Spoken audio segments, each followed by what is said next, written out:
You are watching Call for Two, broadcasting live from Champaign, Illinois on Wednesday, February 9th, 2022, around 11 p.m.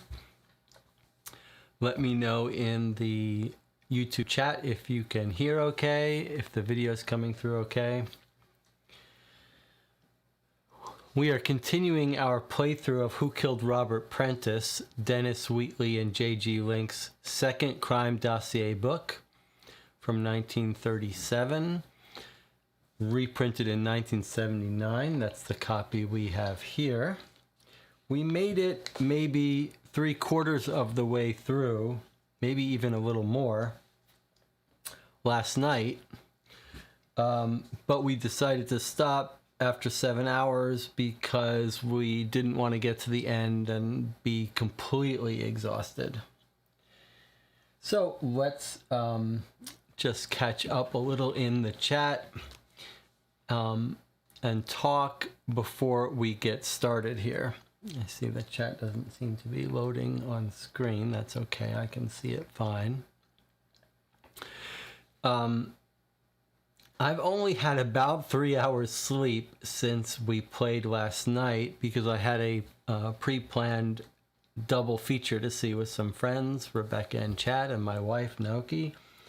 And we saw Moonfall and Death on the Nile, both of which I expected to dislike, but that's okay. I go to the movies, even I don't expect to like every movie I see. I get candy and popcorn, and I enjoy the process.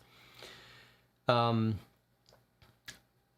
thought Moonfall was not as painful to watch as I expected, just because they didn't even try to make sense out of anything, really. And the only thing that was weird is what there were all these families involved. It was a very weird movie, but it was clear they were just like, we don't have time to worry about trying to make any of this make sense or make the characters believable, so just go do your thing, and it was fine. Death on the Nile was more complicated. I'm not a huge fan of Kenneth Branagh, and it just seemed... it didn't work for me. I think I see those movies to see the fun character acting, and it just wasn't there for this movie from my standpoint. And it also, I had this distinct feeling, and the trailers were completely honest about it to me, so I knew what I was getting into. But it felt like what I was watching was, they had a meeting, they said, here's Death on the Nile, Agatha Christie classic, let's remake it, and it'll be great, and we'll get some great actors in there, and we'll really focus on the characters and stuff. And someone in that meeting said, that's fine, but you got to gin it up for 2022. The audience wants to see some James Bond like fights, and you got to put more action in there. Make it more exciting.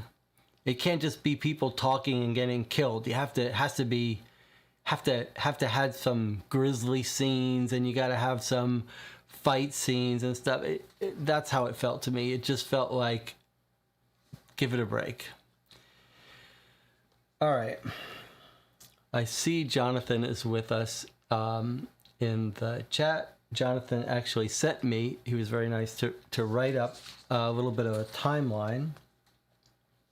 And I think what we'll do is we'll briefly recap what we know so far, but then let's not spend too much time rehashing everything, because when we read the rest of the pages that we have to read, some of that may get filled in, and there's no point in us spending too much time on it, since we are going to spend some time on it, though, before we try to solve it.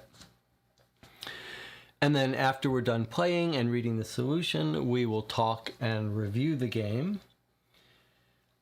Obviously, this is not the video to start watching. If you plan to play this game, you shouldn't watch either of the videos, but if you are watching to see how this game works and see where it fits in and to play along, you need to start with yesterday's 7.5 hour stream. This will just be diving in 3/4 of the way through. Jonathan, you think about if there's anything else we need to discuss first, but I did get 2 more things in the mail today to share with you. The first one is A Study in Scarlet Sherlock Holmes Murder Dossier. There were 2 of these made. These were absolutely inspired by Dennis Wheatley's 1937 work. And we're going to take a little glance through it. But as I understand it, A Study in Scarlet, and then the other one they made was Sign of 4 or something. As I understand it, these were based on the Sherlock Holmes books, and it was like a retelling. See, it says based on the story by Sherlock Holmes, by Sir Arthur Conan Doyle. And my understanding is they basically like remade the story, but with real evidence for you to look at. So I think if you know that story well and you remember it, you probably can't enjoy playing this game. First appeared under the title Study in Scarlet in Benton's Christmas Annual, November 1887. Papers and Reminiscences appertaining to my first case with Holmes, March 1881, John H. Watson, 1881. Sent to Conan Doyle, 1886. Returned from Doyle, May, 1886. Okay, you can see it's same format, but look at this. So 1983, this came out. 1983. Not too long ago, relatively to the 1936, but there's an actual ring here. It looks like a metal ring, a band, like a wedding band. Business card and a pill. And then lots of evidence, photos, documents, letters, handwritten stuff, lots of script, maps, newspaper clippings. So this looks pretty serious and large, substantial. So since I don't remember A Study in Scarlet, I'm inclined to play that and see how it goes. 1986, so that's sort of the third wave of these. We looked at the 1950s memo to the commissioner. So this one came yesterday. Inspect actual clues from a wedding ring to a silk hat label to pills. Examine the photographs. Be party to Dr. Watson's private journal. Pour over authentic telegrams, statements, newspaper clippings, etc. So that's pretty awesome. All right, that came. And then I want to show you one thing else that came. This was part of the books that YouTube commenter Upsilon told us about in our first Dennis Wheatley playthrough. This is made by the same author, Sam Stahl, who made the CSI book. And this has got very similar format and very similar little booklets, writing, lots of evidence that are in little envelopes. This one doesn't look like a strict mystery. This is 2008. What does it say? It says, Dracula's heir begins 10 years after the horrific events described in the original novel. The chilling mystery novella features 8 removable clues, including a newspaper, a death certificate, Renfield's private journal, and the original first chapter of Bram Stoker's Dracula. When you think you've solved the crime, you can open the final signature sealed at the printer to test your powers of deduction. Okay, and that would be the final information. So, another one of these books. It seems like we have enough to last us forever. Although, they don't seem to be really making these past, these, I guess 2005, 2008, but they seem to be getting simpler. Jonathan, any thoughts before we go over your timeline briefly and then continue where we left off last night? Or this morning, really.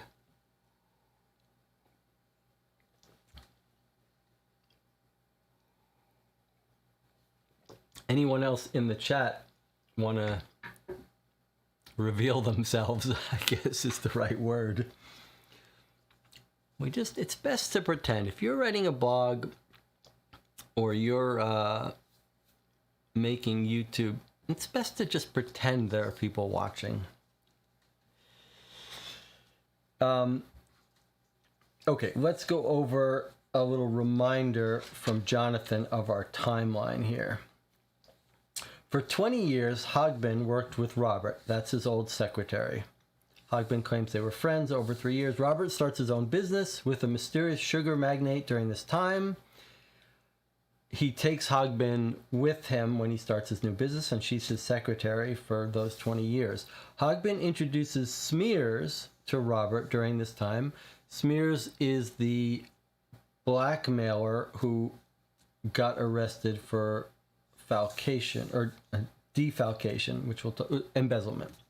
All right, but let's continue. Robert meets Cicely and marries her. 3 years ago, Robert began working from home frequently. 2 years ago, Hogbin retired. Hogbin sets up Lestrange as her replacement. She gives us a whole explanation of how she interviewed lots of people. This woman, she was doubtful, but she sent her as a try. Then Hogbin says she comes into money from an aunt. She's going to retire. Robert buys her a cottage as a gift. Robert grows closer to Lestrange, Suzanne Lestrange, his secretary, over the next couple of years. Cicely finds out about the affair that Robert is having with Lestrange, and she's very practical about it. She's focused mainly on money for her son, and that she wants to secure his financial future. So when she finds out about it and eventually confronts him, she decides she's going to go spend the summer at her mother's house and hope that Robert gets it out of his system. Robert has said at this time he doesn't want a divorce, but he can't give up the girl. Robert rents the cottage that he bought for his old secretary. He actually rents it from her as his little place that he can have these trysts with his secretary. Hogbin, the old secretary, doesn't love this idea. She wants to be back in her house, but he bought it for her. She feels an obligation. So she moves 5 miles away during this time. Lestrange says this is when the relationship started getting serious. Alan returns from Oxford, and the father convinces him to go on a trip so that the father can be alone with the secretary. This says Mary hired a maid, but Mary is the maid that is hired to work at the cottage by Robert. We don't know what connection she has.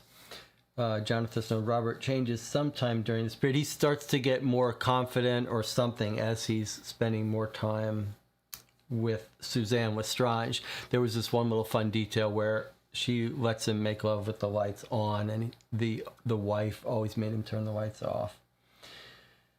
Okay, and then we start to get close to the event of his death.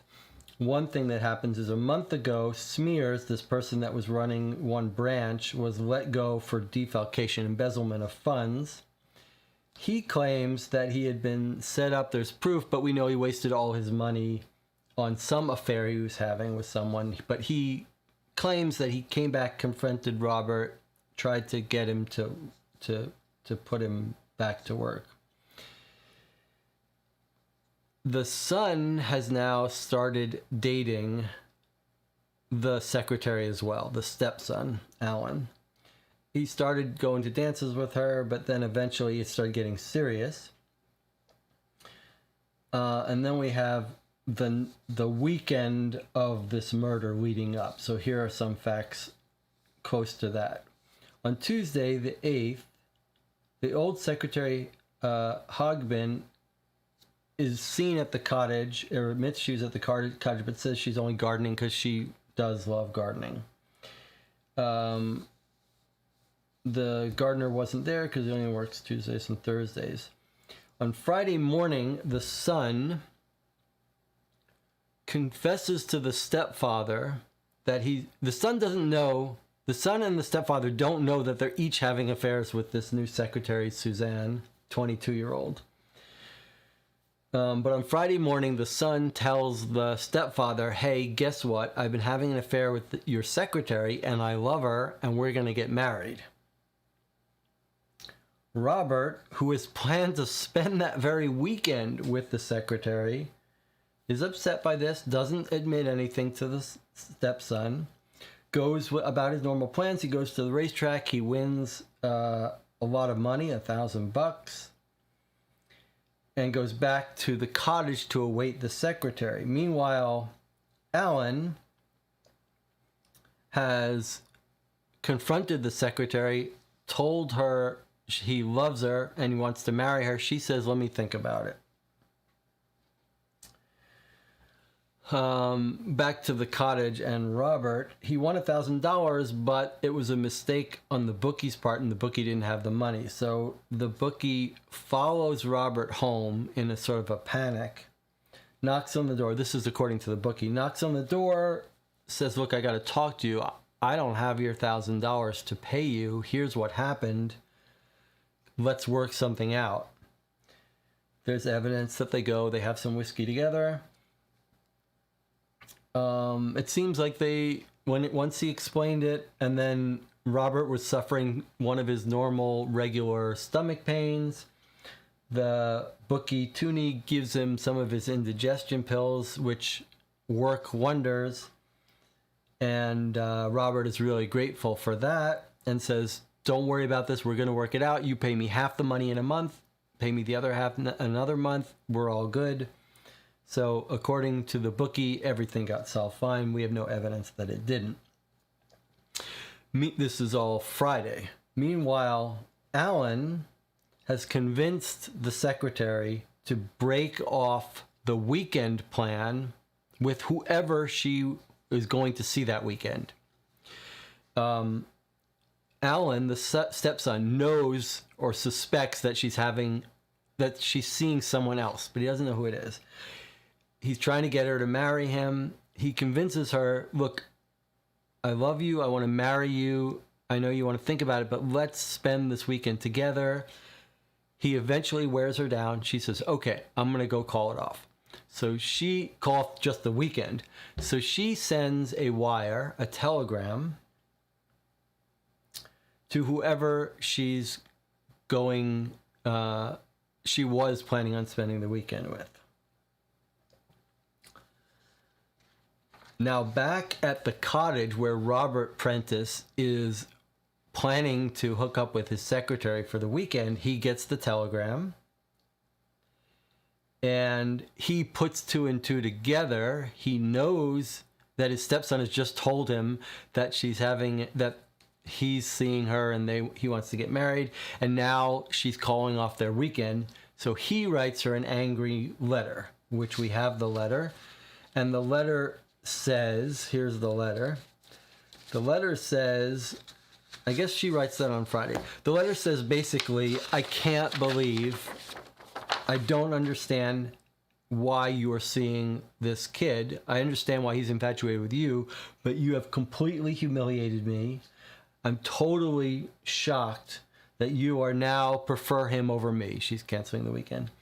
And I'm just devastated, humiliated. But guess what? The guy you're going to marry and that you're chosen over me, all of his financial future depends on me. And I'm going to make sure he never sees a single penny more from me, and neither will you. He sends her that letter Friday evening at 6:30. We've got a bunch of evidence to that.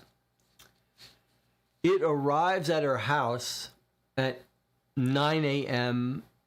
Saturday morning while she's in the shower.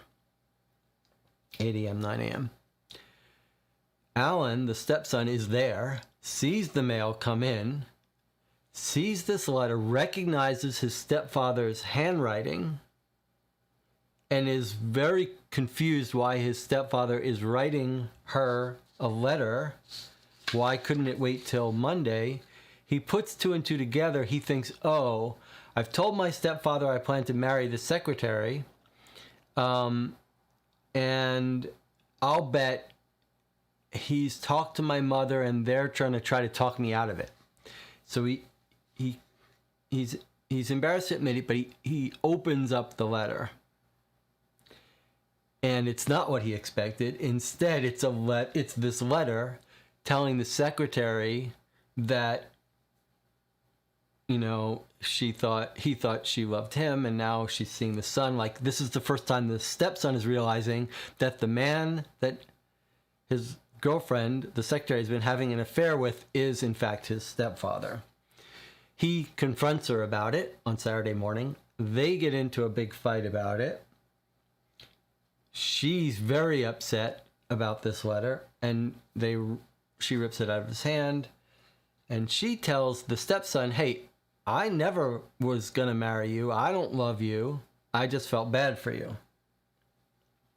The stepson leaves, and he's sort of upset and despondent. He gives his timeline that he went home, had a drink, and then decided to go talk to his old friend. Couldn't find his old friend. Then figures, I'll bet the secretary, Suzanne, is now actually changed her mind and has gone down to the cottage. I'll go down there too. I'll confront the two of them. The three of us I'll try to get her back. Let's see if that comes back with us. Okay, so what I skipped is on Friday night, Smears, this guy that got fired, knocks on Robert Prentice's door and tries to blackmail him with a photo he took, which is here, of Robert and the woman in bed. She's kind of naked, it looks like, almost. So he tries to confront Robert and blackmail him to give him his job back. Robert doesn't bite and says, get out of here. Okay. Then, let's see what we got here. We've got some information about the maid. First she said she came to clean up, but then she actually admits she didn't. Okay, so at 9:30, after their fight, Alan leaves. That's when he goes to his house to have a drink and then talk to his friends. At 9:40, we know that Suzanne, after having gotten this letter from Robert, sends an express emergency telephone telegram type thing to Robert at 9:40. And the note says, I'm coming to see you right now. We'll have lunch. We'll talk this out. So we've got information from the postmistress who took the telegram to that effect.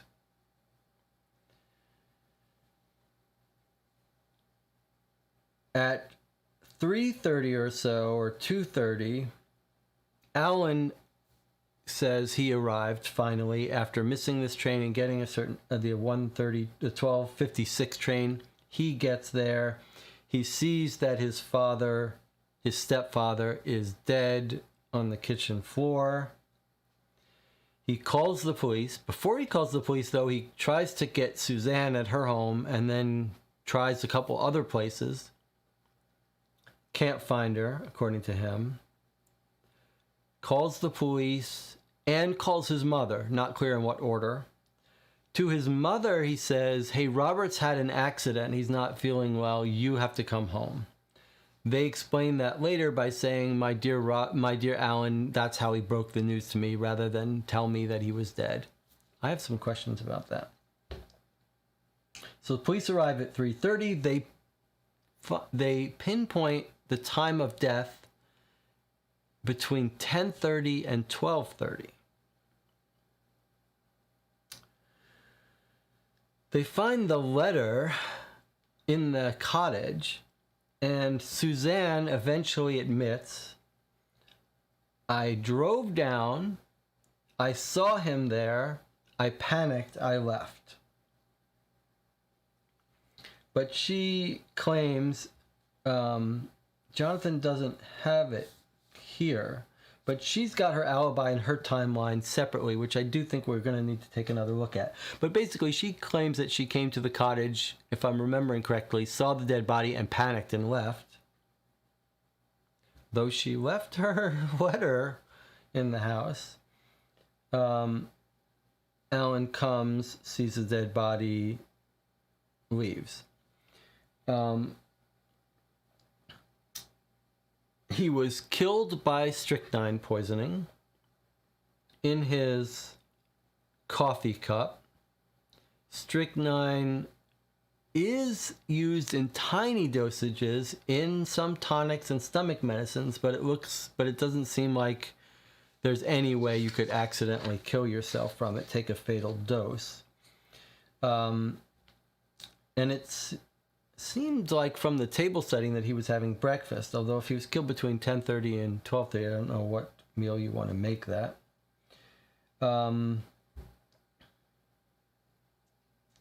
What else do we need to say about that? And then Jonathan has some questions, which I think we'll skip for now.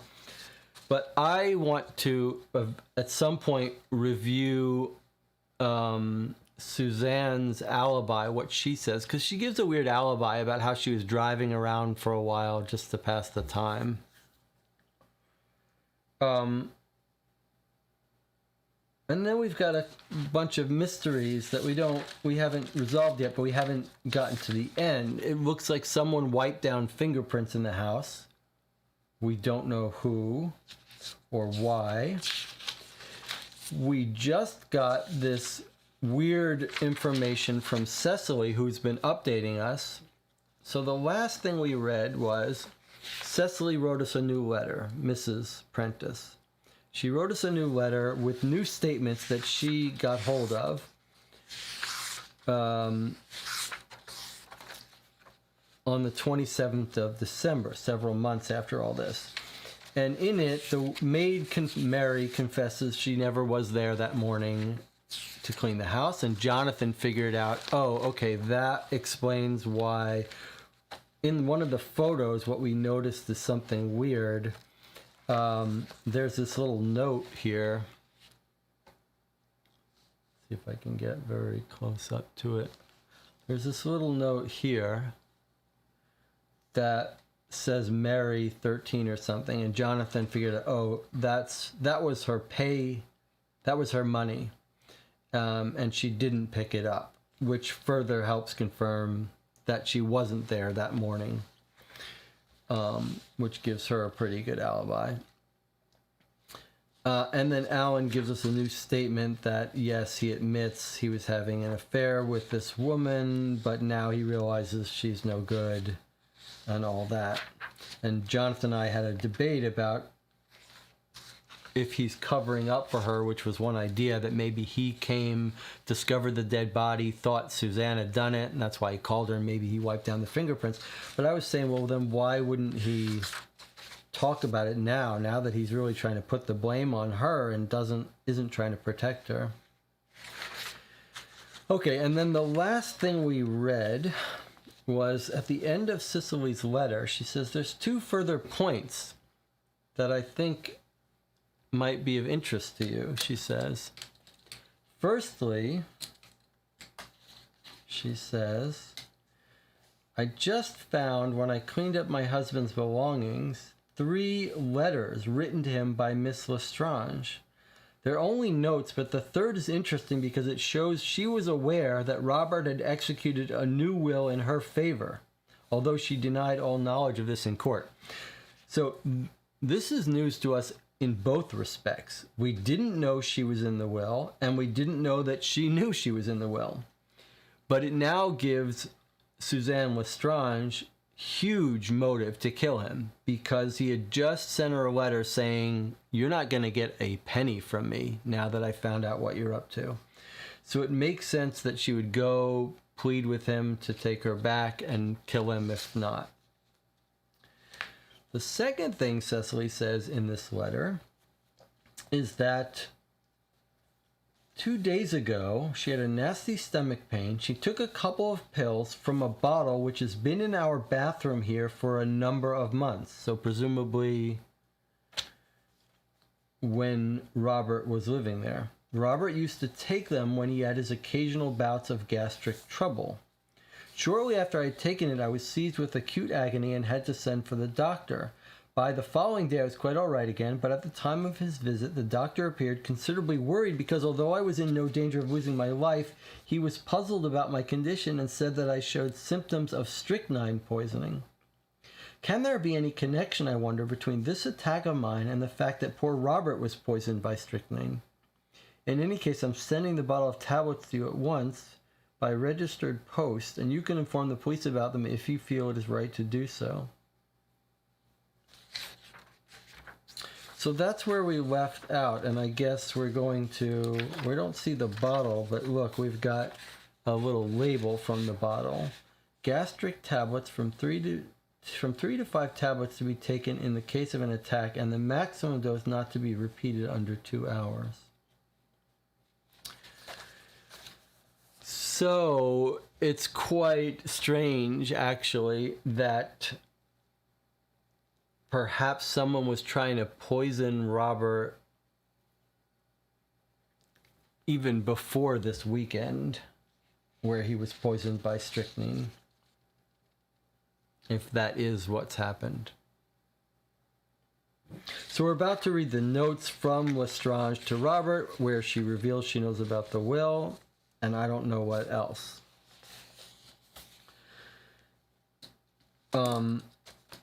Thinking about our suspects here. Well, first let's see what Jonathan says. Jonathan says, I'll try to fix this chat when I get back. Jonathan says, if Alan was involved, could he have taken a regular bottle and swapped it at the crime scene? But why leave it at the house where it could hurt others? Yeah, I mean, the thing is, it's hard to see Alan have any motive for any of this before that Saturday when he went down there, because he definitely did not know the stepfather was having an affair with the secretary. So he has no motive to go after the father until he finds out about it on Saturday morning. And then he goes down there. How would he have the poison to poison him, and how would that happen? It doesn't make sense.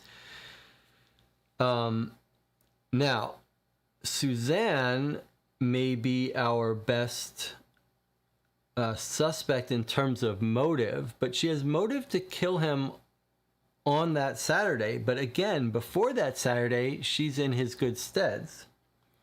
It will be interesting to see when she learned she was in the will, because as soon as she's in the will, I guess you could say she's got some motive to kill him. If she doesn't really love him, then like the sooner he dies, the sooner she gets her money. But it's only until Saturday that she has to do it right away. The other person that we're sort of suspicious about is Cicely herself, the woman who brought us onto this case, because she says very matter-of-factly, like, well, the husband's having the affair. I wasn't too broken up about it. I thought he'd get over it. She doesn't like this woman. But then the fact that she describes it like they're going to get back together after this, after he has this fling. But there's also the possibility that she really is much more angry about this than she's let on to us, and that she started trying to kill him and poison him slowly months earlier as soon as she found out about it. But it's not clear whether she knew he changed the will to give some money to the secretary. And it's also, if she did know, then killing him now, before he has a chance to change the will back, doesn't make any sense. However, what would make sense would be that she may be trying to get us to conclude that the secretary poisoned him so that the secretary won't actually get the money. But we don't know the details of the will. We don't know if he split the money or if it all went to the secretary or what. Jonathan says, I'm just wondering if these pills now at the house could have been taken from the crime scene. It's interesting. So in other words, there's pills found at the crime scene. They're examined and they're found to be completely harmless. And they're not the pills he normally took. They're the pills from the bookmaker. So a question is, where are Robert's normal pills? They look like they were just at the house. So it's possible, Jonathan, that he took pills, but it doesn't make sense really, because think about it. On Friday, he meets with the bookkeeper, and the bookkeeper gives him one of his pills, and the guy was like, this is fantastic, this pill is really working. It might make sense if the pills he normally takes have been poisoned slowly over time. So the pill, I don't think bad pills were taken from the cottage. It makes more sense to me that maybe he didn't have any pills with him at the cottage. Although it's possible Alan cleaned up and took stuff, thought that it's possible Alan found different set of pills, but it doesn't make sense to me. If Robert was killed by poison strychnine that was found in his coffee, someone poisoned him by putting that strychnine in his coffee. And he didn't die from taking his pills. It wasn't the pills that killed him. So Robert would have no reason, I don't think, to take the pills off him and leave the other pills in his pocket.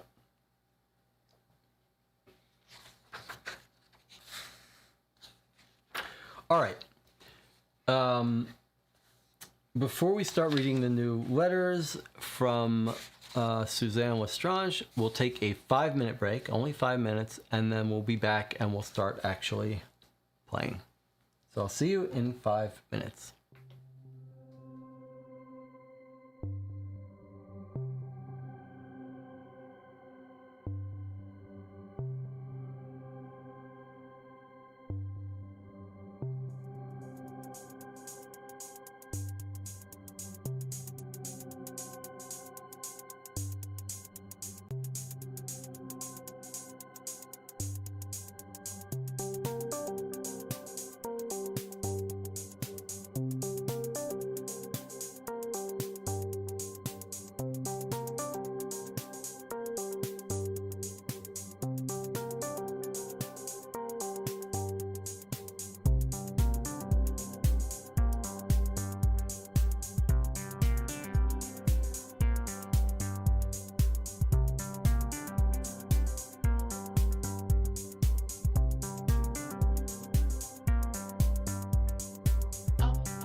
Okay, we're back. We're about ready to get started resuming play. Jonathan in the chat just says, for the record, his current gut instinct for culprit that is not the most logical is Mrs. Hogbin. Well, unless we find out more evidence that she's connected to it, I don't buy it. She seems like the loyal, although she's described as ghoulish, but 20 years, I don't see why. But I mean, I do see the connection you're making. Like, she's got ties to everyone. She introduced the secretary. She introduced the guy that got caught for embezzling. It's her cottage, etc. I think everything is pointing to Lestrange as the femme fatale here, but my backup suspicion is that it's Cecily, the woman who hired us. A very important thing that makes this case really quite interesting is the manner of death by poisoning, because he's killed on Saturday morning. We know he died between 10:30 a.m. and 12:30 noon. But what is very unclear to us is whether someone came around at 10 a.m. and dosed his coffee and poisoned him, or if somehow they had been setting this up to poison him long ago. Like, someone could have put that strychnine in the coffee weeks ago, or at least, the last weekend, or put one pill to be poison in his stuff and just said, well, eventually he'll get to it, and when he does, he'll die. And although it was found in the coffee, so someone had to put it in the coffee, but it could have been put in that coffee tin. We see the coffee tin in the kitchen.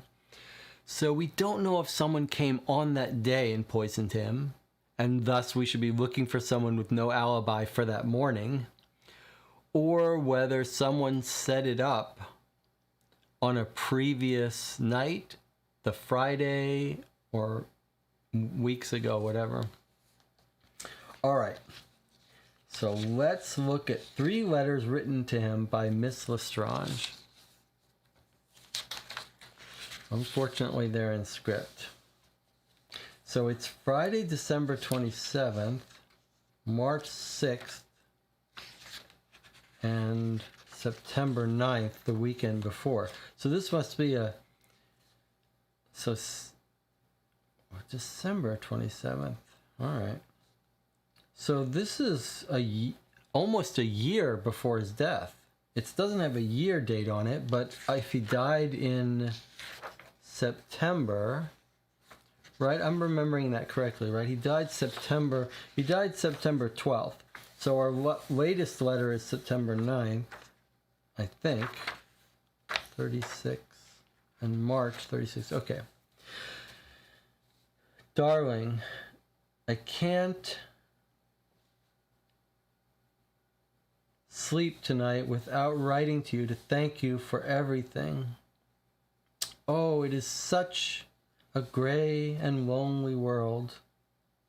At least it always has been so for me, because I find young men so hopelessly boring and stupid.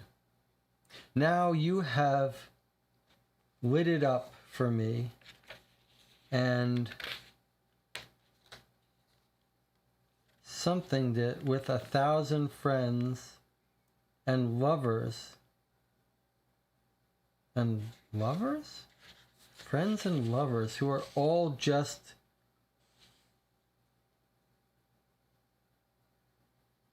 different something of your own dear self, all just different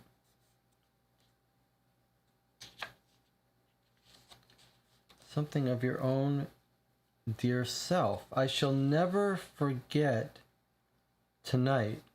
I'm still glowing with happiness. Did you think me too easy? I dread that you did, but I couldn't help myself. You see, I've loved you secretly for months. Whoa.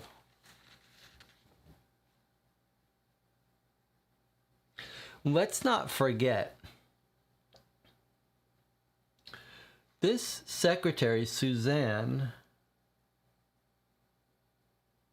well, I was going to say she could, the wife Cecily suspects her of being out for money, but I was going to say she could truly love Robert, but we know she's going out dancing and doing other stuff and carrying on this affair with the son, so maybe we don't really believe this. I've loved you secretly for months, Suzanne. That's December 27th. And here's Friday, March 6th.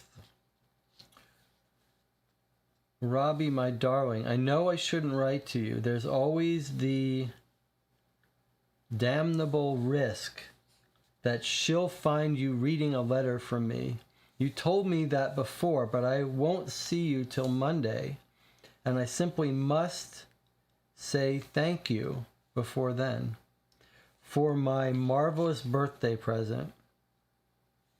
It was a wonderful something surprise, and the sweetest and something, this little car. I think he bought her a car. Loveliest little car. How little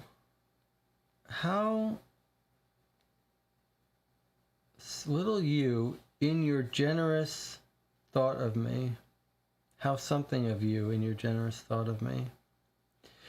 To send word by the man who brought it that you'd lease a garage for a year and spend 500 something of gallons of petrol to my account, to an account opened in my name. So he bought her a car, and he paid for her gas.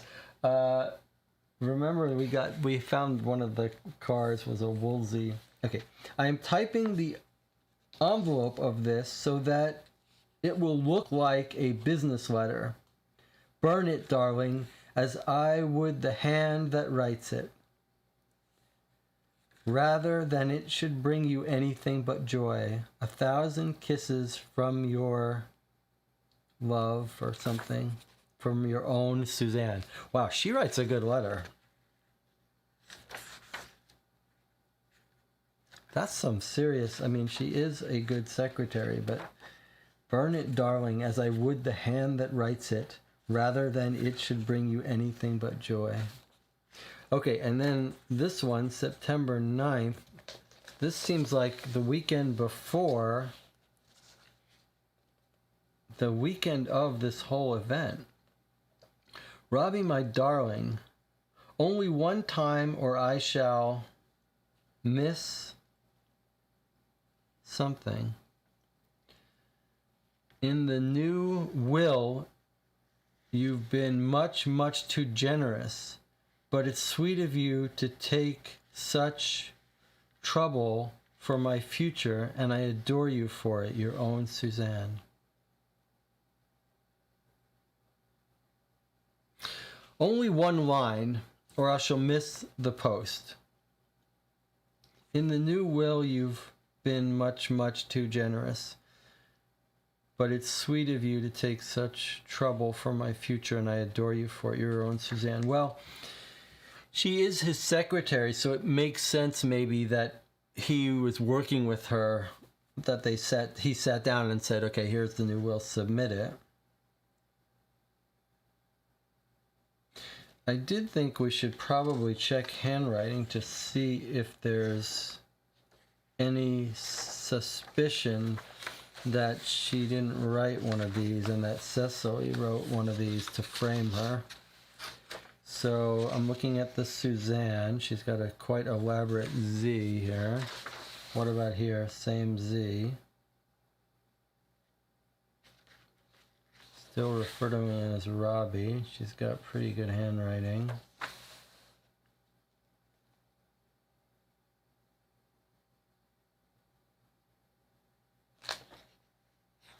Same style of writing. She puts the date and a little line above the date. Here she put the line below it, but she still used a little long dash for it. Robbie, my darling, darling. Robbie, my darling. Same way of addressing him.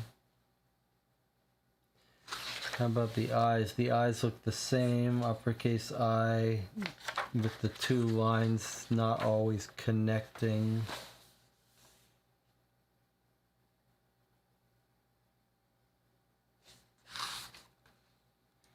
She's writing U with a long line over the O's. She writes her O's with long dashes on top of them. How about here?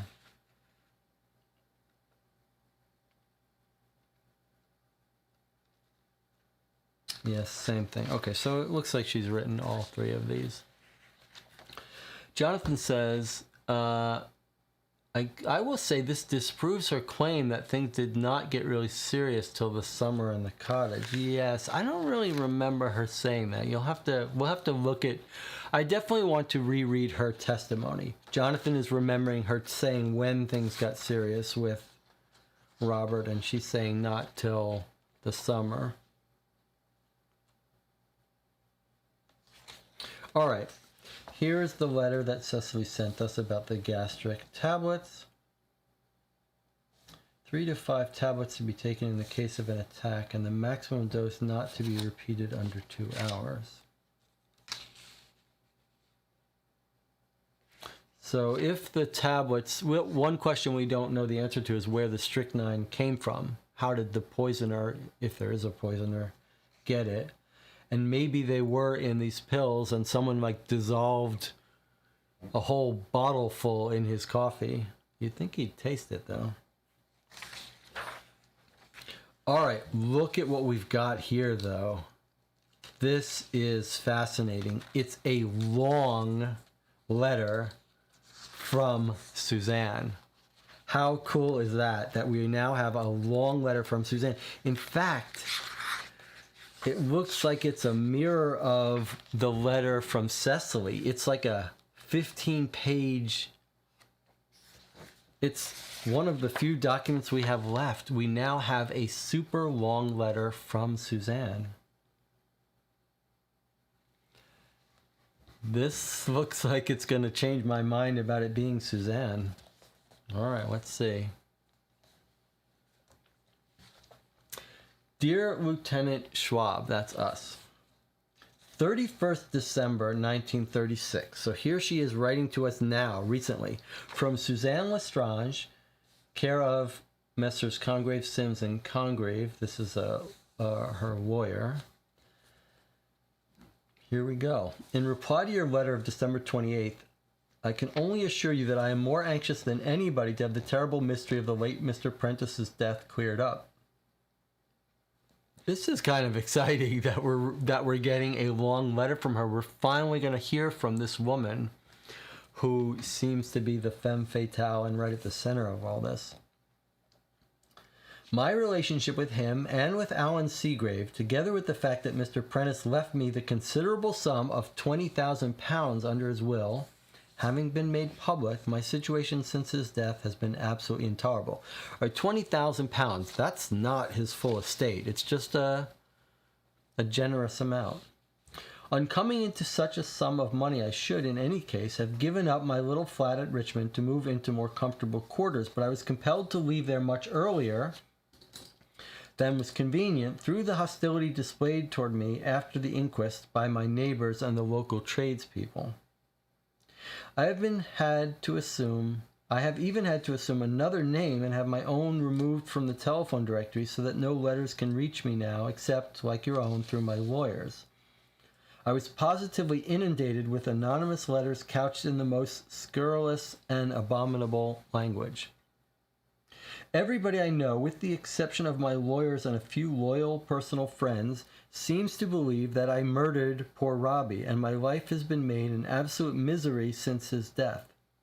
There is not one atom of truth in these slanderous innuendos, and I am only too delighted to give you any information I possibly can which might enable you to trace his murderer. I got the job of secretary to Mr. Prentice through old Miss Hogben, as you doubtless know. I am an orphan, and my only relatives are an aunt and uncle living in Martinique. He is a merchant there, but not a very prosperous one. They paid for my education, but just as I was leaving school at the age of 17, my uncle wrote to tell me that I should have to earn my own living, as he could only afford to allow me £2 a week. That was just enough to keep me from starvation, but little more, so I made up my mind to study till I qualified for a really decent job. I put in 9 months at a secretarial college, and I really worked very hard indeed. I passed out far better than most of the girls there, but getting a job at that time, when the world depression was still at its worst, was no easy matter. I managed to get 1 or 2 temporary posts, but the pay was rotten and the work, routine typing of invoices and so on, terribly monotonous. After a year of that, I got fed up with it, but in the meantime I had managed to earn a little extra money, now and again, by posing for a photographer who was commissioned to provide studies for newspaper advertisements. It was at the photographer's studio that I met several other girls who were mannequins, and one of them got me a job in her firm. I'm considered very good-looking, and I soon had trouble with one of the managers. That sort of thing is not supposed to go on anymore. But it does, you know, human nature being what it is. As any really good-looking girl who tries to use her looks for her living will tell you. One of the girls I met at the store left to do film work, so I left too and took up work as an extra. That meant sitting about the agents' offices and some of the film clubs for hours every week, and one had to be smart and cheerful all the time if one hoped to get taken on. There are always plenty of men drifting about such places who are ready enough to give a girl a good time, and very much nicer men than that nasty little manager in the store. I soon saw that to keep my spirits up, the sensible thing was to accept their invitations when I liked them, and I don't regret having done so in the least. I was my own mistress, and most of the time I admit, quite frankly, that I thoroughly enjoyed myself. In addition, my men friends often bought me hats, stockings, bags, and so on, which helped out my wardrobe, and very often, too, they were instrumental in helping to get me booked up for work. I lived like that for about 2.5 years, but although I'm good to look at, I haven't really got a film face, so I knew quite well that there was no chance of my ever getting anything except extra stuff, with now and then a very small part. With film work and occasionally doing shows as an extra mannequin or posing for the photographer, I made quite a good thing out of it, in a modest way, but it's a far harder life than most people imagine. It meant going out 5 or 6 nights a week to keep in touch with people, staying up till all hours, drinking and smoking much more than is good for one, yet still having to look bright and cheerful on the set or in the agent's office the next morning. And none of my affairs ever seemed to come to anything. There were always fresh men who were willing enough to take me out dancing or for jaunts into the country, but none of them wanted to marry me, and by the end of those 2.5 years I was utterly sick of the life I was leading. I determined to polish up my shorthand and typing again, and see if I couldn't get a steady job at a decent wage. In April, an agency sent me to see Mr. Prentice's late secretary, Miss Hogben. I don't think she liked me very much, but I passed all the tests, and she gave me easily, and in the long conversation that followed, I think I convinced her that I should be suitable to succeed her in her post. I didn't hear from her again until a week later, when she wrote that Mr. Prentice was agreeable to giving me a month on trial. Apparently I satisfied him during that time, since the post became a permanency. Robert Prentice was a queer man.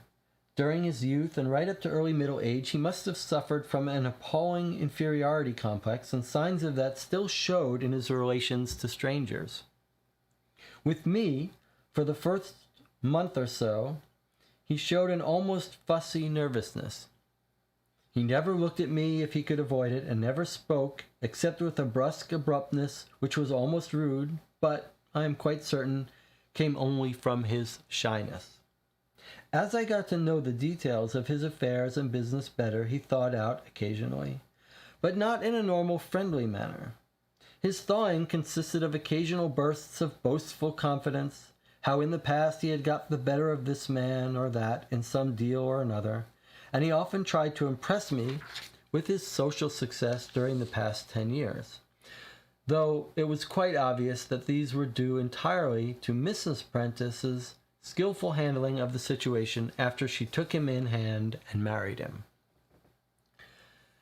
Things continued like that for over a year, and it was not until the early summer of 1935 that he showed the first signs of any personal interest in me.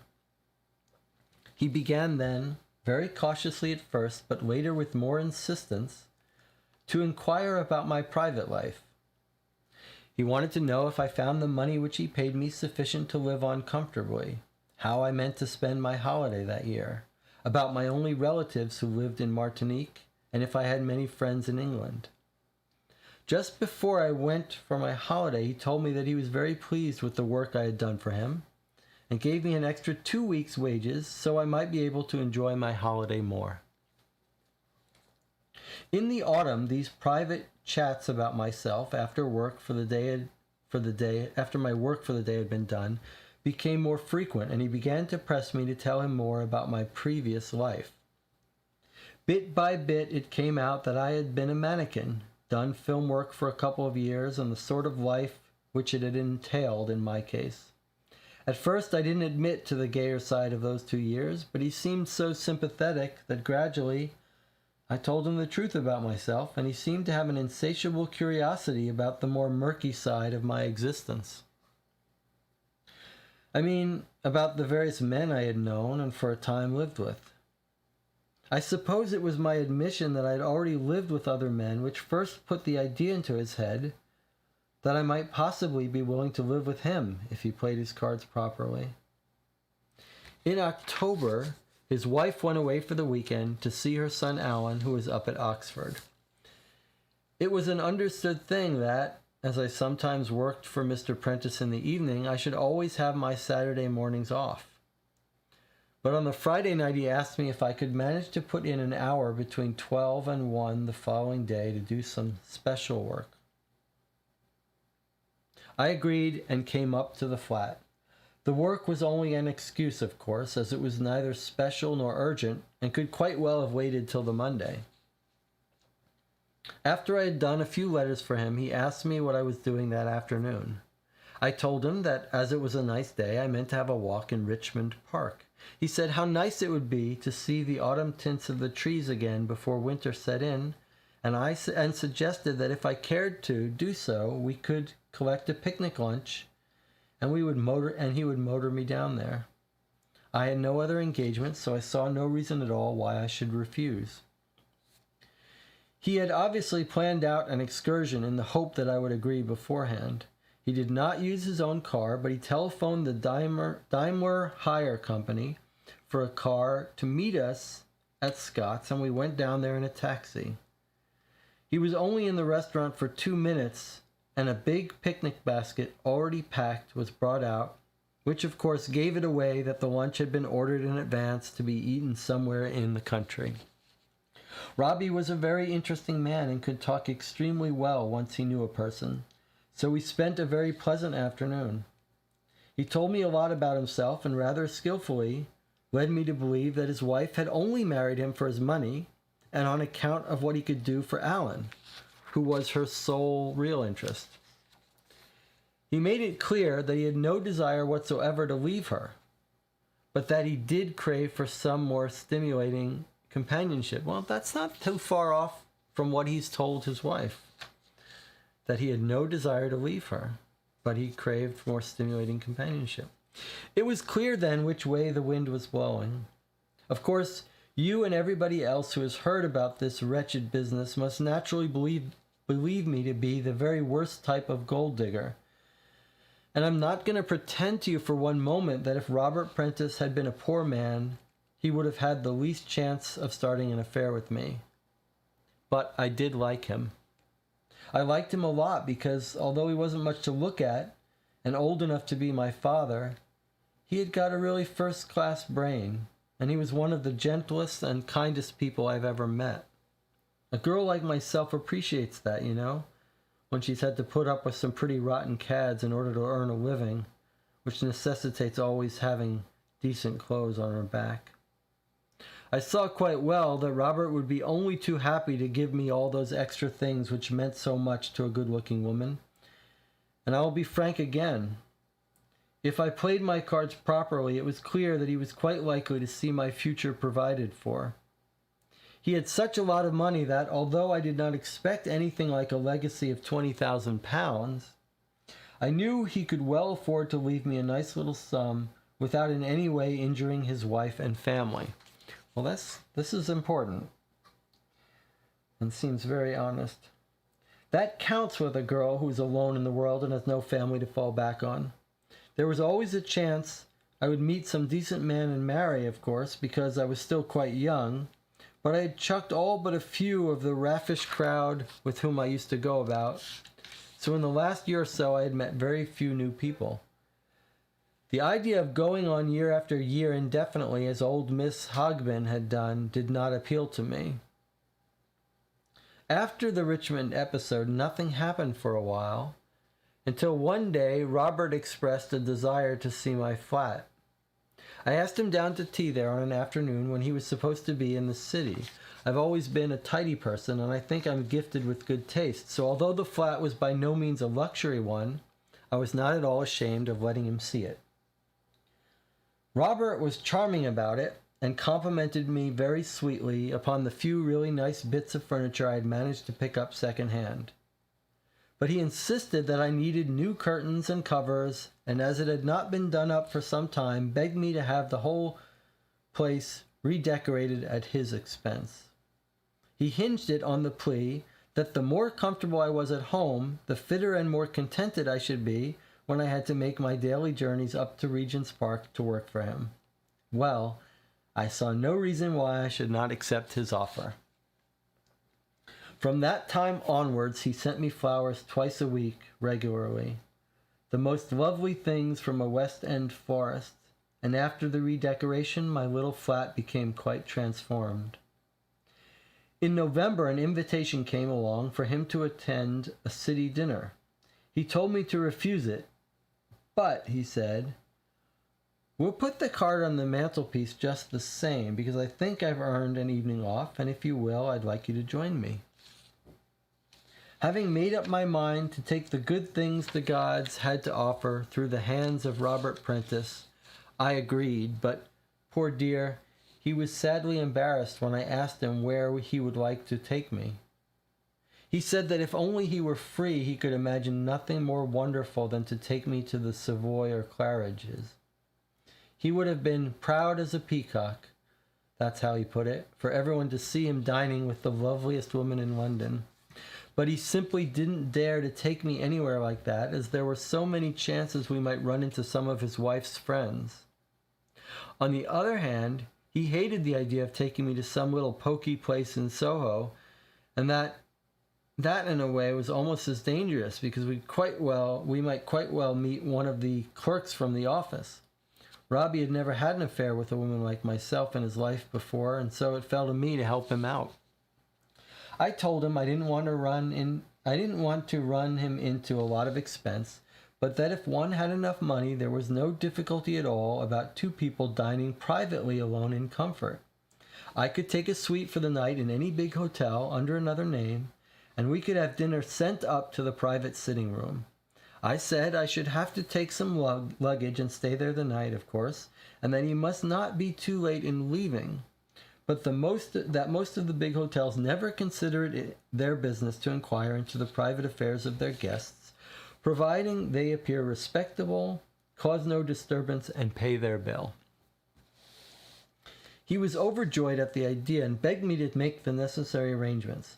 On the following day, he gave me a packet of notes so that I could settle the hotel bill afterwards, and told me to get myself a nice new evening dress, specially for the occasion. Throughout the winter, we spent evenings like that together about once every week. And I became his mistress. In the spring, we both felt we were running the city banquet business pretty hard, and that Mrs. Prentice might begin to suspect something. So we cut our evenings down to one every 3 weeks, and instead met more frequently during the afternoons at Richmond, when Robbie was supposed to be at the office. He made me many presents, and among them a very nice 2-seater for my birthday, but I do give you my honest word it was not entirely gold-digging on my part. He was invariably sweet-tempered and thoughtful for my well-being. I developed a genuine and deep affection for him. In the meantime, Alan Seagrave had come on the scene. I met him first, outside my work, that is, at a Commemoration Week dance in Oxford during the previous summer, to which I went up for the night with some old friends. Then, just before he went up for the Easter term this year, he asked me to go out with him to a dance one evening because his partner had let him down at the last moment. Alan is a nice boy, but I think, the sort that any woman with imagination could really fall for. He's much too open and simple and much too young to appeal to a woman of experience like myself, and I never even considered him in the light of a possible lover until the Easter vacation came around and he took me out again. Naturally, I was a little flattered at being singled out by him for the passionate sort of adoration he soon began to display. And I'm not a hard-hearted woman. I was an awful fool not to have sent him about his business, but I was his first real passion, and I was sorry for him. My kindness got the better of my sense, and I let him take me out quite a lot during that Easter vacation. It was only later I realized the awkward situation in which I had placed myself.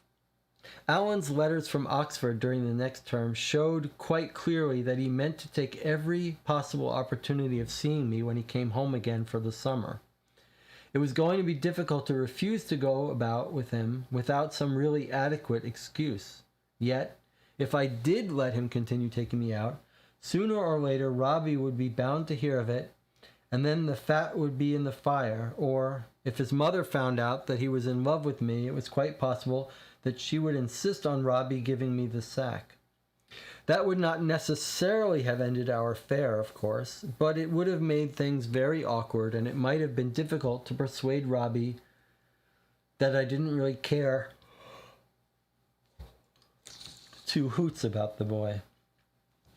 My fears were justified. When Alan came down from Oxford for the long vacation, he was obviously more deeply in love with me than ever, and began to try and monopolize every moment of my free time.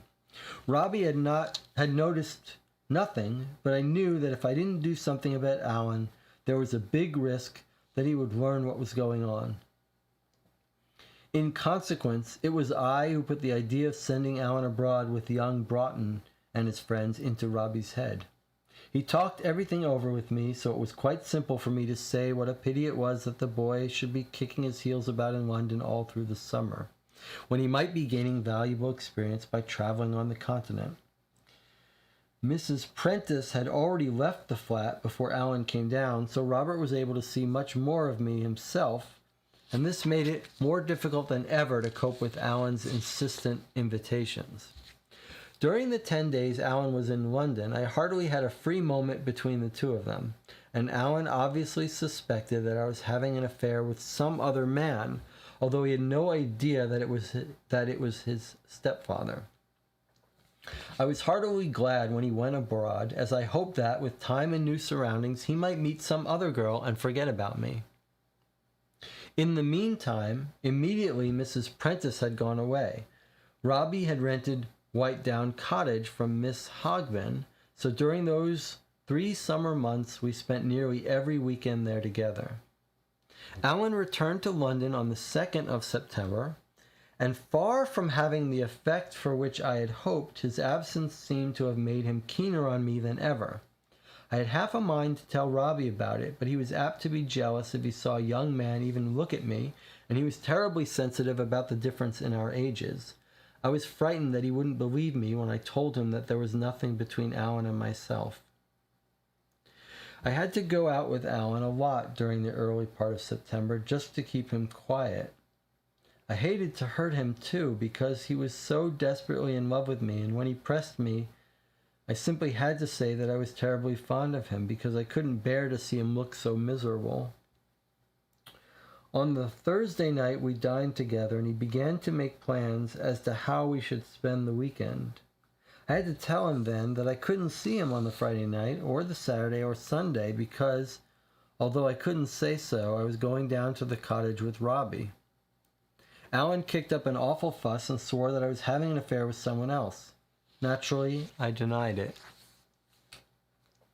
Afterwards, he apologized, and as I wasn't expected at Whitedown until dinner time, I agreed to meet him for lunch on the Friday and remain with him for the afternoon.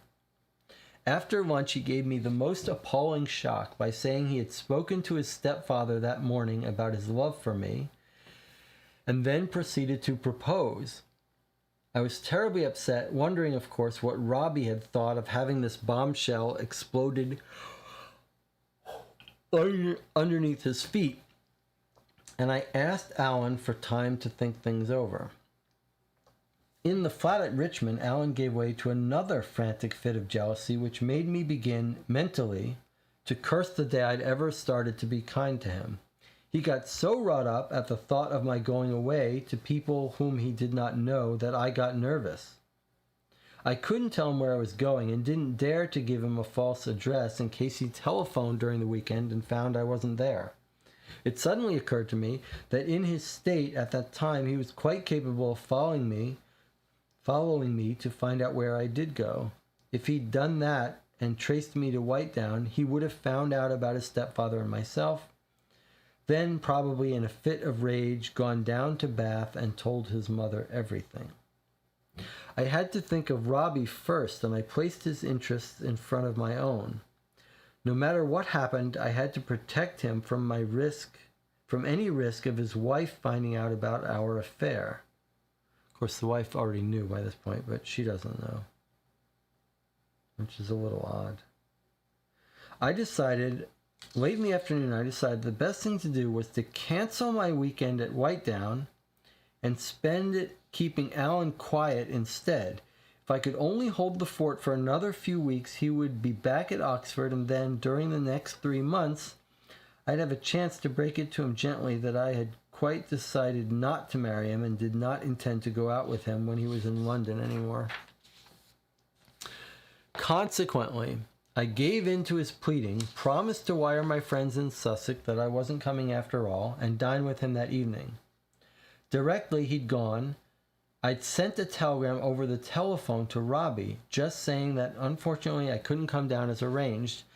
I could have rung him up, of course, but I knew I had a difficult interview ahead after what Alan had said to him that morning. Interview is used for conversation. We've seen that before. She means she's going to have a difficult conversation with him, and she didn't want to have to do that on the phone. She was scared. I wanted to choose my own time and place for discussing things, as I felt confident I could persuade him Alan meant nothing to me, and that I had only refrained from telling him about the boy's infatuation for me myself because I didn't wish to upset him. On the fatal Saturday, Alan turned up at Richmond even earlier than the time he'd fixed himself. I see. Okay, he turned up at her apartment early. I was only just out of bed. I let him in and asked him to get breakfast ready for us both, as it had been agreed that we should breakfast together the night before. Then I left him to have my bath. When I came out of the bathroom, he waved Robbie's letter in my face and screamed at me. There was the most appalling scene. He had opened the letter, of course, and read it. We wrangled for half an hour or 3/4, I don't quite know how long, while he heaped the most terrible abuse upon my head. Perhaps I deserved it all. I don't know, but I had never really meant to be anything but kind to the boy, because I was sorry for him, and I suppose he could hardly be expected to understand that. Eventually, I told him to clear out, and that I never wished to see him again. He asked me what I meant to do about his stepfather. I replied that I loved Robbie and was going down to Whitedown at once to clear up this wretched mess. I added that I was willing to do whatever Robbie wished, and that the only thing I was really anxious about was that for everybody's sake, he, Alan, would not drag his mother into the affair. He agreed to that end and left me. Immediately he'd gone, I sent a wire to Robbie to let him know that I was coming down and could explain everything. Then I sat down to read his letter. I had snatched it from Alan during our quarrel, but had no chance to look at it before. The letter upset me terribly. It had never occurred to me that Robbie would believe the worst about Alan and myself without even having waited to hear my side of the story. But it was obvious that on receiving my telegram the night before, he had jumped to the conclusion that I was spending the weekend with Alan and, in consequence, was furiously angry. That was what prevented me going down straight away as I had planned. The letter showed me that I was going to have the devil's own job in winning Robbie round again. I dressed, got the car from the garage, and drove out into the country. I've always found that the motion of a car driven at moderate speed helps me to think clearly, and for 2 or 3 hours I was just driving vaguely about the countryside while I thought out every move in the game that I should have to play with Robbie. I thought of every question he could possibly put to me and my reply in each case. If I showed the least hesitation at any point in the discussion, I knew that I should be lost, and I was far too fond of Robbie to be willing to lose him, quite apart from any monetary gain which might accrue from continuing my association with him, although is utterly untrue, as was suggested at the inquest. That I knew that he had already made a new will in my favor. Let's read that sentence again. If I showed the least hesitation at any point in the discussion, I knew that I should be lost, and I was far too fond of Robbie to be willing to lose him, quite apart from any monetary gain which might accrue from continuing my association with him, although it is utterly untrue, as was suggested at the inquest, that I knew that he had already made a new will in my favor. It is utterly untrue that I knew that he had already made a new will in my favor. She's saying she didn't know. Okay, but we see the letter that it seems like she wrote him saying thank you for it. Although it is utterly untrue that I knew he had already made a new will in my favor. At last I headed for Whitedown, and after I had driven the car into the barn we used as a garage, I walked up to the cottage. It was pouring at the time, but I stopped under a tree for a moment to reread his letter, so as to have it quite clear in my mind again. Then, stuffing it into my bag, I went up to the front door and let myself in with my own key. You know what I found when I got there. I swear that what I told the police was the absolute truth. Robert was on the kitchen floor and dead beyond question. I did not even touch him because it was so obvious, and I did not touch any of the things in the kitchen or the house. I was utterly panic-stricken and rushed out into the hall. When I caught sight of my face in the mirror, I seemed to be staring at a ghost. Instinctively, I suppose, I stopped to dab a little color on my face, and I had to take Robbie's letter out of my bag to get at my things. In my panic, I forgot to put it back again. Then I dashed out of the house. That's all I can tell you, but I do beg, as I've never begged for anything else in my life before, that you will use every possible effort to fathom this ghastly mystery and clear my name before the world of this terrible accusation which everybody who knows the story of Robbie's death is whispering against me. If there is any other information that I can give you, please do not hesitate to let me know. Yours very sincerely, Suzanne Lestrange. Okay, so there's her signature again. And I want to compare it to these letters. Okay, I got some news for you. It looks a little different to me. Not that different. I mean, the S is different. She's got this curly S at the bottom, but then here, that's normal. And she has this peculiar way. The S is separate, then the U, Z are together, then the N is together. S, U, G, and N. Here's S, U, G, and N. So these are her notes, it looks like. And she does say the new will. So she's lying to us here. I found this letter very convincing. I don't know about you. But Jonathan, it really does match her signature. The Suzanne part really does match. And it's very peculiar. S and then the U, G are connected and then the N is connected. That matches these letters. S, U, G, and N. Does she ever sign her last name on the letters to the husband? No. But boy, that S, U, G, that looks pretty similar to me. I mean, the G looks a little different, but not so different in this one. Although, I guess this is the one we should really study. We might want to study this one a little bit more, because this is the one that says about the will.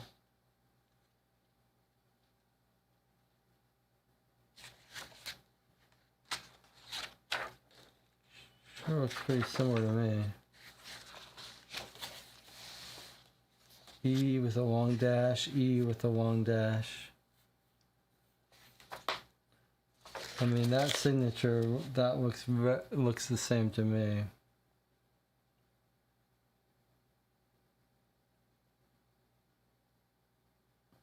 The G looks a little bit different, but then the G here and the S here look very similar.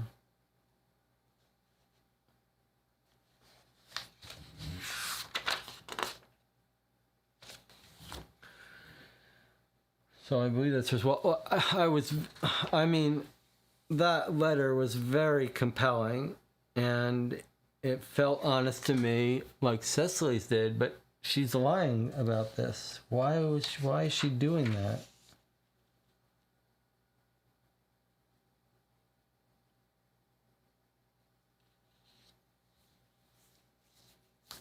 Would she kill someone for $20,000 for the will? Ooh, that's tricky. That's tricky.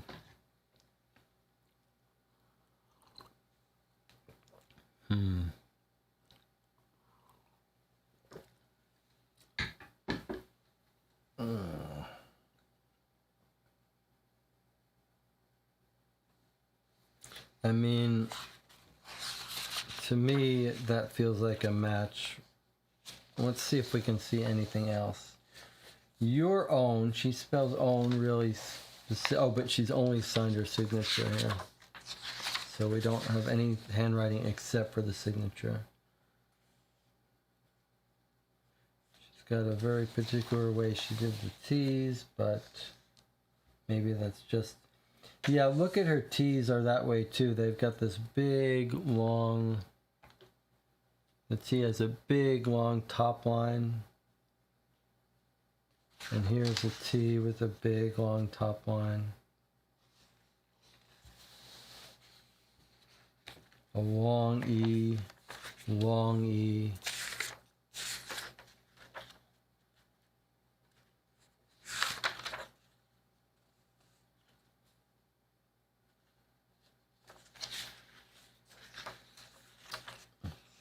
How does she write Robbie? Robbie, my darling. It looks the same to me.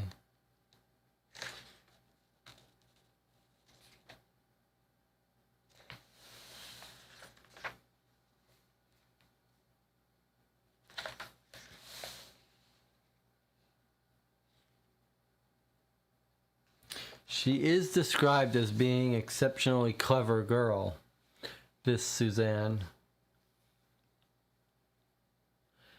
Jonathan says, Metagame. The note that we are suspicious of has written the words large so we can take a good look at them. It's interesting. This one,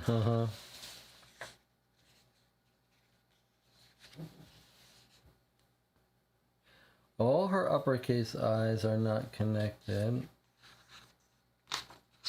What about here?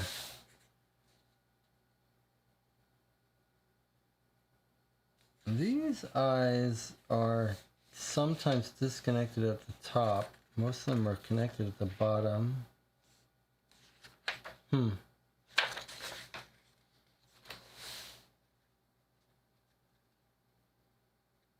Top is bigger than the bottom.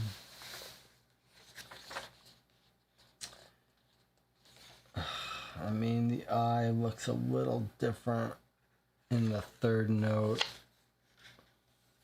But when would she have... I'm a little confused about this. September 9th, 1936. That's when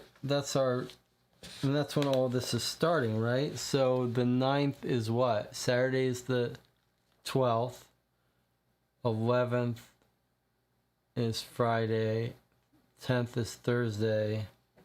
So she's saying that Wednesday she wrote that note to him. And what does she say? One line or I shall miss the host.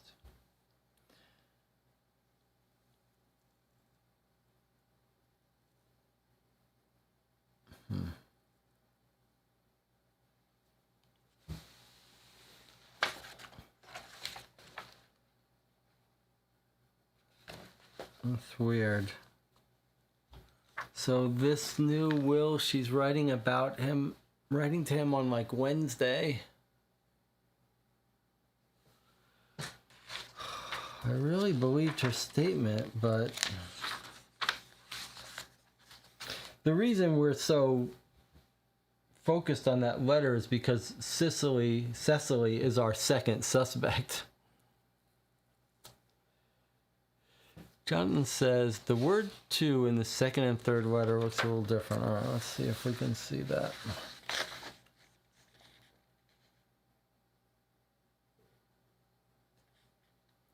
All right. There's two uses of the words to. There's TOO and there's TO. Missed the post. I'm in the new will. In the new will, you've been much, much too generous, but it's sweet of you to take such trouble for my future, and I adore you for it. Does sound like something she would say, but Jonathan says that looks different than the twos in this letter. Well, there's a two. Boy, that looks the same to me, Jonathan. I mean, it looks relatively the same.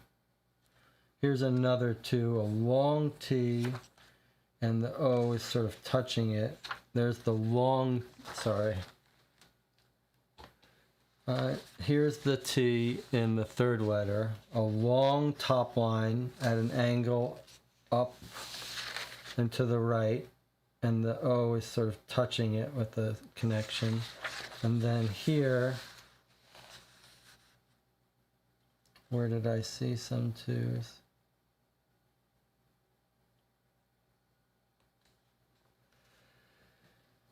Here's another two. Long line up from the T, the O is sort of embedded, and I saw another one that looked even closer to it. Here. That looks very similar to me. There's the two. There's a two. And there's a two. Those are identical. This one here and this one here seem identical, which I think, given the signature, confirms that she did write this letter. She did know about the will. Why is she lying to us in her letter here?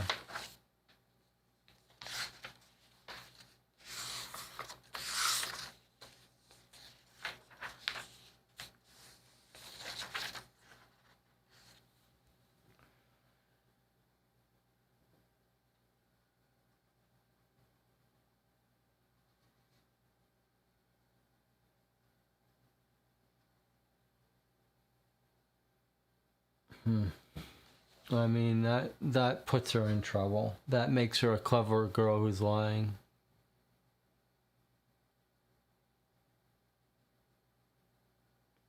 So I think we've caught her lying. All right.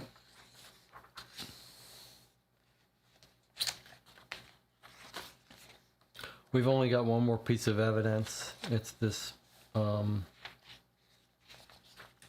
paper, this letter here. This is our last piece of evidence. It looks like a summary, maybe.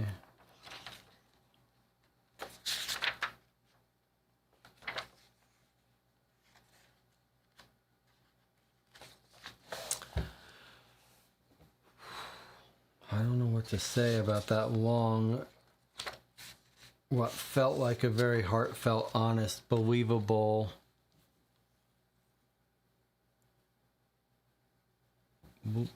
letter that put her in a much more sympathetic light.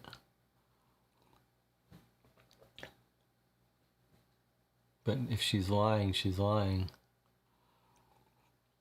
And what else could she be lying about?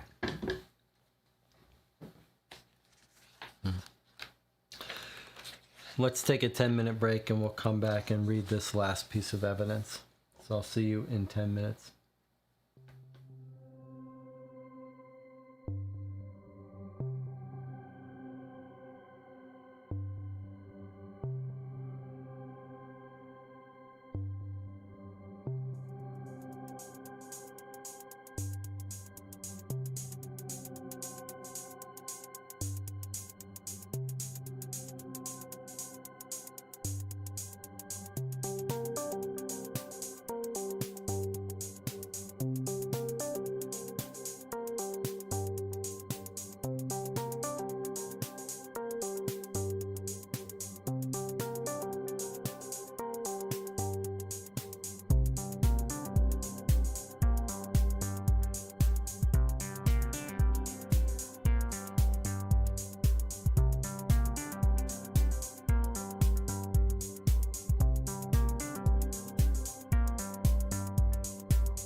Okay, we're back. You're watching Co-op for Two.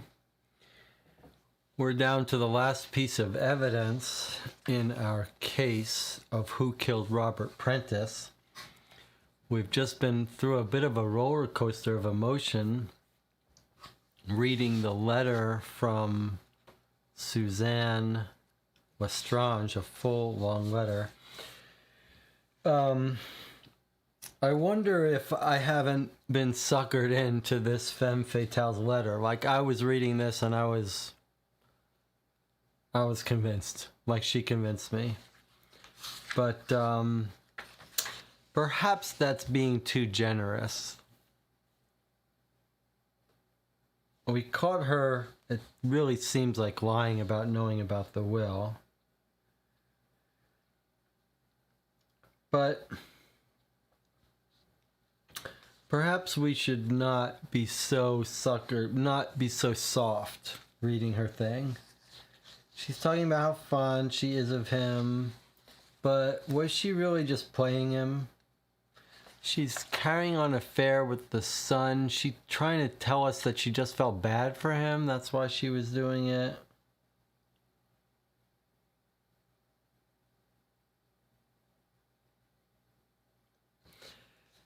Is it possible? Let me throw out a couple things here. I see Aaron stopped by. Let me throw out a possibility. What if Suzanne is sort of playing all angles?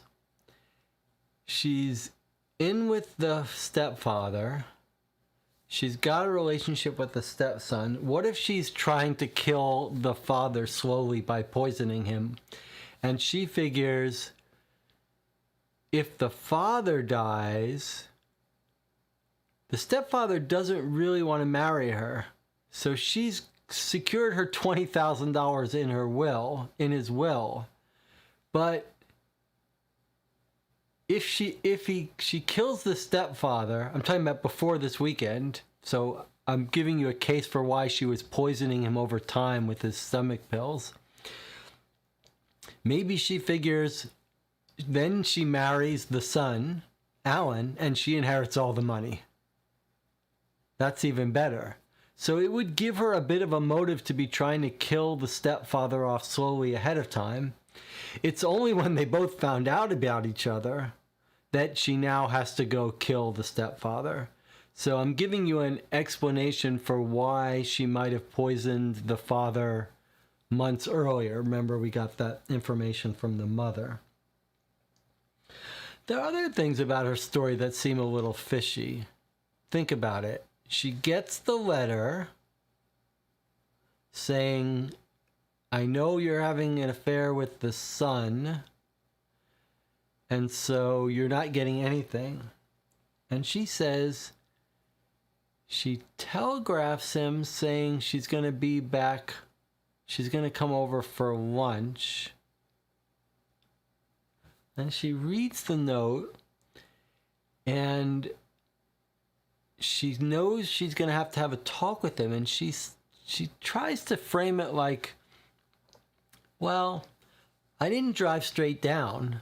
This wasn't like, she's making this thing like this is a super important conversation she has to have that has to fix everything and explain everything.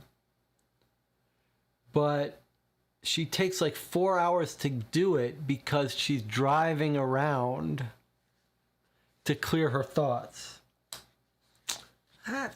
This may seem like a very well put together excuse. Jonathan says that, I think that makes sense. Another thing about, did Cicely suspect something was going on between Lestrange and Alan? Did seem fairly recent, but Robert says Cicely is more interested in Alan than Robert, and she noticed something was up with Robert. I don't remember that. I don't remember her thinking anything was going on with Alan.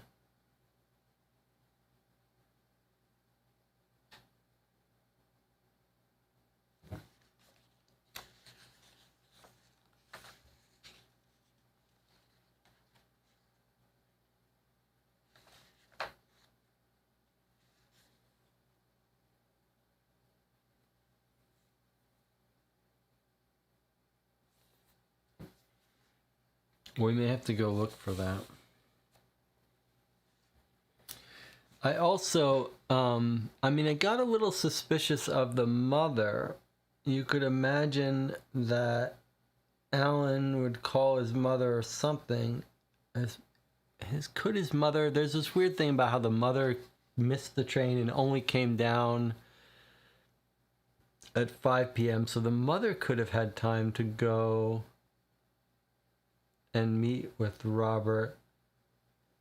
But what would be the motive for the mother? The mother would have no motive for killing him at that point, because at that point,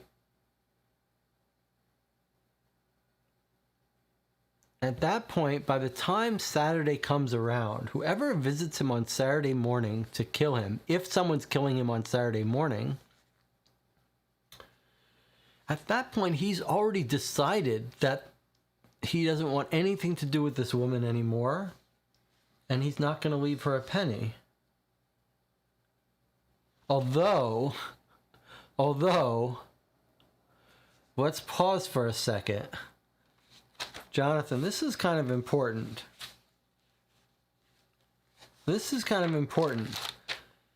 The letter he writes her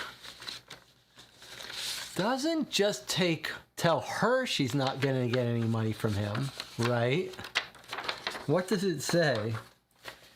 Perhaps I will take the edge off any enjoyment you might derive from your newfound bedfellow when I tell you that Alan's financial status is entirely in my hands, and I will never provide either of you with another penny.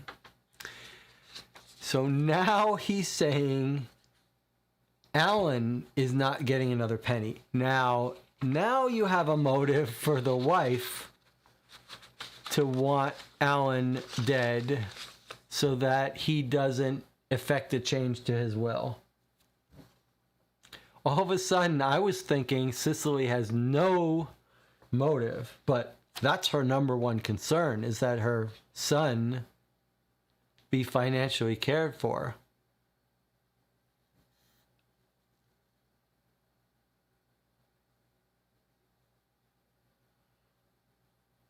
So I guess Alan and Cicely both have good motives to want him dead before he can change his will. All three people. Alan and Suzanne are both going to be written out of that will on Monday. That means Alan has motive to kill him before Monday. Suzanne has motive to kill him before Monday. And Cicely now has a motive to kill him before Monday because her son's finances are her biggest concern. We got 3 good suspects. Okay, let's read this last document. This is from the Birches, Wallingham, Lewes, and Sussex. Dear Lieutenant Schwab, many thanks for your letter of January 1st. Now that you've had an opportunity to review the evidence in the Prentice case without prejudice, I'm happy to furnish you with the reasons which caused us to refrain from bringing a charge against any of the witnesses who appeared at the inquest. So this is the police report, the final police statement. This is like the final statement in our first case, first Dennis Wheatley book summary. This is another summary. Okay. Miss Emmeline Merry. The witness lied at the inquest when she said that she had been to Whitedown Cottage to do her annual job on the morning of Saturday, September 12th. If you examine Exhibit E, a photograph of the kitchen taken on the arrival of the police that afternoon, you will see, propped up on the dresser, an envelope marked in pencil, Miss Merry, 15. This contained Miss Mary's weekly wage. It was always left for her to select in this manner by the deceased on Friday night, except on the rare occasions when he did not come down and upon which he sent her the money through the post. Jonathan figured this out. If Miss Mary had been at the cottage that morning, she certainly would have collected her wage, and she would also have emptied the dustbin which the torn pieces of the photograph taken by Smears were found. Her lie was dictated by panic when she was first interrogated by the police, and she was foolish enough to stick to her falsehood. But when we interviewed her again after the inquest and produced the pay envelope, she confessed that she had too much to drink the night before and overslept in the morning and not been to the cottage at all on the Saturday in question. We knew that because she confessed it to us. Okay, here's Samuel Tooney. The inference from Tooney's evidence given at the inquest was that he had purchased the bismuth tablets, which he later gave to Prentice in Liverpool. But on going further into the matter, it is obvious that they were the product of a loose chemist. Tooney's statement was unintentionally misleading. An interrogation of the chemist concerned produced an assistant who remembered selling the bottle of tablets to Tooney at about 3 p.m. on the 11th, so he evidently bought them on his way to the race meeting. He was fully occupied there during the afternoon, and afterwards, in following the deceased back to Whitedown Cottage, he had no cause, as far as is known, to wish the death of the deceased until the loss of his heavy bet, and he certainly had no time between then and his interview with Prentice to doctor any of the tablets contained in the particular bottle. Well, that's weird. So he made a mistake about explaining it that we should have been able to pick up on, but we didn't, but it's not important. Okay, here's Nathaniel Smears. There is little doubt that this man was endeavoring to blackmail the deceased, but he is not a professional criminal. Investigation has shown that for some 12 months preceding the crime, he had been conducting an affair with a Belgian woman of dubious character. This doubtless led to the peculation, if that is a fact of which he was accused, and his subsequent dismissal from the Prentice's company. His resentment at his dismissal does not, in our opinion, provide a sufficiently strong motive for murder. He could have gained nothing whatsoever through Prentice's death.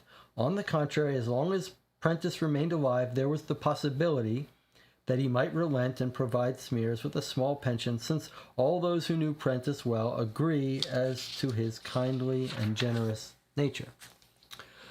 Further, in spite of the fact that Prentice tore up the dubious photograph and drove Smears out of the house by threatening to send another copy to Mr. Prentice, there was still a possibility that Smears might have extracted money from the deceased. Money was Smears' objective, not revenge. Miss Prentice has naturally been considered by us as a possibility, but we have evidence that she dined with friends in Bath on the night of Friday the 11th, and according to the statements of both her mother and the Daily Maid, she slept in her mother's flat there that night. She also lunched with friends in Bath on Saturday the 12th. Okay, so she's got a hard alibi that she didn't poison him that weekend, at least. Miss Hogman, this is Jonathan's subject. In this woman's case, there is no motive. The dead man was a lifelong friend of hers, and she made no protest when she learned her home was being used for immoral purposes. Well, she kind of did. Her maid provides evidence that she dined at Jasmine Cottage on the Friday night, slept there, and spent the whole of the Saturday morning working there in her garden. Okay, Alan, oh, this is fun. Alan Seagrave, the police have considered these two working together. Alan Seagrave and Suzanne Lestrange in collusion. Seagrave wished to marry Lestrange, and it is possible that she was equally anxious to marry him. He had no money except that which his stepfather chose to allow him, and she only a small income apart from funds proceeding from the same source. Robert Prentice was an almost insuperable barrier to the marriage of these two, but with him out of the way, not only would they have been free to marry, but possessed of ample funds to do so. If the movements of either were vouched for only by the other, we might suspect that one of them had visited Whitedown on the Friday night and contrived the murder. However, independent evidence seems to rule out this possibility. We have evidence that they lunched together on the Friday in a London restaurant, that Lestrange telephoned a telegram to the Richmond Exchange at 5:15 that evening, that Seagrave was at his home in Regent's Park changing into evening clothes 3/4 of an hour later, that they dined together that evening and danced until a late hour. The head waiter of the restaurant concerned states that they left there about 2 a.m.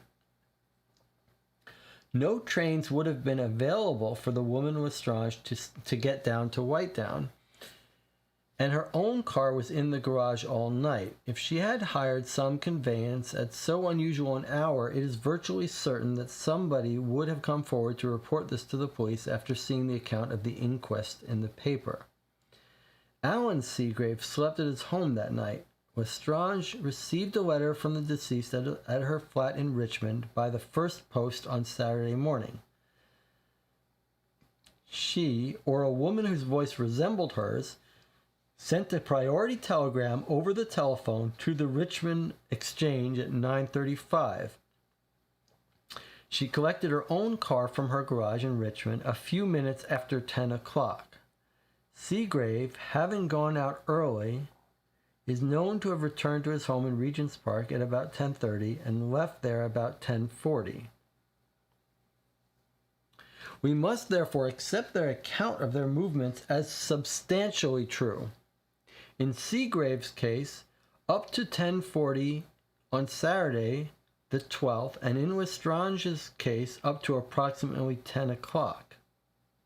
After those times, neither pretends to vouch for the other's movements, and so any theory of collusion becomes extremely unlikely. Okay, now they're considering Alan alone. Alan Seagrave had no motive for desiring his stepfather's death until he learned of his liaison with Lestrange on the Saturday morning. The theory, therefore, offers itself that this distressing knowledge may have sent Seagrave temporarily off his mental balance, and that he may have formed a determination to go down to the cottage and kill his stepfather. If this were so, we should expect the murder to be committed with a weapon or by some form of physical violence. This is what I said. The use of poison does not fit any such theory, particularly when it is remembered that strychnine is very difficult to procure in this country, and that it would hardly have been possible for Seagrave to obtain such a poison in the short time at his disposal.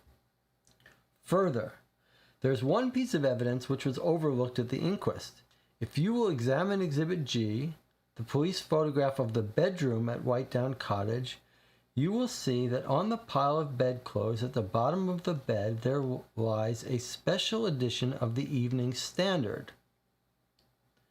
This paper is printed in London. Its earlier edition, which is called the Lunch Edition, is mainly concerned with sport and appears in the mid-morning. The special edition contains additional matter concerning the latest general news and does not come on sale until past midday, even in central London.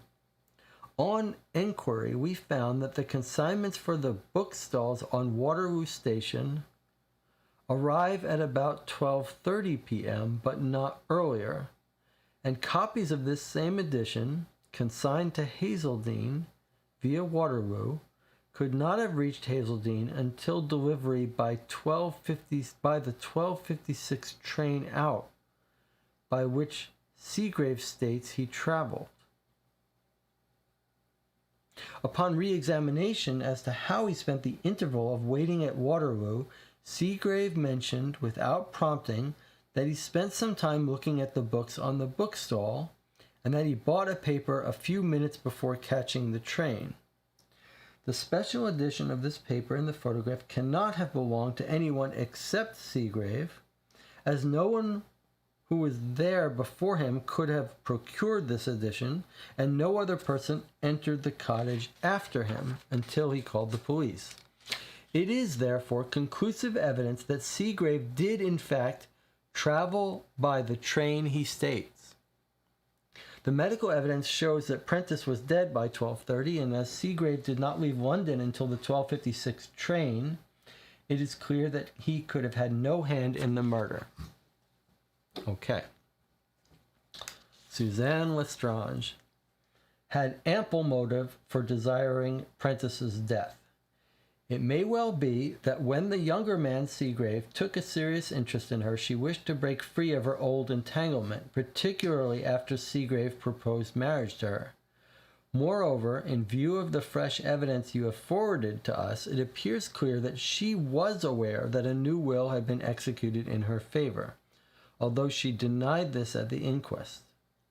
Whatever her relations with Seagrave upon the Saturday morning, therefore, 20,000 is a very useful sum, and if she was tired of her affair with the older man, she may have decided to free herself from him by taking his life. There is, however, in her case, a piece of evidence which was produced at the inquest, but the full significance of which was not then realized by counsel. I refer to the letter which the deceased wrote to her and posted on the Friday evening. The fact that this letter was delivered by the first post at Lestrange's flat in Richmond on Saturday morning, and that it was later found by the police on their arrival at Whitedown Cottage in the afternoon, while being the evidence which enabled us to establish the fact that Lestrange had visited the cottage now becomes evidence in her favor. You will see that much of the writing, both on the envelope and of the letter, has been smudged. It was in this condition and still damp when found by the police. So obviously it had got wet within a comparatively short time of the police finding it. In Sergeant Page's evidence, you will have observed that he states very definitively that on Saturday the 18th it was a lovely morning up to 1 o'clock. But at that hour a sudden squall blew up and it rained heavily. In Lestrange's statement to us, we have it that she reread the letter after she parked her car in the barn, which was used as a garage and lies some 100 yards away from the cottage.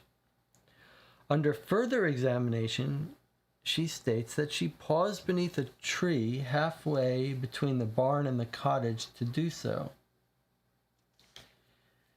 If she had arrived there before 1 o'clock, the letter would have remained dry and the ink unsmudged. But from 1 o'clock onwards it was raining heavily. Therefore, although she was standing beneath the tree when she reread the letter, numerous splashes of rain must have fallen on it to get it into the condition in which the police found it later. Let's see this letter. Does it look smudged to you? A little bit, I guess, here. Not that much, though. Unless they're saying in the inside of it.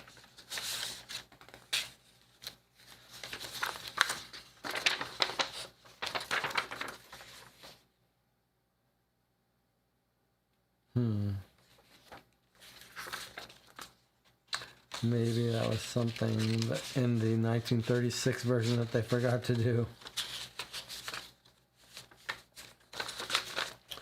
All right.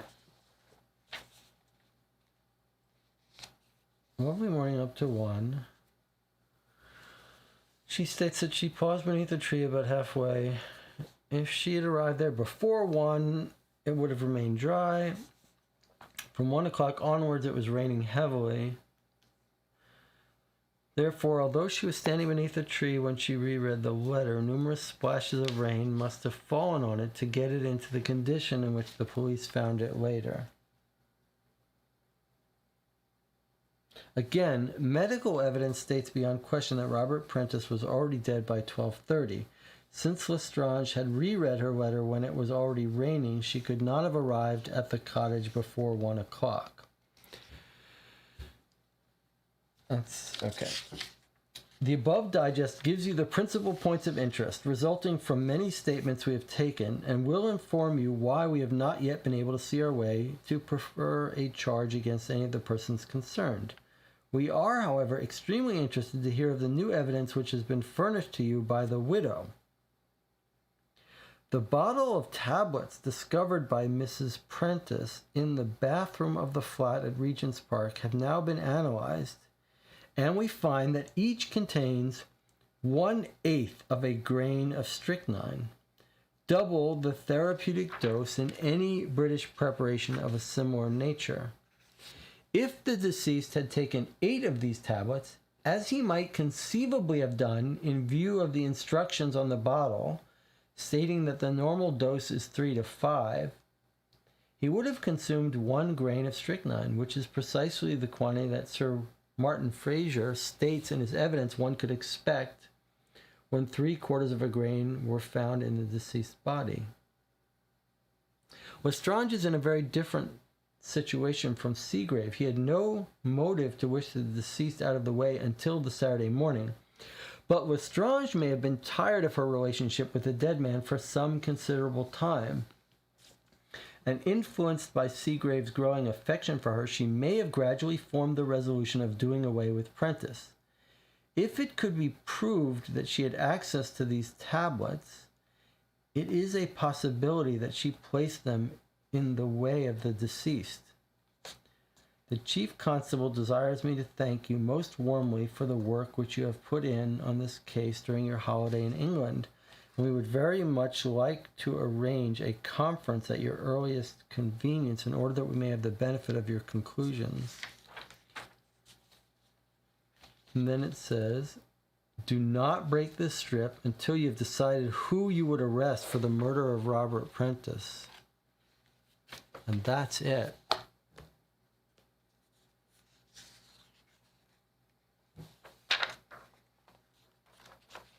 Well, that is a very fascinating end. I mean, let's talk about this for a second. I think when you compare this book, to the first book, Murder Off Miami,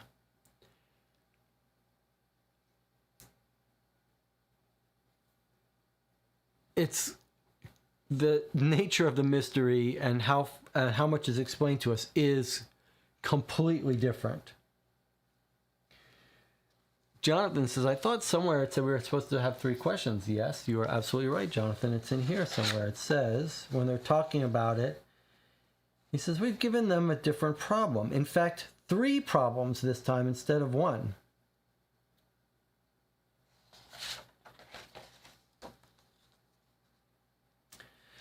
Whereas with the first book, when we got to the end, we thought it was very clear what happened. We knew everything. When we read the solution, we were right, although the solution did give us some things that we hadn't picked up on, things in a photograph, whatever. And the sort of police summary was completely accurate. It was like, just the facts. Here are the facts. This is what you know. And our solution was consistent with the facts. This has a completely different feel. We do not have the evidence to prove who did it. And in fact, that summary at the end is again giving us sort of a, I guess in one way it's a little similar. It's like the final thing is telling us, hey, everyone's got good alibis and they're all ruled out, essentially. Although it is suggesting to us, hey, if you can show how Lestrange, if it could be proved that she had access to these tablets. So the question is, is there anything that suggests that she had access to the tablets?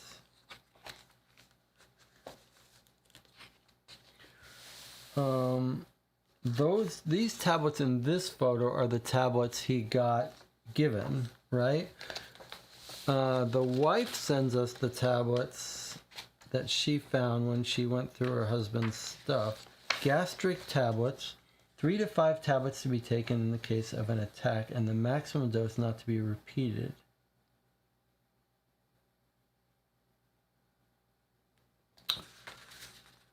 Gastric tablets. Well, in the newspaper, there was description of tablets.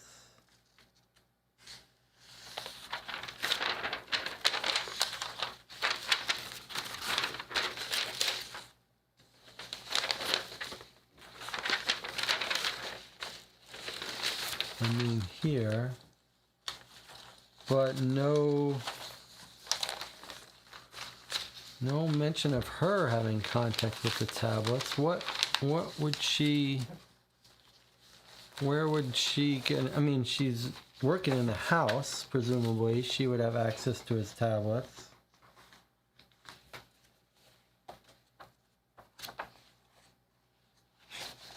I do still think the theory is the strongest that she had two paths to get money. One is through the Robert Prentice, and one is if the Robert Prentice dies and she can marry the son. I don't know about this smudging letter. Is it possible? I want to read what John says. Alan could have brought tablets back from the continent. Lestrange has an aunt and uncle. Did they live abroad? Could they have sent her tablets? That's interesting. Let me read that again, what it says about the tablets. The bottle of tablets discovered by Mrs. Prentice in the bathroom of the flat at Regent's Park have now been analyzed. Each contains 1/8 of a grain of strychnine, double the therapeutic dose in any British preparation. If the deceased had taken 8 of these tablets, as he might conceivably have done in the view of the instructions in the bottle, stating that the normal dose is 3 to 5,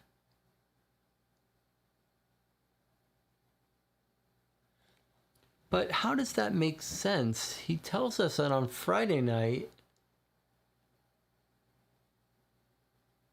he gets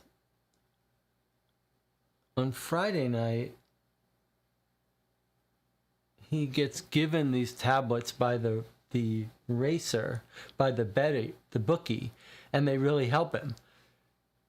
So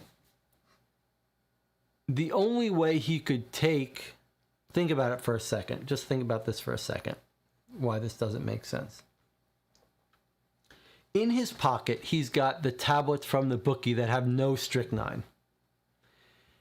The night before, he took one of them and they really helped him out. No pills of any other type are found in the cottage. So obviously he did not consume the old pills that had strychnine unless someone came and took that bottle away. So, and then brought it back to the house. That seems very odd.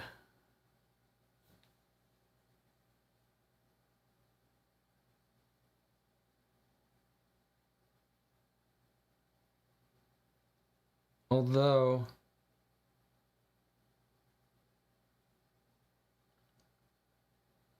I was trying to think of another timeline for the telegrams. Like, is it possible? I was just thinking, did they go there to get the pills? I think that was one of Jonathan's theories, that they went and cleaned up and got the pills that killed him.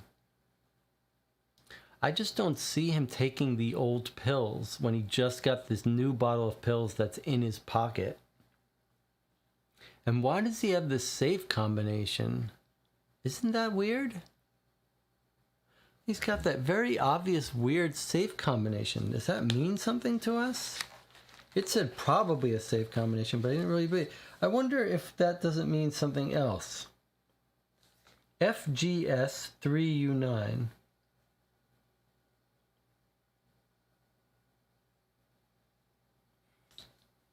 The only reason we think it's a safe combination is because the detective writing it down says he thinks it was a safe combination. But we shouldn't assume that to be the case.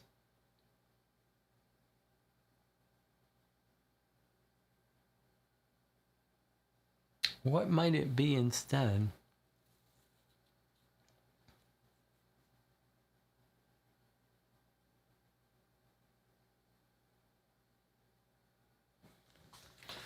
The pills that the wife says she found, gastric tablets. Doesn't say what their origin is. How strange. She just says it was in the bathroom. Oh, I had a thought I wanted to bring out. The story from Lestrange, okay, about the smearing of the letter. Okay, so let's see what it says.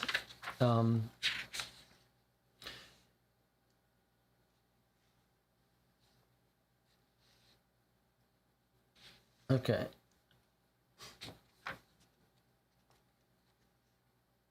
Letter found. You'll see much of the writing, both on the envelope and of the letter, has been smudged. Still damp. Oh, still damp when found by the police. Okay. Still damp when found by the police. Oh, that's troublesome. I was gonna say maybe it got smudged when they had the fight and she just came out of the shower.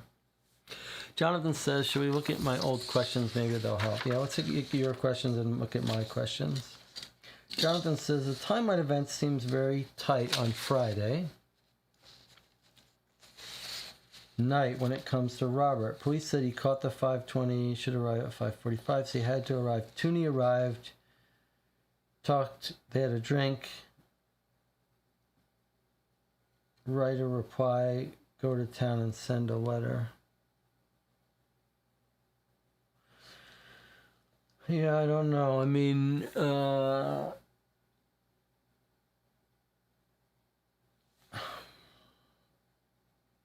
don't know. That doesn't really bother me. Let's see what else. Something about that seems off to me. So you're saying on his Friday night schedule where he goes to the racetrack, comes home. I don't know. It doesn't seem so bad to me. Why was Robert calling the postmistress Saturday morning? We know the answer to that, right? It wasn't that Robert was calling the postmistress per se. It was that Saturday morning, Suzanne sends him a telegram saying she'll be there for lunch.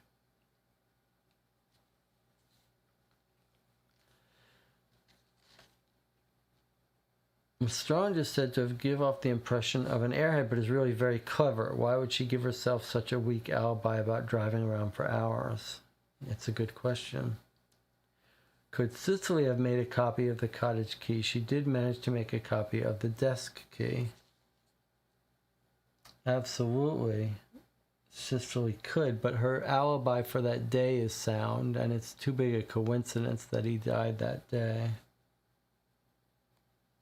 If Mrs. Hobgen and Robert had been friends, had there ever been any romance? He didn't have much friends? I don't think so. And we don't know anything more about the will. Could someone have given Tooney poison pills to leave with Robert and switch them out? I don't see how. He's a bookmaker. They don't know him. And he just bought those pills in his pocket that afternoon. How could he couldn't have... The fact that Robert Prentice won $1,000 was such a fluke of luck. So they set up Mary as the maid. I think we've got Mary figured out. She's just a irresponsible maid. Does the fact that on the first floor you can see above the trees surrounding the cottage, but on the ground floor you can't matter? I mean, there was that interesting description of how they rearranged the house so you could see out of it, but I'm not sure.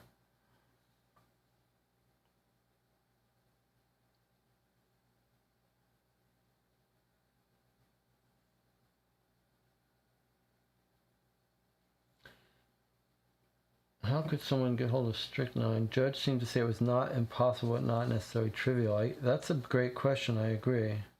Can I? So I got a quick observation. Jonathan says, I think the idea of someone inviting someone in, having a drink, reading a letter, writing a reply, going into town to mail the letter in 30 minutes seems very tight to me. Yes, you're right, but don't forget, he was told everything he was told on Friday. Oh yeah, Friday. When did she wire him to tell him that she's not coming for the weekend? Let me see what my notes say. I'm just saying he mailed the letter at 6. He may have been thinking about it and writing it earlier.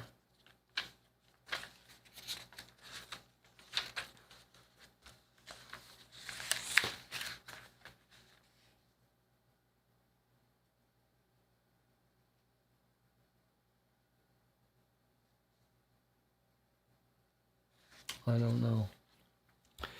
don't know. The Friday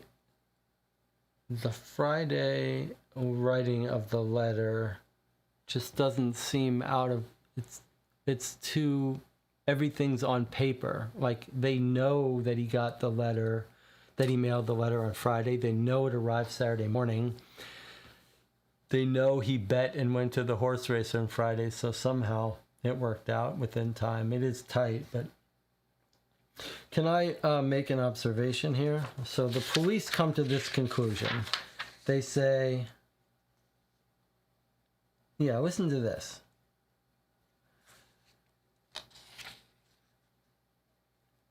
The weather on the Saturday the 12th was a lovely morning up to 1 o'clock. At that sudden hour, a squall blew up and it rained heavily. Lestrange's statement to us, we have it that she reread the letter after she parked her car in the barn, which was used as a garage and lies 100 yards away from the cottage. She states that she paused beneath a tree halfway between the barn and the cottage to do so. If she had arrived before 1 o'clock, the letter would have remained dry. But that's not logical reasoning, right? The logical reasoning is, okay, she was reading that letter under that tree, right? That doesn't mean she didn't get there before then. She may have gotten in at 11 a.m., went and put the poison, whatever, gone out, sat by the tree, read her letter, waiting for him to die. Waiting for him to have his breakfast. That just because the letter's wet, even if you assume it got wet from that rain that happened at 1 p.m., that does not mean, Jonathan's true, she would have had to go back out and wet letter and then gone back in and left it. It's true, she did leave it in. But what about that, Jonathan? She goes in, she gets there early. She can see that he's upstairs. She sneaks in. She puts the poison in his coffee, mixes it up, goes back out. Right? The garage is 100 yards away, so he may not have heard the car. And then she just sits under that tree, waiting. Reading the letter, thinking to herself she's getting her revenge on this old lecherous man. Waiting for him to drink his coffee and die, which he does. Then she goes in. She wipes down all the handles to get rid of all her fingerprints. She goes to freshen up. She leaves the letter by accident on the counter. Let's read her statement of how that letter came to be left. That's still my best theory of what happened. but I want to read what her explanation for her activity. Okay, Dead Man's Mistress. I'm looking at the paper here.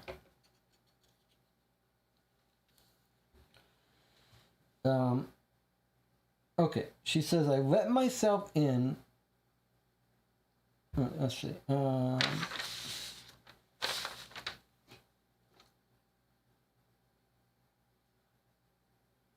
Okay, she's saying,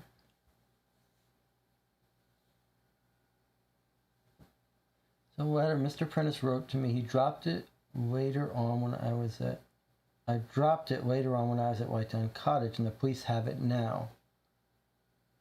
Mr. Seagrave saw that soon after it was delivered at my flat, and of course, it made the whole situation clear to him. Okay, tell me about the weekend.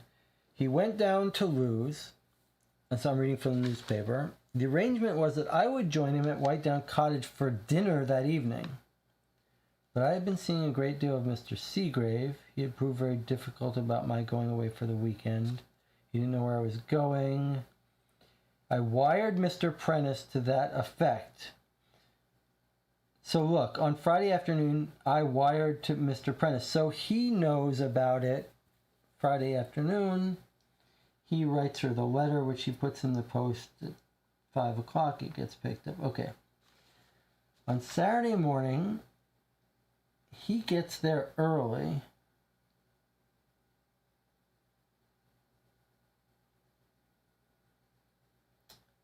He was upset. Now it's 9:30. How long did the conversation last? About an hour. Then did you go straight to the cottage? Well, I went around to the garage to get my car about 20 minutes after Mr. Seagrave left me. What time did you arrive at Whitetown? I arrived at 1:30. But the journey takes less than an hour and a half. What were you doing in the meantime?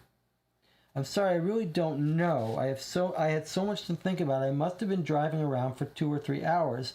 I was so worried about the situation that at one time I felt I couldn't face Mr. Prentice, but at last I decided to go down and see him and make a clean breast of the whole business. I let myself in with my own key and called upstairs to Mr. Prentice. As there was no reply, I went into the kitchen. So she's telling us here she has a key. That's the first little clue. The witness faltered. I found him twisted up on the floor. I realized immediately that he was dead. An awful feeling of panic seized me. I ran out of the house, jumped into my car, and drove away. Did you call the police? No, I just ran out of the house. I know it sounds callous. I don't even remember dropping the letter, although I had it in my hand and was reading it again just before I entered the cottage. It must have fallen from my bag when I took out my handkerchief and dabbed my face at the mirror before stumbling out of the house.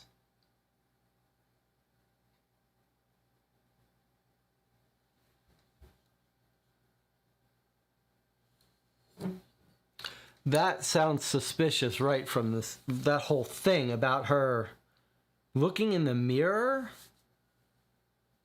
before she's running out. She takes out her handkerchief.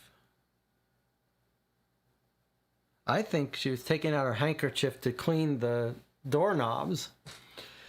But can we see where that letter was found? Was it found?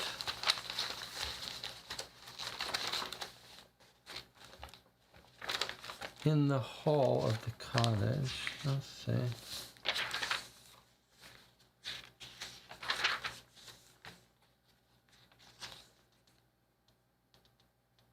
Exhibit H consists of an envelope and a letter addressed by the deceased to Miss Suzanne Lestrange. It was posted in Furley at 6:45 on Friday, delivered to her in the morning.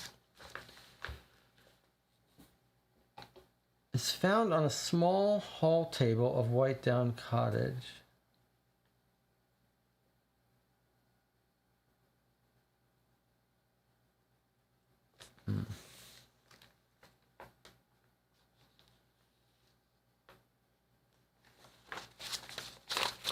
I wonder if there's some other evidence how she would get the pills.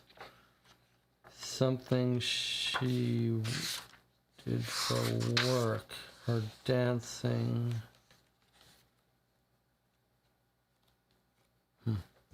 Let's see what Jonathan says.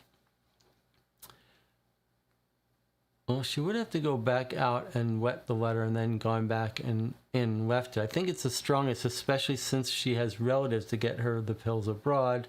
Also has actor friends to impersonate her voice. But this does involve taking others into confidence. But without the letter, she would have had her terrible alibi, right? Yeah.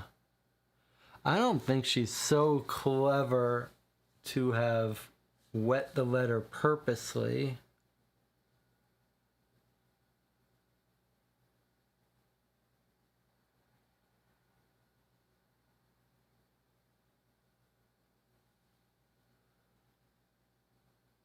Jonathan, what is your point about having actor friends to impersonate her voice? Why does she... You're thinking there's a statement there about her leaving the telegraph operator says someone, either her or with her voice, left a message for him that to expect her for lunch. Right? You're saying, oh, she could have had someone do that with her voice, but why? There's no reason why she couldn't have left that message, though. That doesn't invalidate her timeline.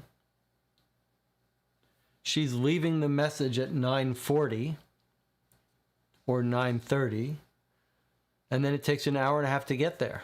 So she leaves the message saying, expect me for lunch at 9:30. Then she drives there, and she's there by 11. She's there by 11, but she doesn't walk in. Or maybe she does walk in and poison him with him, or she sneaks in and poisons it while he's upstairs in the bath.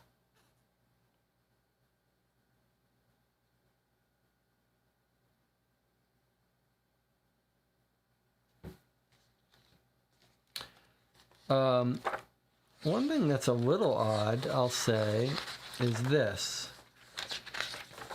The alibi for Alan. Okay, this is a little weird, right? The alibi for Alan is explained to be this newspaper, right? And the cops say, hey, this edition of the newspaper, somehow we're supposed to know, only came out at 12:30 or so, and it could only have been gotten by the train station. And so only Alan could have got that paper and at the train station and brought it. But here's my question. Why is Alan leaving the paper on the bed?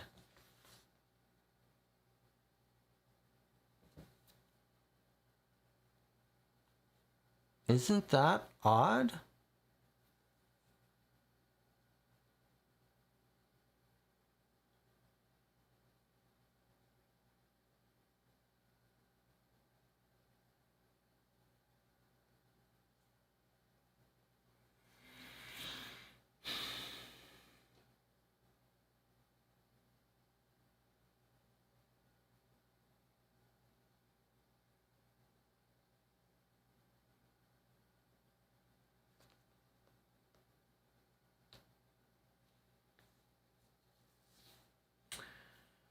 Jonathan says Alan might have used that phone to call the police. Oh, that's not a bad theory. That's not a bad theory.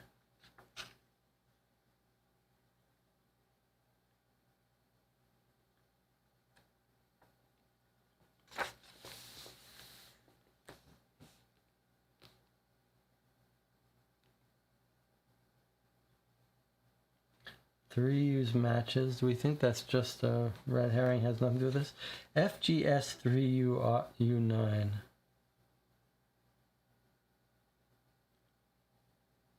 What do you think that is?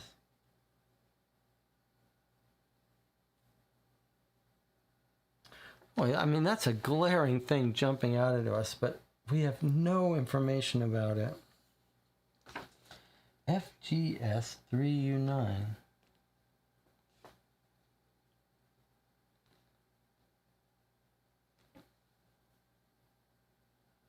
License plate.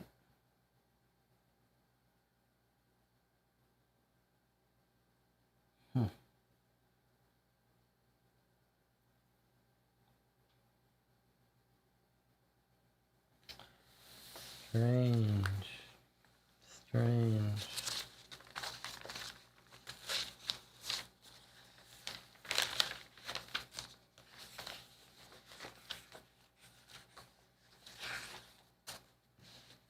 What were my questions that I wrote down? Jonathan says, I think it's worth looking at the crime scene photos to see if there's anything that points more towards Lestrange. Yes, let's look at the crime scene photos. I wanted to write down, I had some questions. Okay, here's some questions I had. There's the picture under the chair that we're told looks like someone shoved it in there quickly so that it wouldn't be seen. Who did that? Why?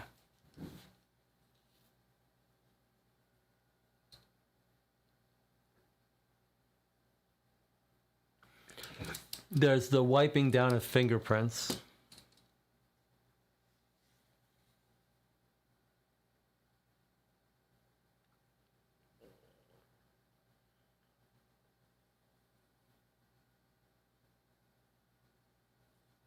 Who wiped down the fingerprints? This gets back to our theory that Alan might have thought that Suzanne did something, but why wouldn't he tell us about that now that he doesn't like her anymore?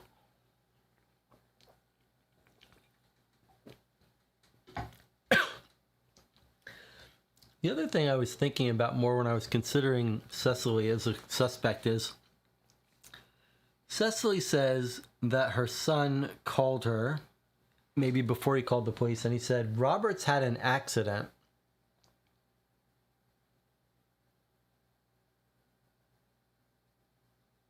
Come home. And then the mother says, well, he just said that to spare my feelings so that I'll find out when I get there. That seems a little suspicious to me.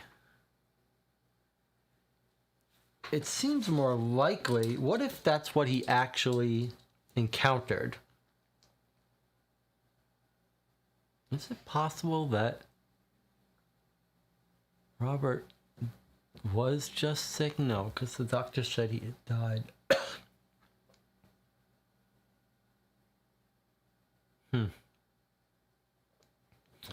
Let's look at the crime scene photographs again. I guess, in fairness to the game, there's a little bit of smudging here. It's very hard to see. Oops, where's the... There's a little bit of smudging there and there. Boy, not much though.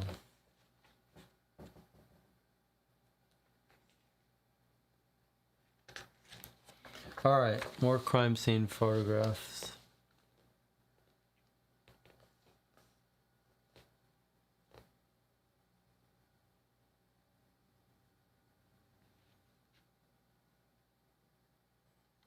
So lots of smoking. Her perfume area. But we know she spent nights there, so why wouldn't her area be there?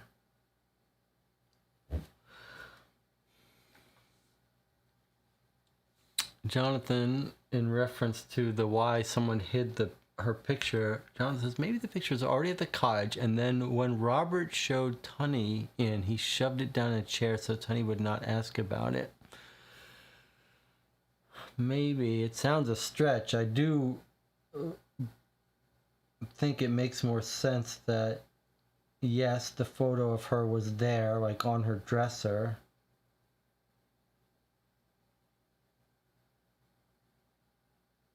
And that he hid it when someone came round. What if it was the wife that came round? That would be reason to hide her picture, right? Or the son, for that matter.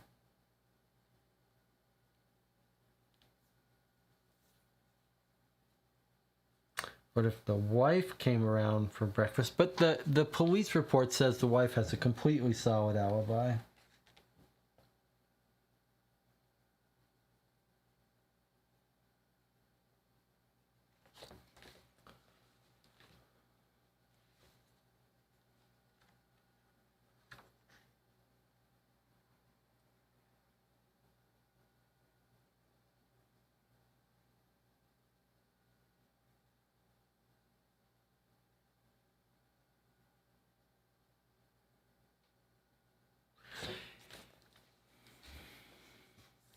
If he's being poisoned gradually, then it doesn't matter what alibis anyone has. They could have put that poison in his possession earlier, but that would still make it Lestrange or maybe Cecily. Those are Belgian matches and Matchbox. What? That's pretty huge.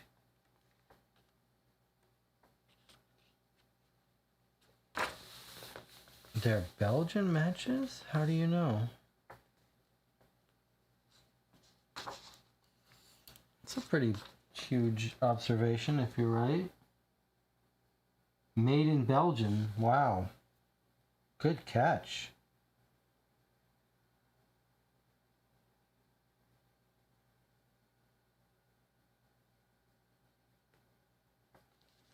That's a pretty good catch. Maybe we should think about this more. Belgian may have strychnine tablets.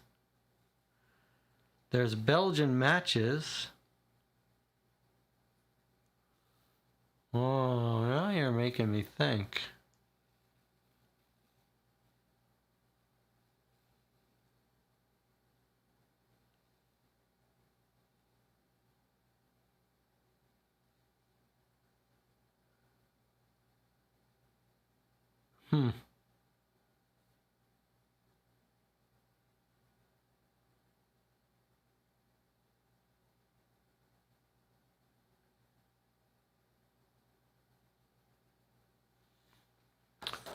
Well, why does he have Belgian matches?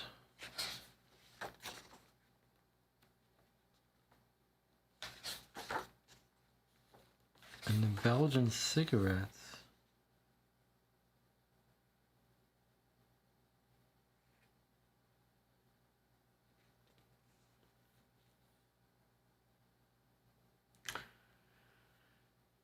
But what is Smear's motive? Is it possible that Lestrange hooked up with Smears?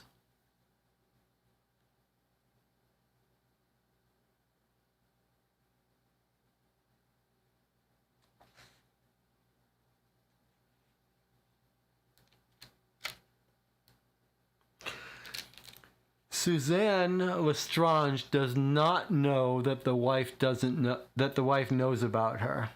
Is it possible, Jonathan? This was a theory you actually postulated on our last playthrough. Is it possible that Suzanne and Smears were working together?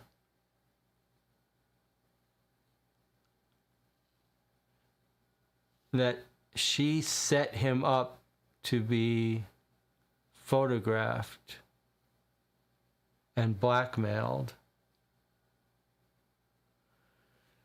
But how does that make sense for the... That would make sense how she would get the pills. But how does it... Police confirmed that Smears had an affair with a Belgian woman, and I guess we could read that again.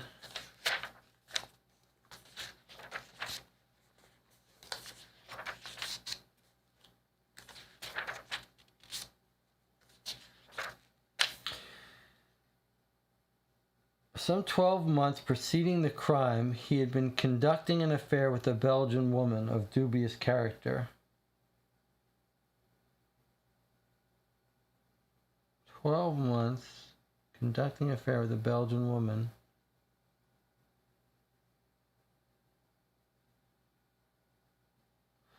I mean, Westrange isn't Belgian, right? So it's not like it's her. And as they point out, why would he be killing him?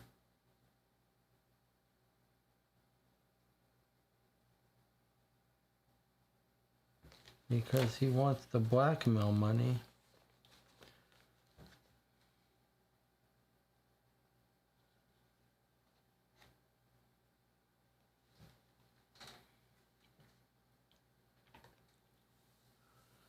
Jonathan reminds us that Smears and Westrange are connected through Hogben.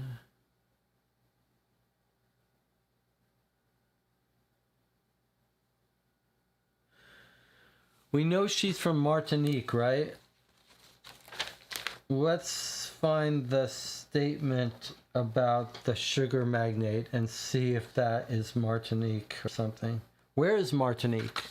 Is it in Belgium? Can we check that out? Let's see. I'm going to find... Jonathan, can you check where Martinique is? I'm going to see if we can find out...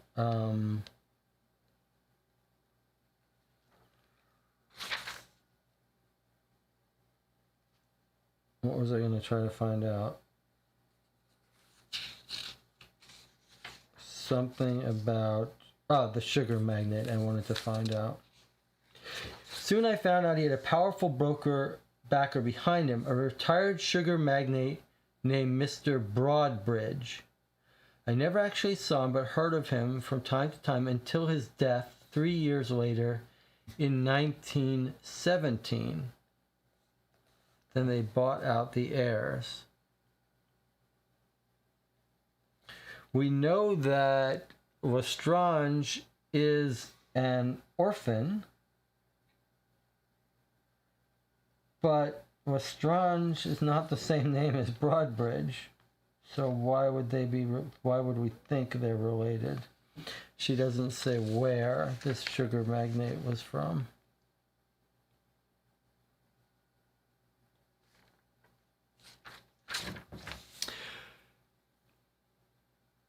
MS Dasher says it's in West Indies, and Martinique is Caribbean island that was related to France, so that doesn't seem like it's Belgium. We have no evidence of them colluding, but Jonathan, the fact that the fact that those matches are Belgian, and it looks like someone's hanging out there smoking a whole bunch of cigarettes. In that ashtray looks filled with cigarettes.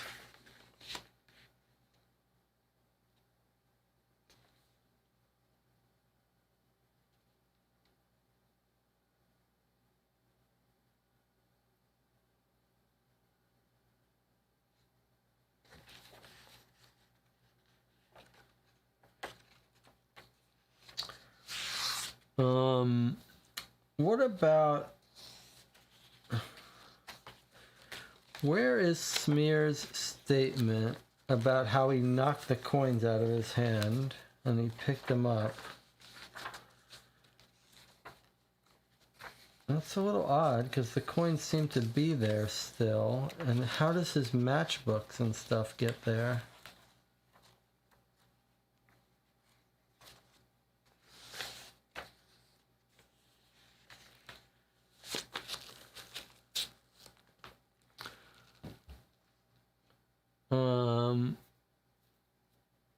Yeah.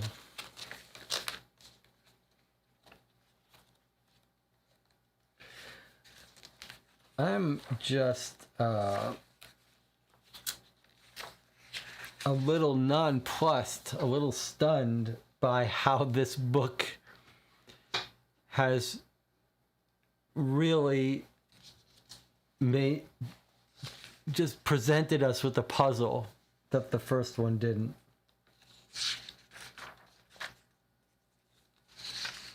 There's little doubt that he was endeavoring to blackmail. Where's the statement from Hogbin about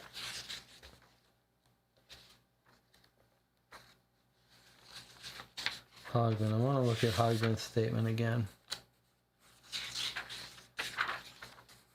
Okay, so she talks about the sugar magnate. The war broke out. He was about to go into the shipping business. He took her. I think we're reading too much into it. She has no reason to want to wish him ill will.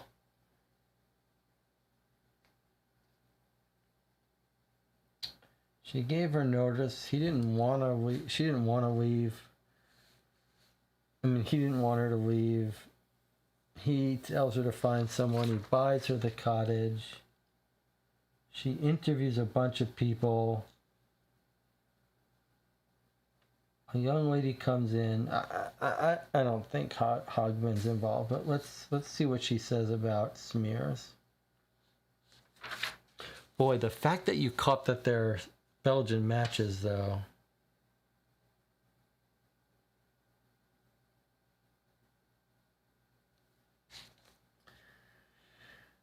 Regard to Nat Smears, although we were stepbrother and stepsister, we had not been brought up together. During the 18 years, I saw very little of him. He did confess to me that the reason for his being practically penniless was an entanglement with a Belgian woman upon whom in the previous 12 months he had expended all his savings. He sought me out at White Down Cottage with the view to asking me to act as intermediary on his behalf and plead his case with Mr. Prentice. But he found Mr. Prentice and a young woman who was unknown to him. Mr. Prentice, obviously annoyed at being discovered, slammed the door in his face. He visited me, he went back to his home, took up residence in the Green Bough in Furley.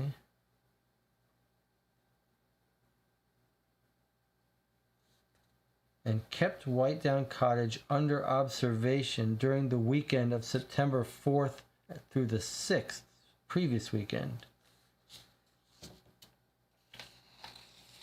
He stole up to the window in the dark, secured his photograph,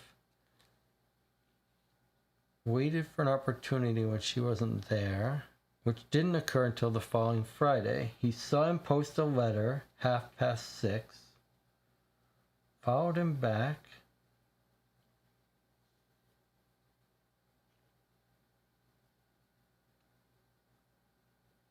attempted to blackmail him by producing a print of the photograph. He refused, apologized. He's normally gentle.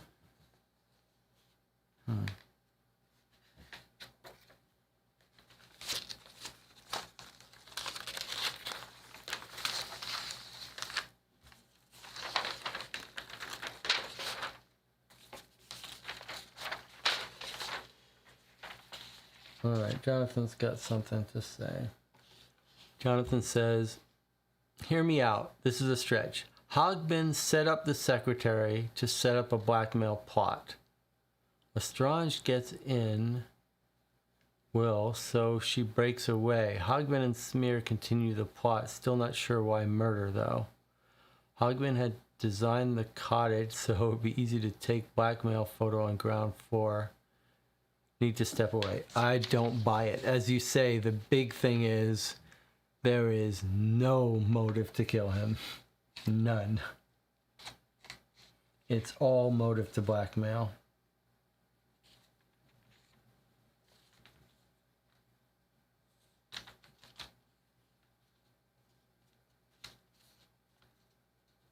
I'm reading the newspaper about it.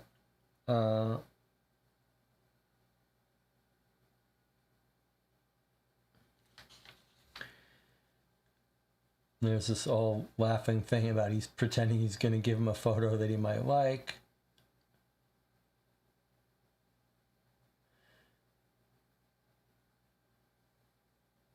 Did you never see him again? Never.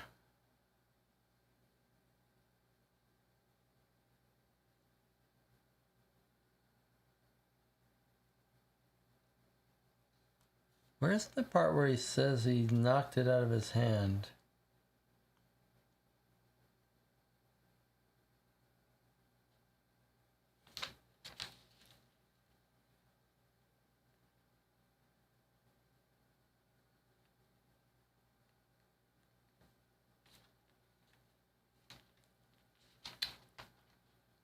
Well, there's a photo of him. I didn't even notice that before.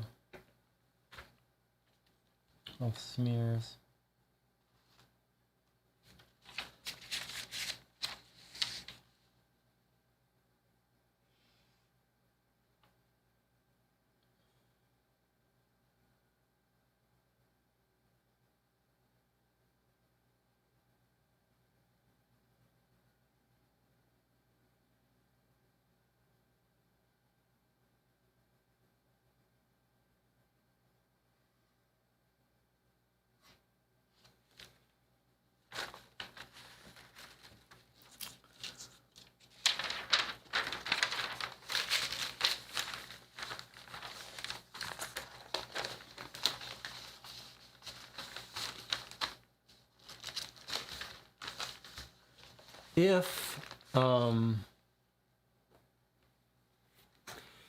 If the woman that he was spending all his money on was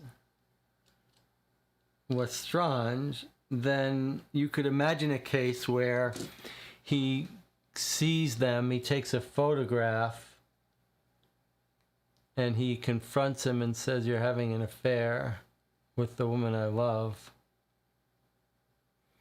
Jonathan says, 3-part problem, 3 accomplices, Hogben, Smears, and Lestrange. To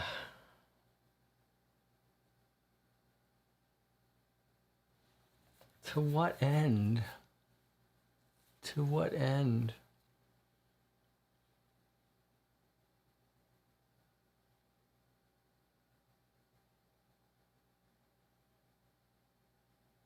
It's too complicated. I mean, I see where you're going. But think about this. Think about this for a second. The wife finds strychnine in the bottle of pills in their house, suggesting someone's been trying to poison and kill him slowly for the past months.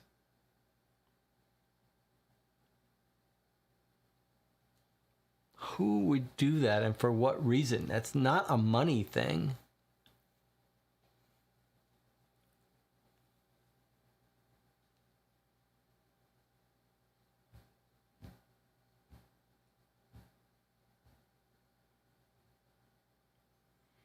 My best guess is it's Lestrange. Although,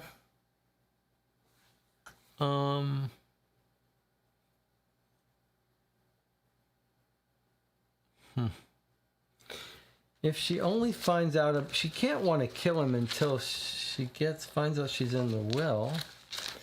And she doesn't find out she's in the will till September 9th. That weekend, I shall miss the post.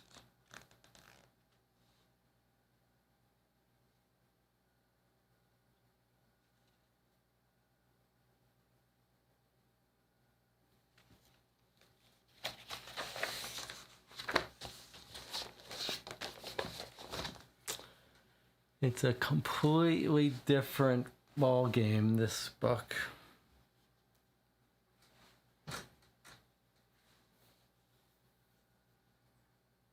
Belgian matches, an ashtray full of cigarettes. Let me see I thought it said it found all that stuff in his pockets. Let me see if that's really true.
Living for the last 10 days.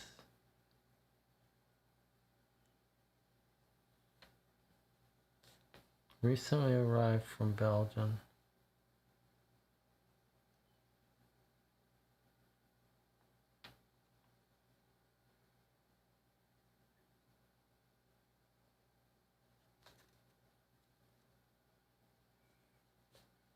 Okay, here's because the blackmail pot. Yes, think about it. The smears has just come in 10 days ago. It's 10 days ago that he's kicked out and fired. Like very, very recently was he fired for this affair. But the secretary, Lestrange, has been working there for years. Right? 2 years. So it can't be her. She's got 2 years at working with this guy before this blackmailer shows up. Jonathan says, did you see my observation about Hogbin setting up cottage to be easy to take blackmail photo with bedroom on the ground floor? Boy, that's a good observation, though.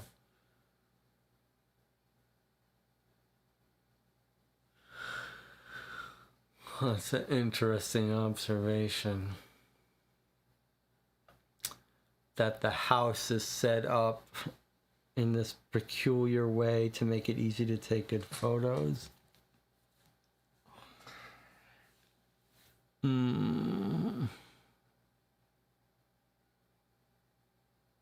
But then why kill?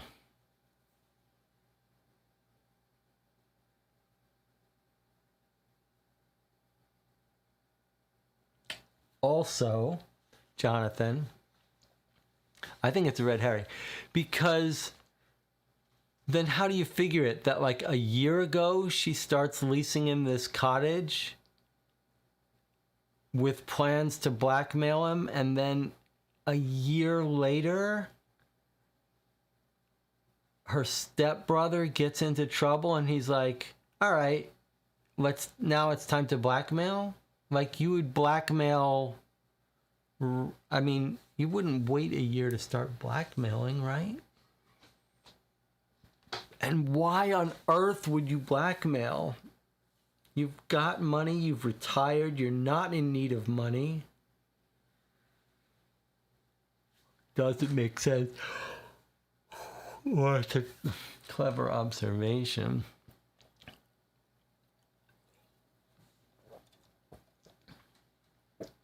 She talks about how she's barely talked to him in 18 years. I don't see it. And then she voluntarily admits that he tried to blackmail. I mean, she's coming clean. I don't see it.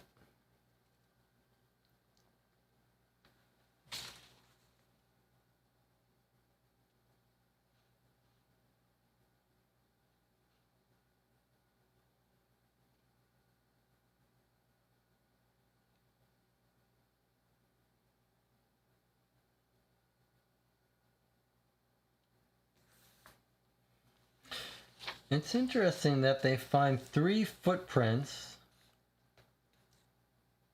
on a soggy portion of the path near the gate, tally with those of Alan Seagrave, who found the dead man. But how come no footprints of the woman, Lestrange, who gets there after it's raining?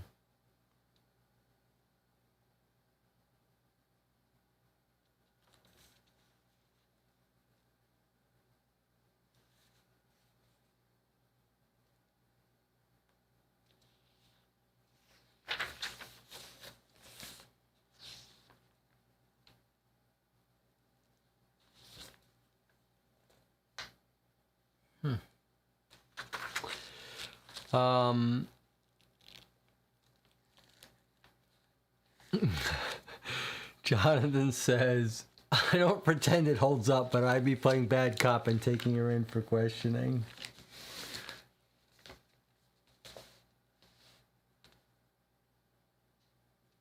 Miss Hogbin, the dead man's ex-secretary. Anything in her photo of importance? I see a book.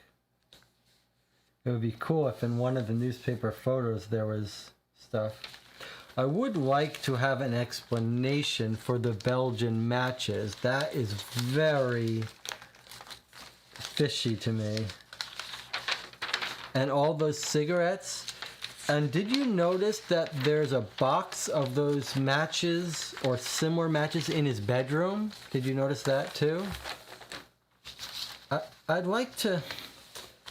Or are those the same box? I really thought that what we saw on that crime scene photo was the contents of his pocket. I believe this is the contents of his pocket. So there's your Belgian matches, right? Okay, it does say made in Belgium. But now look at here, the dresser of his bedroom. Can you see there's a box of matches right there that looks to be the same brand? That's the same brand. And full of ashtrays and 3 matches. I need to know if this is the 3 matches and the matchbook the same one that's here, or is there 2 matchbooks? Like, where are we told where those were found? Let me see this. Exhibit D. In Exhibit D is a photograph of the contents of the dead man's pockets.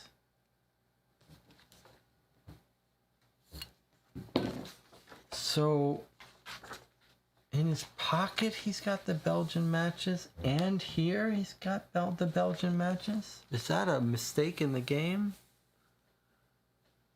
What does that mean? Why is this Belgian man's stuff all over this room?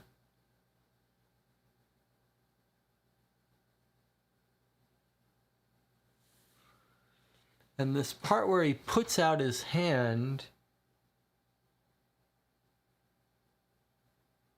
and knocks it up.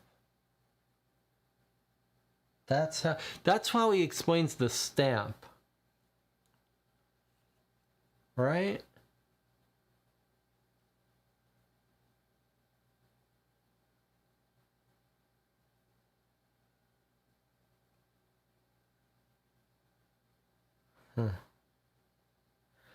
That's how he explains the stamp. He tells this story about how he opened his pockets to show Prentice what he had, and Prentice knocked his hand out of the way and said, "Get out of here." And then he says he collected the coins and stuff.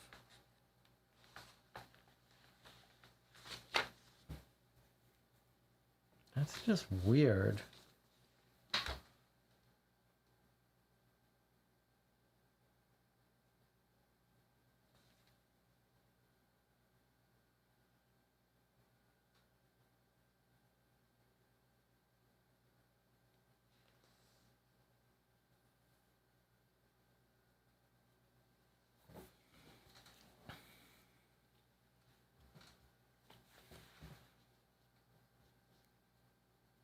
That's weird. Jonathan says there is the book in the Hogbin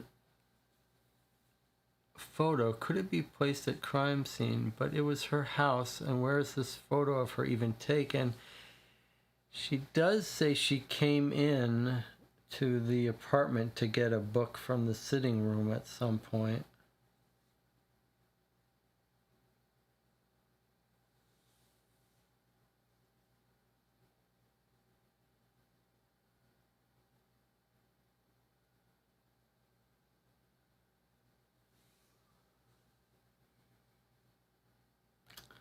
There's no motive. There's no motive. Let's take a 10-minute break and then we'll make our final thoughts, I think, and then maybe just open it and read it. I'm not sure. Depends how we're feeling about solving this, but let's take a 10-minute break.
Okay, we're back. You're watching Co-op for Two. We've been playing the second session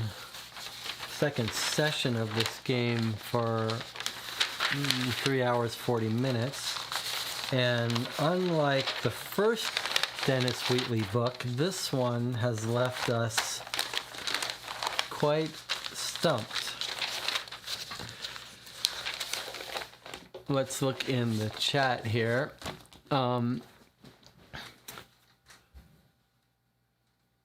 Jonathan says, in Exhibit E, I think there's some piece of jewelry under the table. It is extremely hard to make out. It's right above the part of the carpet that looks like a T. All right, let's find this.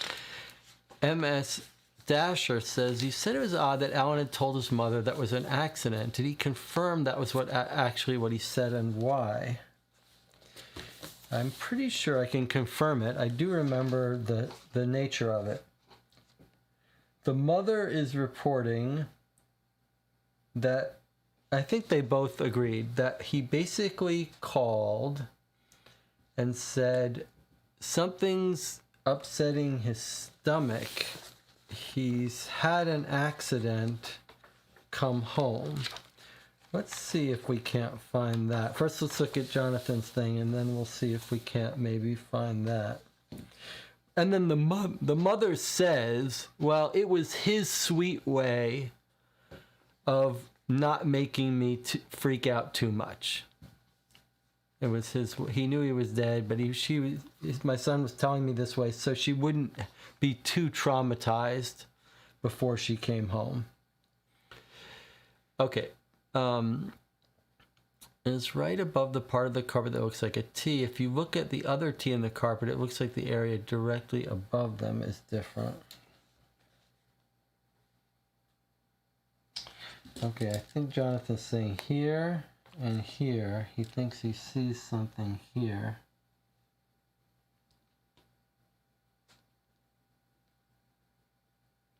I mean, I really like the idea of studying this picture for some clues. It looks like there should be something, but boy, I don't know how to say what that is. There's no way to zoom that in. I mean, I can give you as close up a view as we can. I don't think it's going to help. It's right here.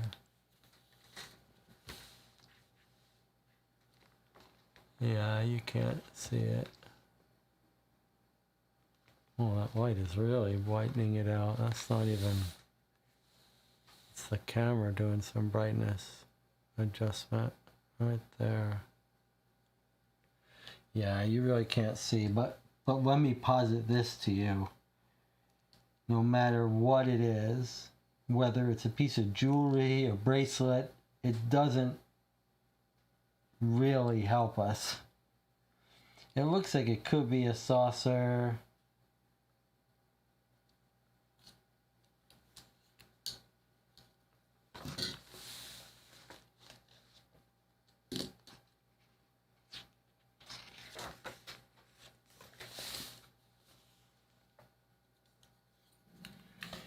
You really would think that there might be some evidence in one of these photos here.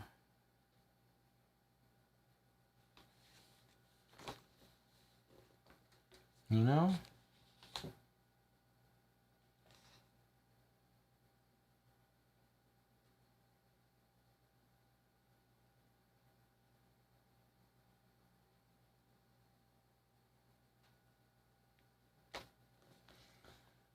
There's all the tins.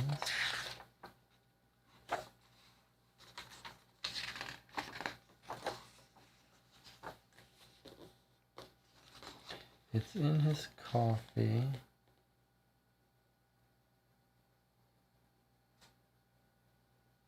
Or maybe it's a piece of bread. He's got his knife, his spoon, plate, napkins.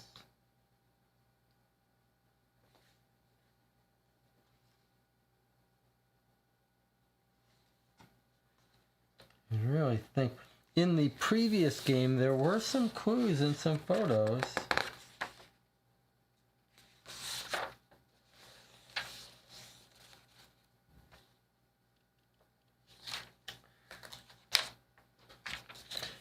Here's one statement. Here, this is important. MS Dasher, this gets to your thing. On September 12th, Alan telephoned me at Bath to tell me that Robert had had an accident. He had taken something that didn't agree with him. So I was to come up to London at once. That was my darling boy's way of breaking the news, which he gave me when I arrived in London, that Robert was dead. So, like, how did he know he had taken something that didn't agree with him?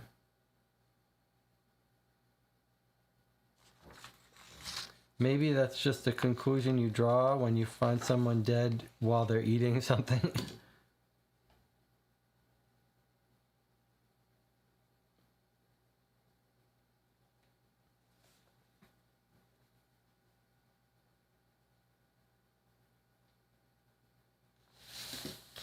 I mean, let's say this. Let's say this for a second. Let's pause for a second and say this. All this Belgian stuff in the house, Belgian matches in his pocket, ripped up photo. The Belgian guy does have the best opportunity to poison him. Like, did he come over for breakfast? We know he's been watching this place.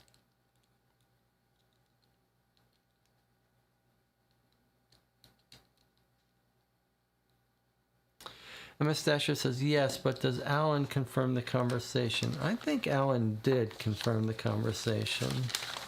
I mean, that's a conversation with his mother, so they're going to protect each other anyway.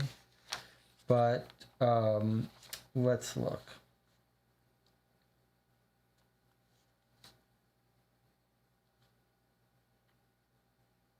He confirmed he was dead. He visited the other rooms to see if there's anyone else in the building. Finding it empty, he telephoned the police. Using the instrument downstairs in the bedroom. This is what Jonathan said. That's why his newspaper was in the bedroom.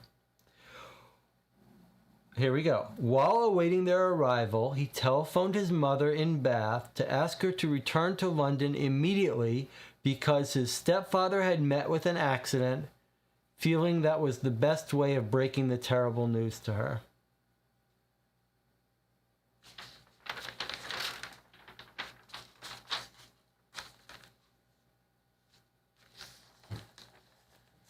But first he called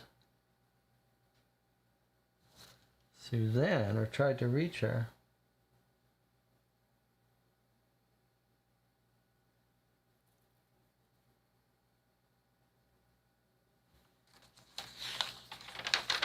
So, I mean, if the Belgian guy is keeping a watch on this apartment,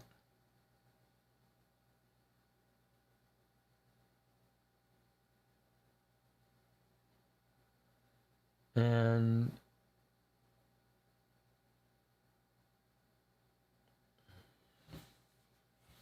just reading this other article not related to us about Harry Preston Fund. Is it possible there's something in here that's related to us?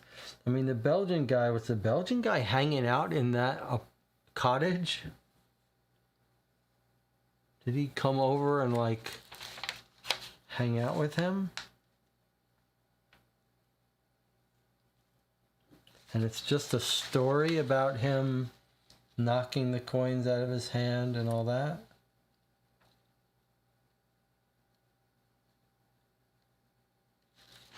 This seems bizarre.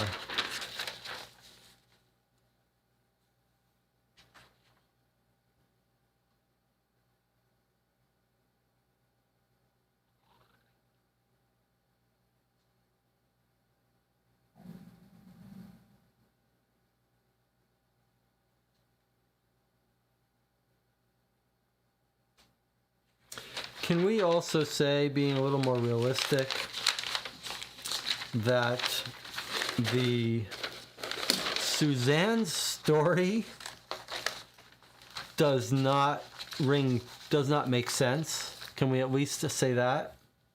Like, she drives around for a few hours. She gets to his house. He's passed out on the floor.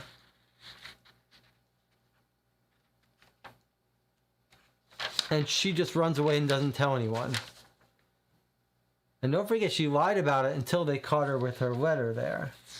Like, that doesn't quite make sense, does it? Like, wouldn't she tell someone? Wouldn't she check his body, make sure she's okay? See if he's okay?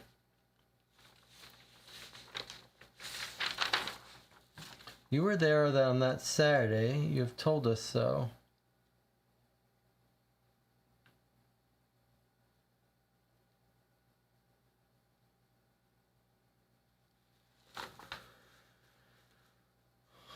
She goes to the court. Everyone's looking at her. Clear voice. Some sympathy.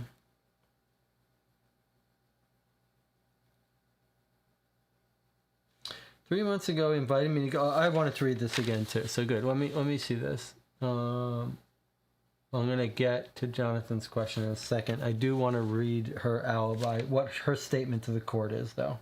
He says his wife had just gone away to stay with her invalid mother. They can't be seen in public. Did you live with them? Oh, Alan, okay. Tell us about the weekend. On the Friday, he went down to Lou's races. The arrangement was I was joining him that evening.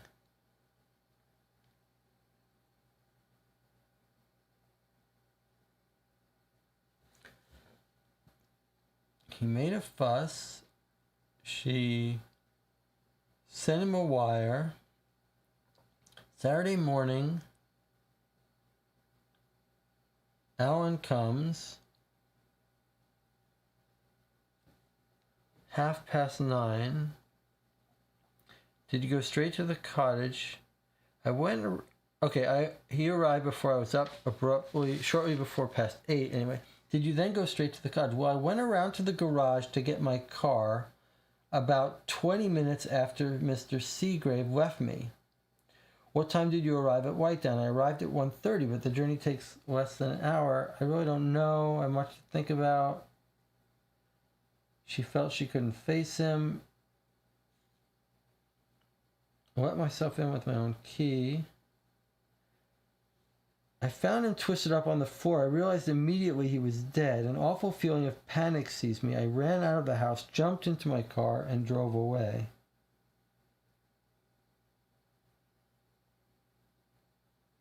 She doesn't mention reading her letter here.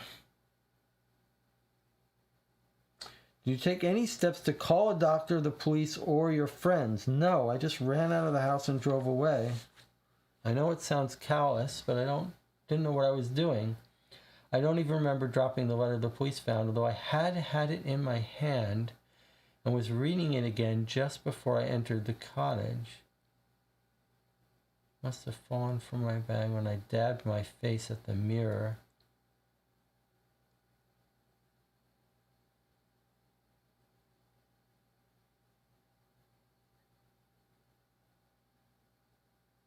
Were you aware of the will? No.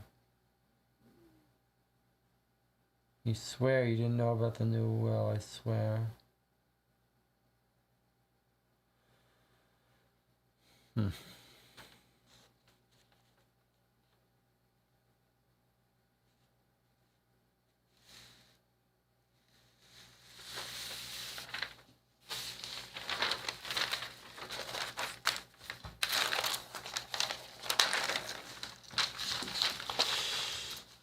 Okay. John says, what is underneath the foreground lamp in the bedroom picture? Well, it's very hard to see what's going on in that bedroom picture of the lamp, but can you be more specific, Jonathan? What do you want us to look at? 2 packs of matches, of the Belgian matches, or at least one. Lots of cigarettes.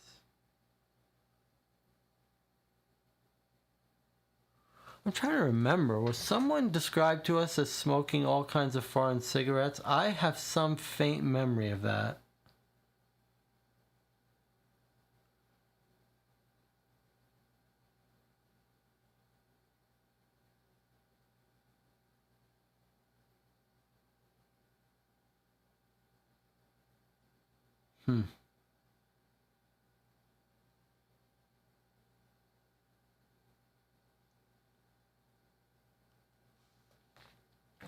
I don't know what this object is here.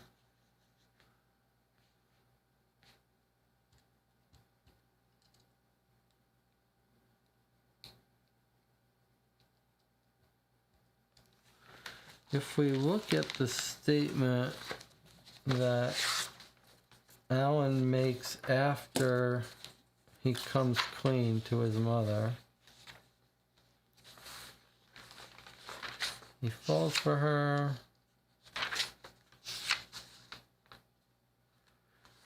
Alan could have gotten access, because I think Jonathan mentioned this, he was in all these different countries. He could have gotten access to the different pills.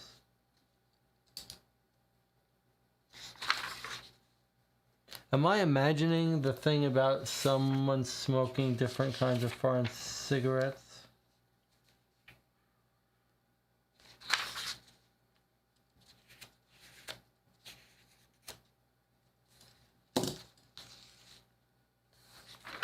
He opens the letter. He's super mad. They argued. Tries to go to his friends.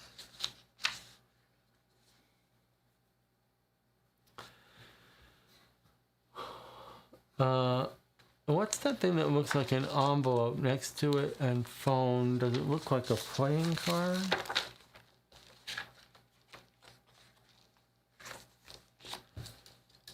Here, you mean?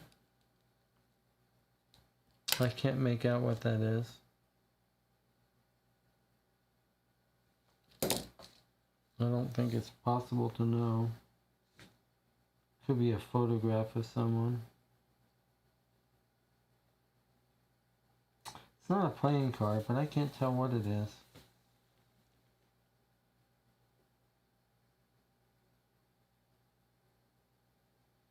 Even more confusing, I can't tell what this big thing is.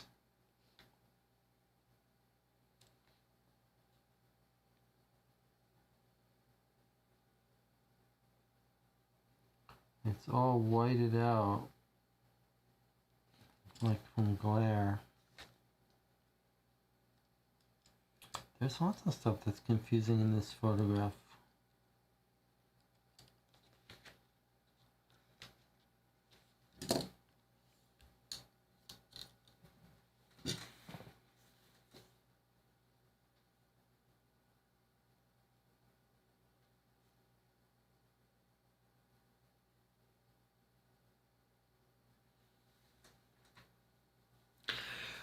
I'm thinking about, the big thing looks beat up to me. I'm thinking about what Jonathan's saying about the time being tight.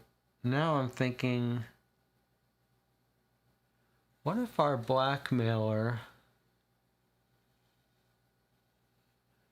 the blackmailer comes in on Friday to confront him.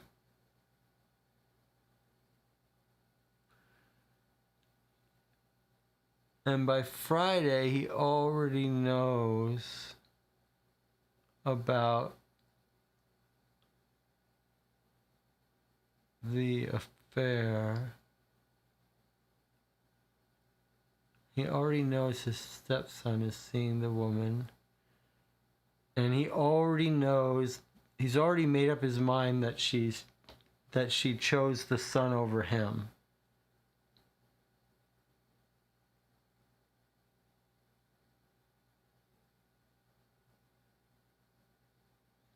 But he's angry. He's not suicidal.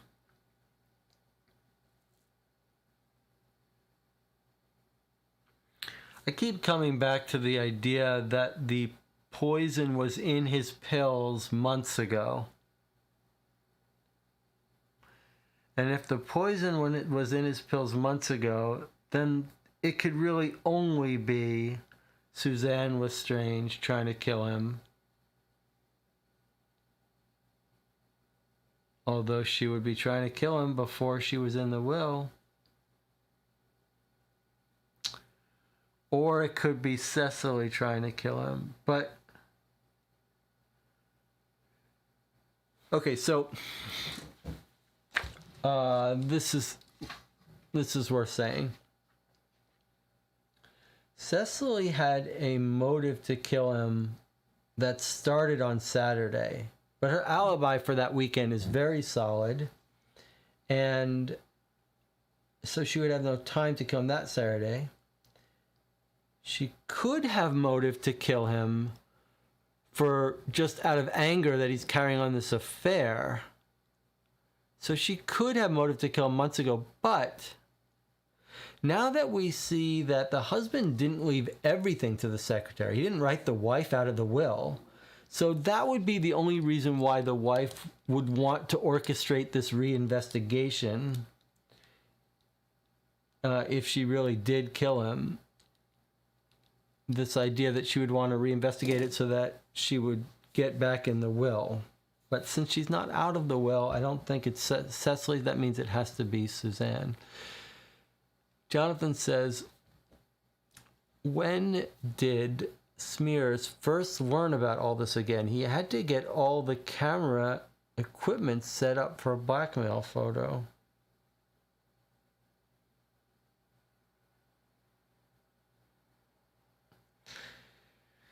Yeah, it's a good question. I mean, I think what he says is he came in from Belgium looking for his stepsister. So he came to her house.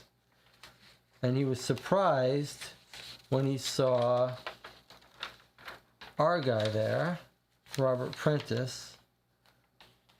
So then he kept him under observation for a week or so and then saw it.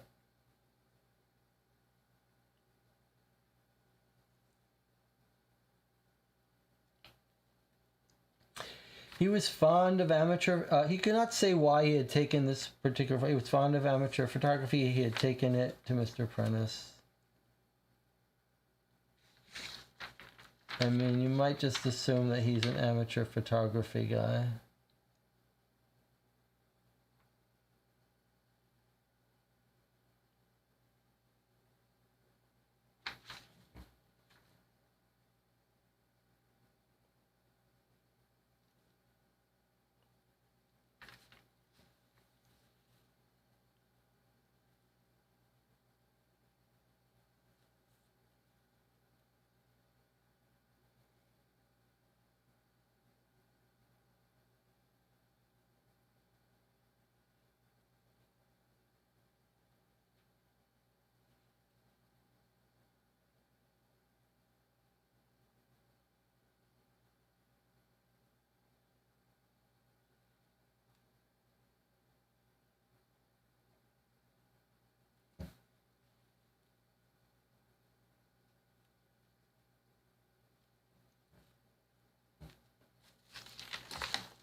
Wouldn't mind reading the statement that Smears gives the police about the coins being knocked out of his hand. When did that happen, though?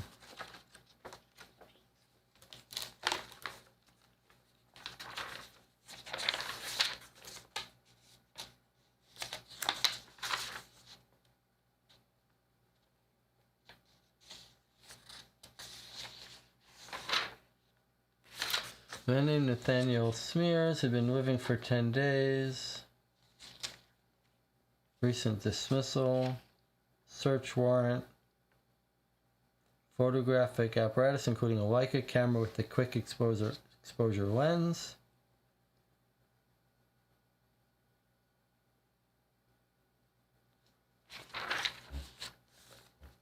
He admitted he visited the deceased on the evening of Friday to plead his poverty and beg for reinstatement. When begging the dead man to reinstate him, he produced a handful of silver and copper coins from his pocket, held it out, saying that was all the money which lay between him and starvation. Prentice, however, struck his hand up and turned him out of the house. The coins rolled all over the floor, and having collected these, but dropped the 5-centime stamp which was among them, Smears says he then left the house.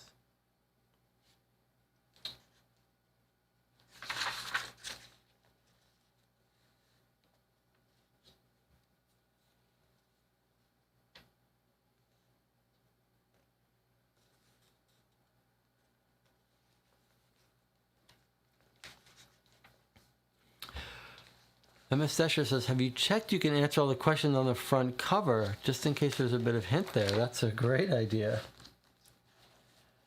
What is the significance of the railway ticket found in the cottage where the victim met his mistress, the lovely Suzanne Lestrange? Why was a Belgian stamp found in the hall? Why did Robert Prentice write such a vindictive letter to Miss Lestrange, and what was the fatal outcome? What did the blackmailer see through the bedroom window, and who tore up his photograph? Yeah, these don't seem like the deep mysteries. These are just details. Sorry, these are just seem like details that we learn along the way. We know the railway ticket was bought by the bookie who left it there by accident.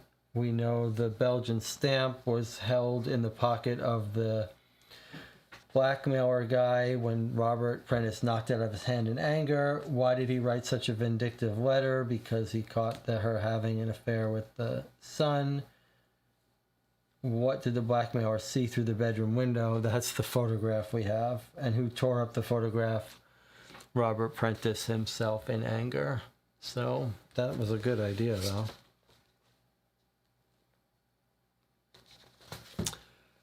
I don't know. I think I'm inclined to read it now. I mean...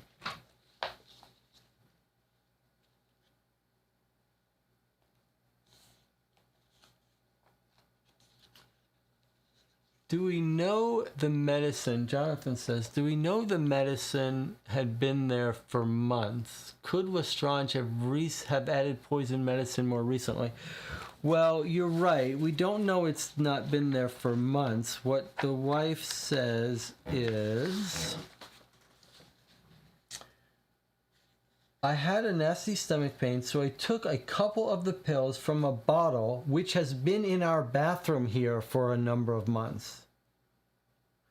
Robert used to take them when he had his occasional bouts of gastric trouble. So you're right. All we know is that they were the pills that Robert might have taken. So it's conceivable that they were left by Suzanne right after she got in the will. Or that she was trying to kill him before the will. But you're right, we don't know that they've been there for months, but we know it's Robert's bottle of pills. What do you think, Jonathan? Are you ready to read the answer?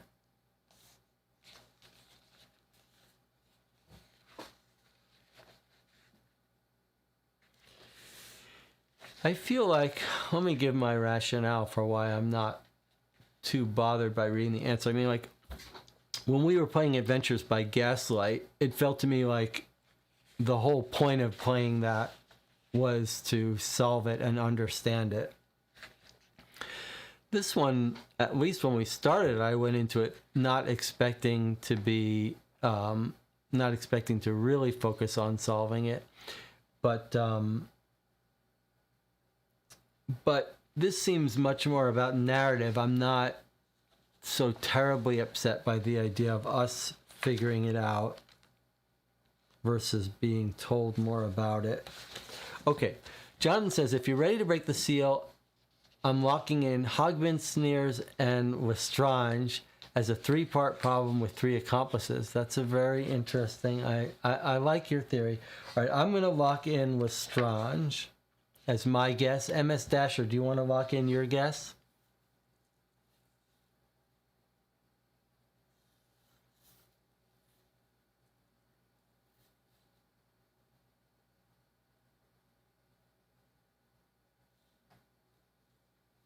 There has to be more.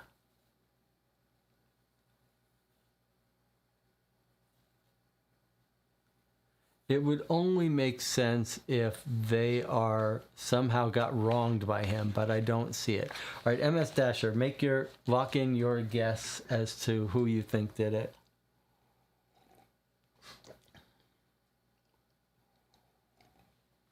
The thing is,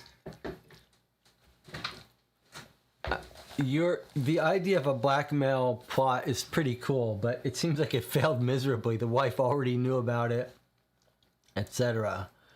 And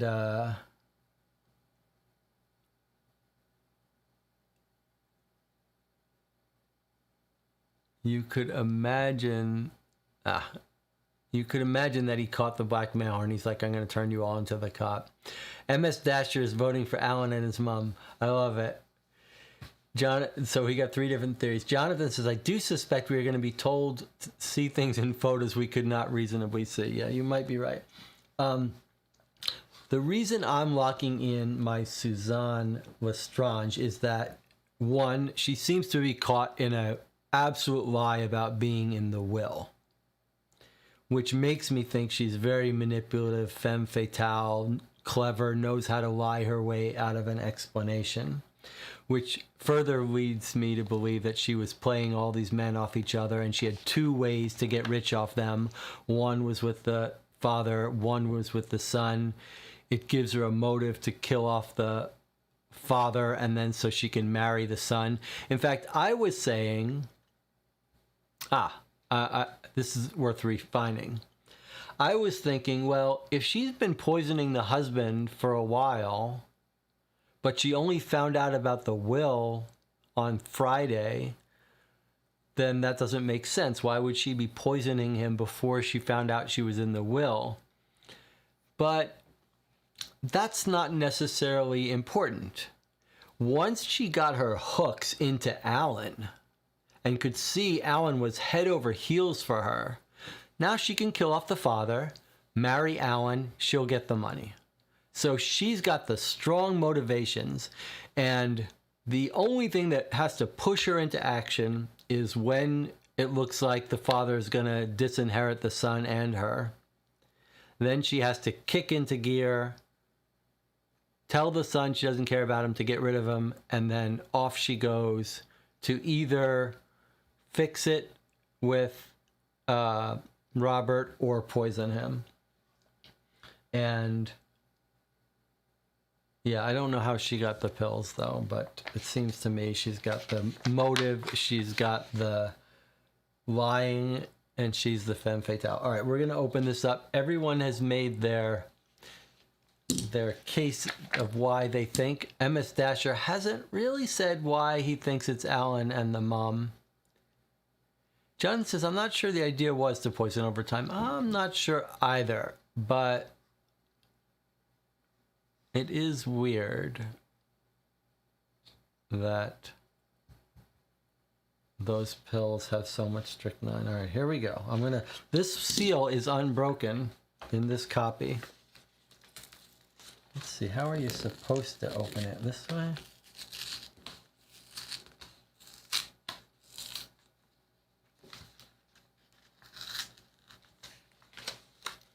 I'm gonna have to cut it.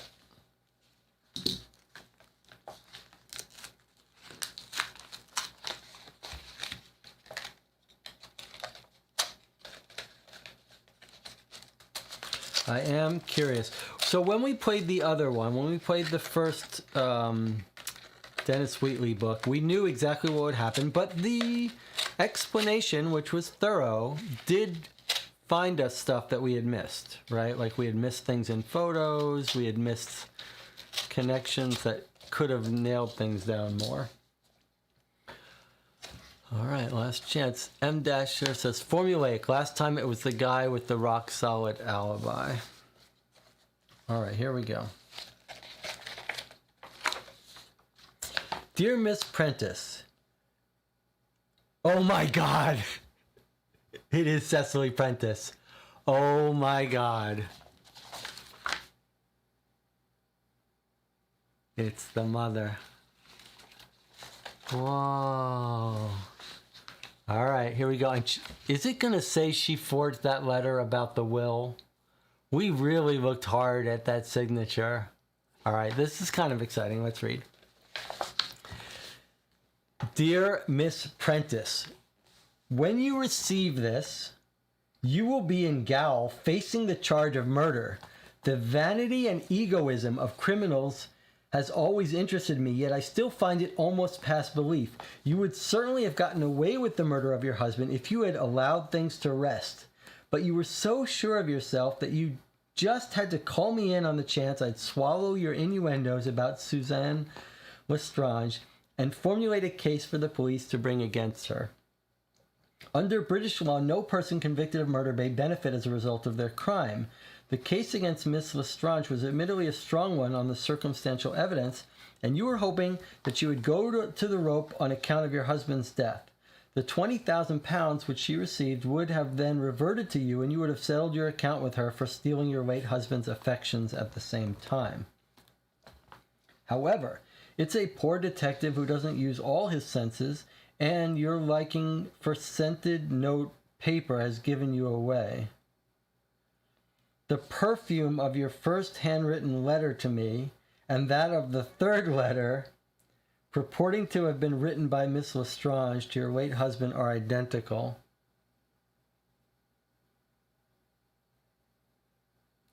That caught my attention at once, and I saw that even the paper used for both letters is the same. Oh, really?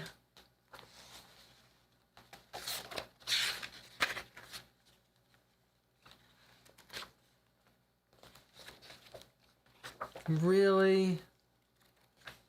Did we really miss that she wrote a letter? But she typed it. What is it talking about? A handwriting expert then gave it his definite opinion that the letter in which Suzanne Lestrange acknowledges having known that your husband had made a new will in her favor is a forgery. Really? Really?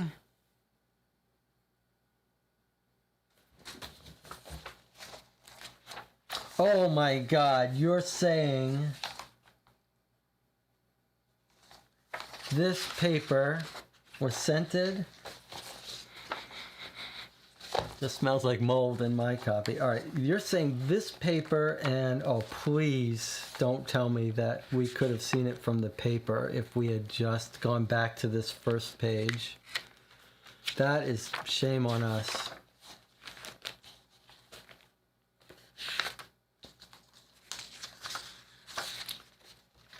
Wait, but this is the will. This paper is not the same as this paper. This is like a blue paper with ridges. Well, it does have some ridges. It's a different color and a different shape, though. I don't know. I mean, here's this one. It's not this one. It's this one versus this one. This has got a bluish tint. It does have some ridges, but the handwriting is completely different. The handwriting is completely different. Oh, that's not fair, guys. And the signature really looked the same with S-U-Z-N, S-U-Z-N. No, that's not right. No, that's not right. And then this is supposed to be scented. No, it all smells like mildew. All right, I call foul on that. I call foul on that. I think even if we had looked at those under a microscope, the paper is not the same. Handwriting, no. I'm sorry, I don't buy it. I don't buy it. Well, that's unfortunate that they didn't make that a little easier. Because, I mean, look, this is the kind of thing that when you think about it, you're like, oh, did we not consider that? We considered that last note was a forgery. And we checked it in a couple of ways. And that 2 was identical. The signature looks, with the weird way she splits it up into 3 parts. The eyes, no, I'm sorry. I don't buy it that that's a fake letter. And they're not going to tell us. They're not going to tell us how this handwriting guy decided it was a forgery. No, I call foul on that. All right, but let's keep going. A second stupidity, and one which doubtless will hang you, is the fact that you do not appear to appreciate that every typewriter has just as definite characteristics as any individual handwriting. The short horizontal stroke has been worn or broken off the right-hand upper corner of the W in the typewriter which you used to give me a lengthy report of your life, and the case in your 2 typewritten letters.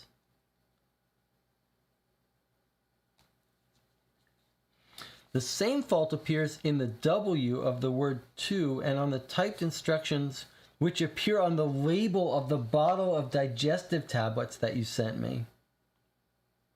It was almost certain, therefore, and has now been proved by scientific measurements of the other letters and their alignment, that the label on this bottle was typed upon your machine. The obvious inference is that you typed it. All right, let's see what they're talking about here. So this document here, this tablet, this label she found, the W is slightly, I don't know how well you can see it. The W in the upper right corner is a little messed up, maybe it's saying. And they're saying that if we look at her letters of her life story, we will also see her W's are a little weird. Yeah, I can see there's a tiny bit weird in the upper right. Oh my God, it's such a tiny thing. All right, so what is he saying? He's saying, but because of that, he knows she wrote this. Analysis of the foreign preparation concerned shows that each tablet contains 1/8 of a grain of strychnine, just double the therapeutic dose found in similar British preparations. Doubtless the original instructions on the bottle were to the effect that in the case of an attack, 1 tablet was to be taken and dose not repeated for 6 hours. But somebody typed up a new label using the words 3 to 5 be taken and maximum dose not to be repeated under 2 hours. 5 tablets would certainly have made any man extremely ill, so ill that death might have resulted. But if he had exceeded that dose by another 2 tablets, even within 12 hours, it is certain the normal man would have died. Okay, I still don't see why he's taking these tablets. The probability is that when Mr. Prentice had his attack, he took the 5 tablets, according to the typed instruction on the bottle, and feeling desperately ill as a result of this, he probably took several more an hour or 2 afterwards. There's no reflection upon the British police for not having solved the mystery of your husband's death, because at the time they investigated the case, they knew nothing of these tablets, nor were they even aware that you did know of your husband's affair with Miss Lestrange. Although you denied it at the inquest, they had no reason whatsoever to suspect you. Is MS Dasher going to be right? Did the son pick? And Jonathan actually also was saying that they picked up the bottles from his house. Let's see. Directly, you supplied me with this fresh evidence. However, your own guilt became clear. It is not surprising to learn that you cannot now remember where that bottle of foreign tablets came from. If you could, and the chemist who supplied them was questioned, we should doubtless hear from him that he had sold them to you and that the original instructions were completely different. Counsel for the Crown will suggest to you at your trial that having purchased the tablets, you altered the instructions on the bottle, then left it in the bathroom where it would be available at any time your husband might become the subject of one of his periodical attacks, that doubtless you even drew his attention to it before you left London to stay with your mother at Bath. Counsel for the Crown will bring evidence to show that although the late Mr. Prentice's attacks were only occasional, he had a considerable dread of them. It is therefore reasonable to suppose that he carried a certain number of these tablets taken from that bottle about with him. Doubtless they were on his person when he went down to Whitedown Cottage for the weekend on Friday, September 11th. The bismuth tablets given him by the bookmaker Tooney probably only afforded him temporary relief, and that night or early the following morning he remembered the special tablets that he had been carrying about with him for some time, took them, and as a result of that died in agony. So they're saying like he didn't take the bottle, he just had a couple wrapped in something. What about it being in the coffee? As the coroner said so rightly at the inquest, a person having adopted a subtle means of introducing the poison by passing it off as a harmless drug with the intent of that harm should befall the dead man would be just as guilty of murder as if they stabbed him through the heart. By your long absence in Bath, you sought to clear yourself from any connection with the crime, knowing, I suggest, that sooner or later your husband would have one of his periodical attacks and die in your absence as the result of this poison which you had purposely introduced to him under the guise of a harmless drug.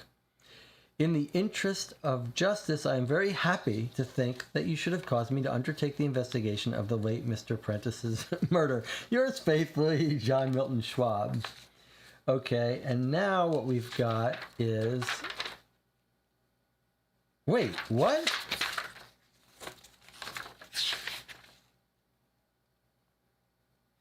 Wait, what?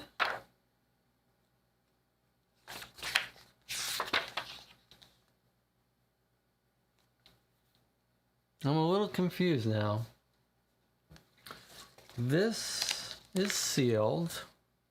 Do not break this until you've decided who you would arrest for the murder of Robert Prince. And then it says to cover page 100. Right, okay, it's instructions for it to cover page 100. Okay, so then we have this and the newspaper. But then there's this to cover page 105. And now upon the evidence submitted, make up your mind who really did the murder. I don't get it. Can you guess the answer? I don't get it.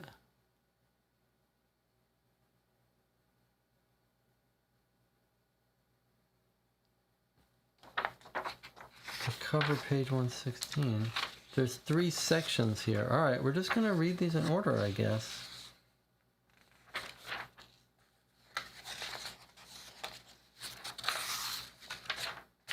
Sensational new I guess maybe this is going to present us with a 3 separate questions. Okay. All right. Jonathan says...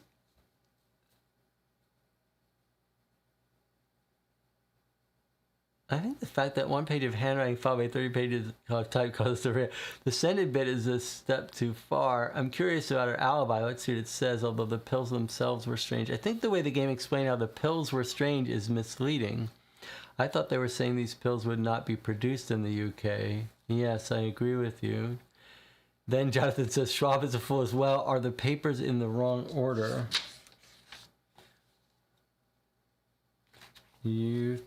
You're back to the 3 forgeries and you're saying maybe one of them was... No, that's the last one was the will. All right, let's keep reading this and see what's going on with these 3 sections. Danish chemist called. The Sussex poisoning mystery. There's just one page here. The Sussex poisoning mystery, which has bewildered the police for months and in connection with which Mrs. Cicely Prentice was charged with murder, took a new turn yesterday as the result of the evidence of a Danish chemist. The case opened on Monday at Luz Aziz before Mr. Justice Shotley and ended yesterday less than an hour after the court had opened. In this long opening speech on Monday, the Attorney General had described how Robert Prentice had been found poisoned by strychnine in a lonely Sussex cottage last September, and how his wife had been subsequently charged with his murder, although 100 miles away from him at the time it was committed. It was alleged that Mrs. Prentice had, before leaving London, altered the directions on a bottle of tablets which was found in his London house, and which contained, among other ingredients, strychnine, with intent to compass his death by inducing him to take an overdose. The deceased, it was suggested, had removed some of the tablets from the bottle and taken them while at Sussex. At the first day's hearing, is it going to turn out that they're all trying to kill him in different ways? At the first day's hearing, an expert described the characteristics of the typed lettering on the label, which made it possible to identify it as having been typed by a machine belonging to the prisoner. The alleged effects of Miss Prentice to throw suspicion on the dead man's mistress by forging one of her letters were also described, and the story was told of his liaison with his secretary. The case for the Crown closed on Monday, the court adjourning until yesterday. Immediately the crowded court opened yesterday, Sir Basil Bamber, KC for the defense, created a stir with his opening speech. Members of the jury, he said, at the conclusion of yesterday's proceedings, you were doubtless concerned at the flimsiness of the evidence offered you in support of the terrible charge brought against this woman. My learned friend, the Attorney General, has described to you how the prisoner had either refused to remember or was unable to remember from where the bottle containing the poison tablets was bought. And although you may have thought it suspicious that so strange a lapse of memory should have occurred on such a vital matter, you doubtless wondered whether that alone was sufficient grounds for a charge of murder. I want to remind you that this whole case depends on that one point. There is not another shred of evidence against this woman, and in a few moments I am going to demolish that one thread.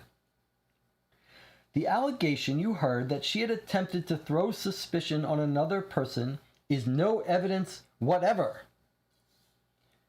that she committed the murder herself, and it is with the murder, and that alone, that she is charged. His lordship will certainly support me on that point, and I want to rid your minds of it altogether. It is true that the prisoner was unable to assist the police when asked where her husband bought those tablets. The matter had never been of any concern to her, and she had forgotten it, just as you or I forget so many things trivial at the time, but of the greatest importance at some later date. Well, last night she was fortunate enough to recall to mind the name she had been searching for so long. Sir Basil leaned back and dramatically ended. Gentlemen, I have but one witness with which to trouble you, Mr. Killed Prentice. This is very intriguing. We'll have to talk about this when we finish it, but let's keep reading. Killed Prentice, a Dane who has resided here for some years and carries on business as a chemist in Soho, then gave evidence. The deceased had, he said, been a customer for a long time, and he had been in the habit of importing for him a foreign drug containing strychnine. He delivered them in the same condition as he received them, except that he substituted for the Danish label the instructions as to dose written in English on a piece of plain paper. The last delivery he had made was on August 26th. On that occasion, he had had it dispensed by a different firm in Denmark, and it was consequently packed in a different bottle from those formerly used. He had received it himself on August 24th and produced his books showing both the receipt by himself and delivery to the deceased. The directions on the label, when delivered by him, were a half or one whole tablet to be taken in water and the dose not to be repeated for at least 6 hours. He had seen the bottle which was the subject of the present charge. Sir Basil, is it the last bottle or one of the earlier ones? Witness, it is the last bottle. Sir Basil, can you swear that that bottle was not in existence in this country, at any rate, before August 24th? Witness, I can. I received it by registered post from Denmark that day. The witness was then subjected to a rigorous cross-examination by the Attorney General, who was, however, unable to persuade him to alter a word of his evidence. Mr. Justice Shotley then interposed. Sir Basil, if your witness is to be believed, and I must confess I see no reason why he should not be, the case is, of course, considerably altered. Are you in a position to bring any evidence as to who did in fact alter this label?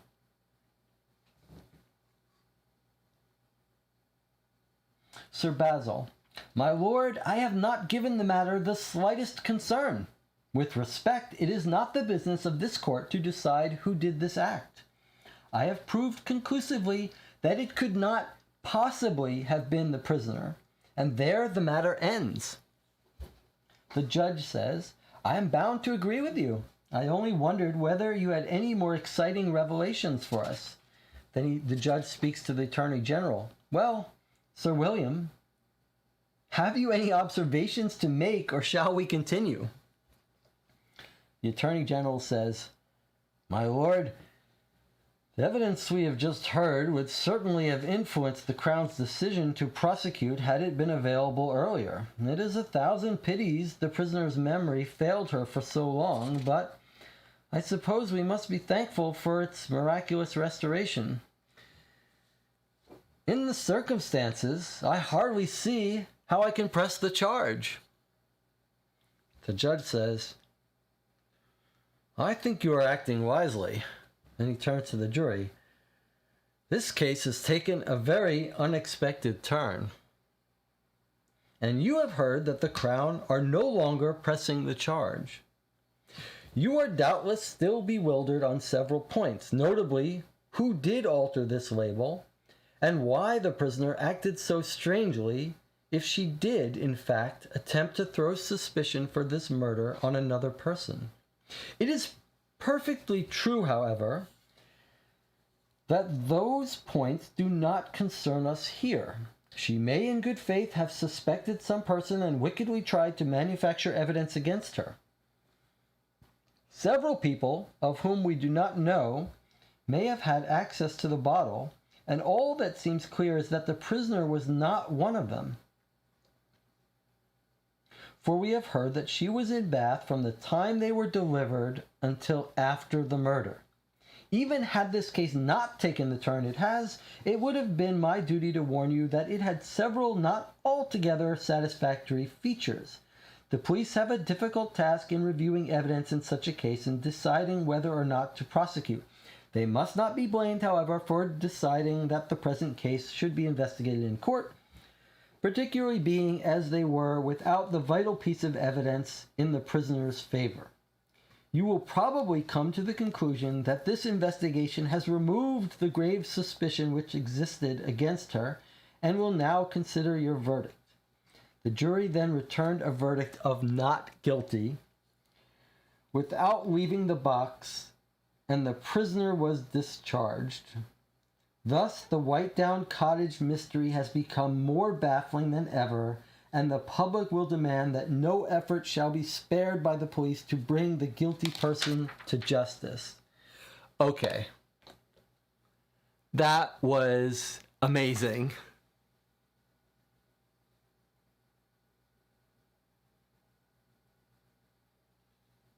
I am just blown away by that. What just happened?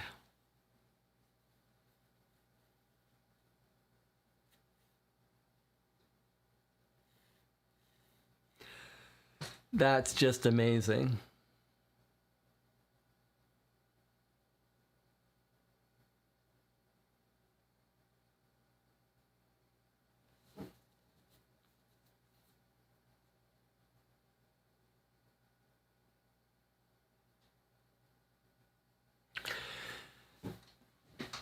I mean, I'm just speechless how deftly that was handled. That when we opened it, we got this letter from the detective that was hired at the beginning of the case, just lacing into her. Just being like, the egotism of you criminals to think you're going to get away with this and hire me. And then laying out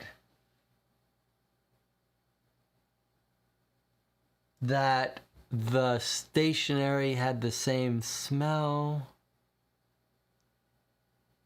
and that the typewriter was the same.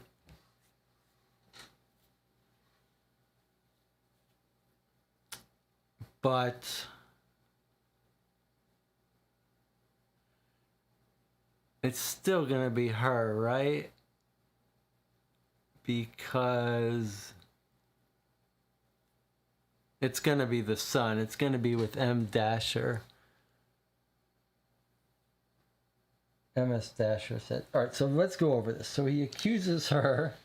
He says, what I would love for now is if it's not her and that the letters weren't forged. But okay, putting that aside, can we make sure we understand?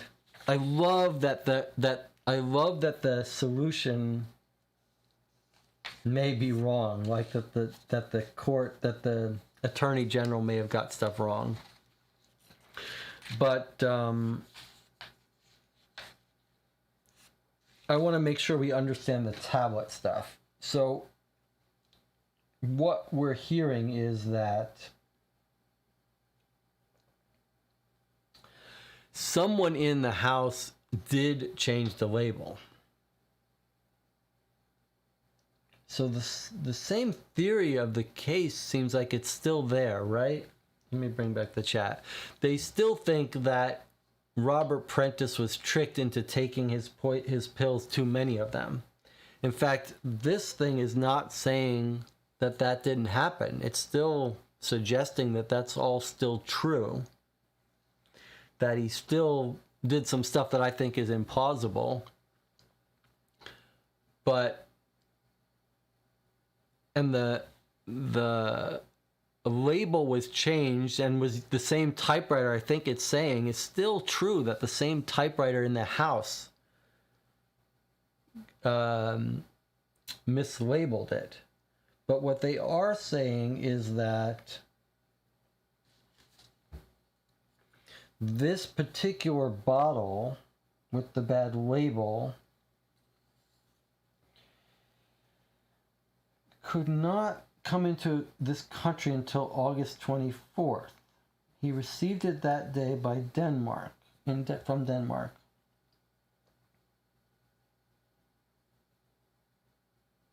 It could not be the prisoner because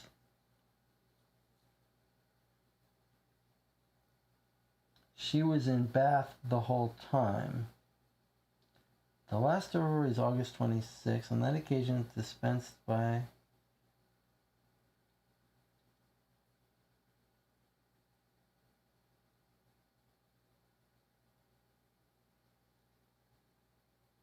But how does he know it's his bottle? How does he recognize the bottle? He says he normally sells it to him.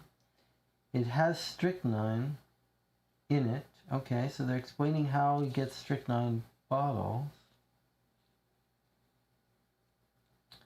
But now, so someone in the house still used that typewriter to make it look like you should take more, right? But how does he know it's his bottle? How does he know it's this bottle?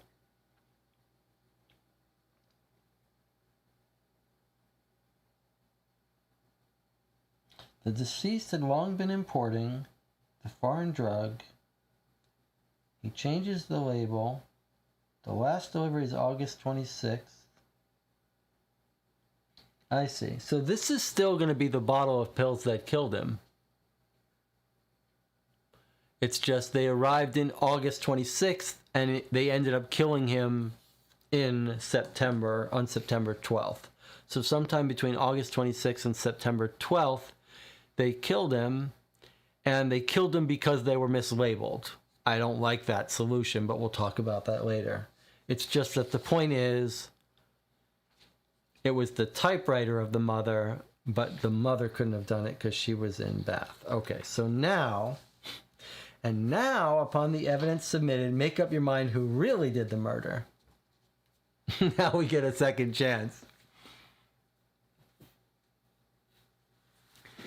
So, well, the secretary might have access to that typewriter if it's in the house, right? So I'm back to Suzanne.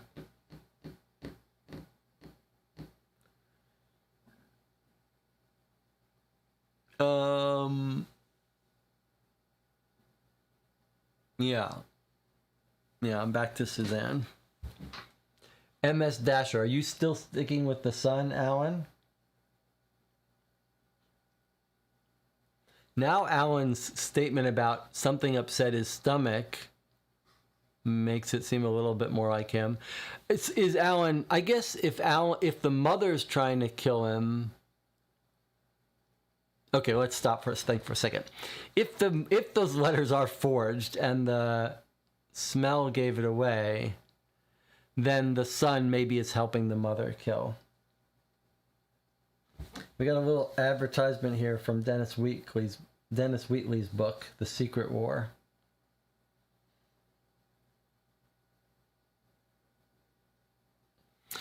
So if we believe that other evidence about the forgery,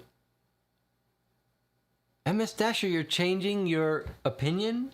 It seems like if the mother really did write using the same stationery that gave her away, then for the handwriting really is a forgery, then it would make sense that it would be a collaborator of the mother's, which would be Alan, the son.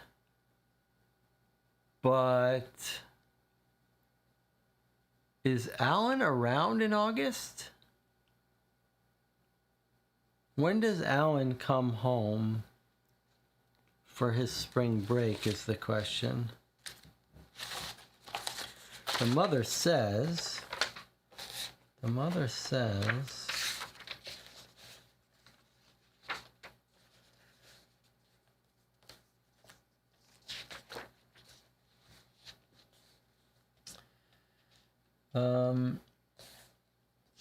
so she decides to go away. Stay with her for so long. I told him I couldn't possibly live with him. He's supposed to go down and stay with his mother during the summer, right? We parted the following morning, June the 11th, and I never saw Robert alive again. So she writes to Alan and says, why don't you come stay there? On September 12th, Alan telephoned me. So somewhere between June and August, Alan does come down. So it makes sense that Alan was there. I guess I'm going to change my mind and say Alan. John says, when does he get back from a tour of Europe? Well, that's a good question. Maybe he says it in his revised statement.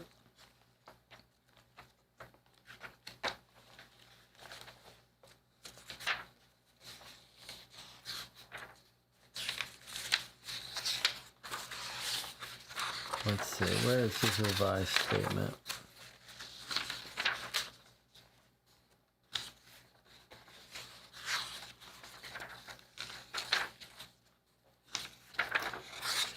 Okay, he says, sorry, let me give you this too so you can see it. When I came down for the long vacation, we naturally started going out again. Okay, I was delighted at the thought of being able to stay on in London when a walking tour in Germany, which I had tentatively arranged, fell through. However, my stepfather proposed an alternative. I should do a round of the mid-European capitals with Ronald Broughton and 2 other men. It seemed absurd for me to stay in London kicking my heels through July and August.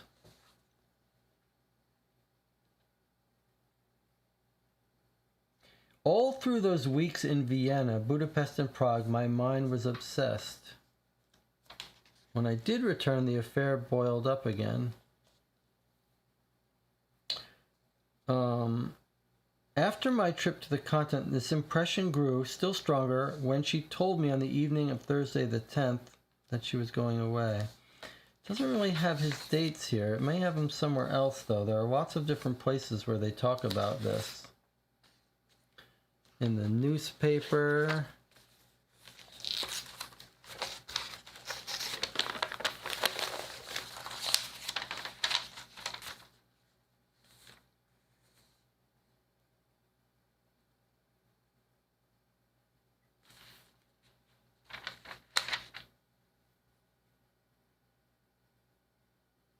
Oh, here we go. Look at this. Look at this.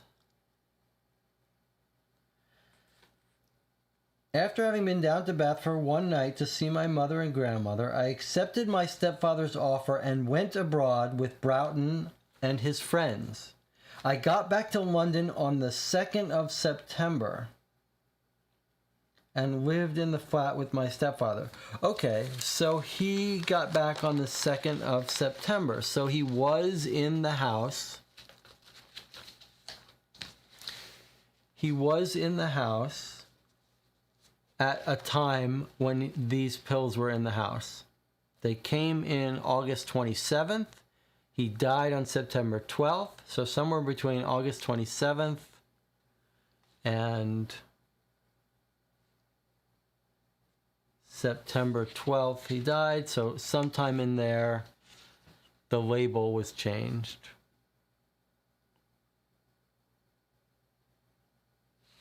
If we didn't have the evidence, the other evidence of the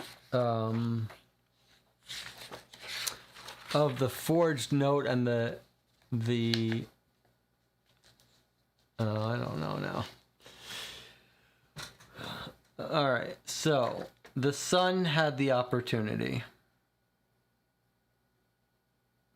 So we could have the son working with the mother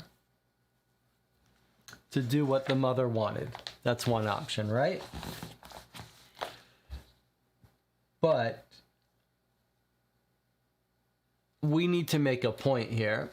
The judge says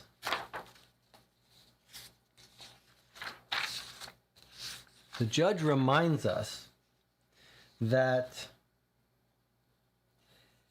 it might have even been the fact that she did attempt to throw suspicion for the murder on another person.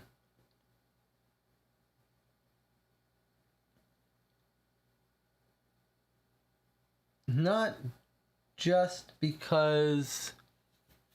So in other words...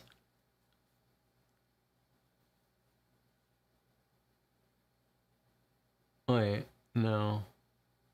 If the pills killed him, then they had to have been because he read the label wrong.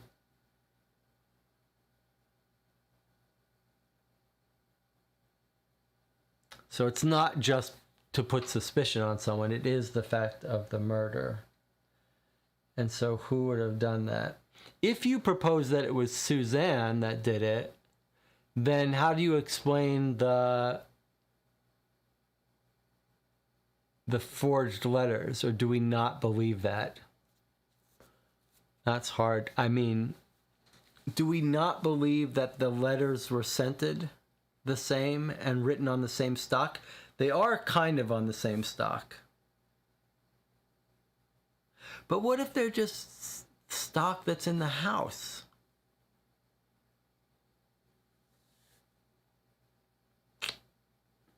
This is tricky. All right, let me understand what what MS Dasher and Jonathan are saying. MS Dasher says he thinks it's Suzanne now. I think the mother would take the blame if it was the two of them. And she hasn't. When does he get back? Okay, I know I'm bailing a bit flaky. I think you make a good point, MS Dasher.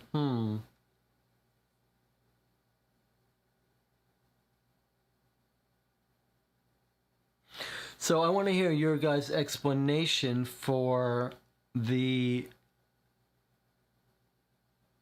scented letter being the same, the stock of the letter being the same, and the handwriting person saying it's a forgery. Nothing would make me happier than for the resolution to be that they hired some handwriting expert and he told them what they wanted to hear, and there really is no discrepancy. That would make me so happy. But the fact that it's talking about scented letters makes me think that they really did find that she faked that letter. But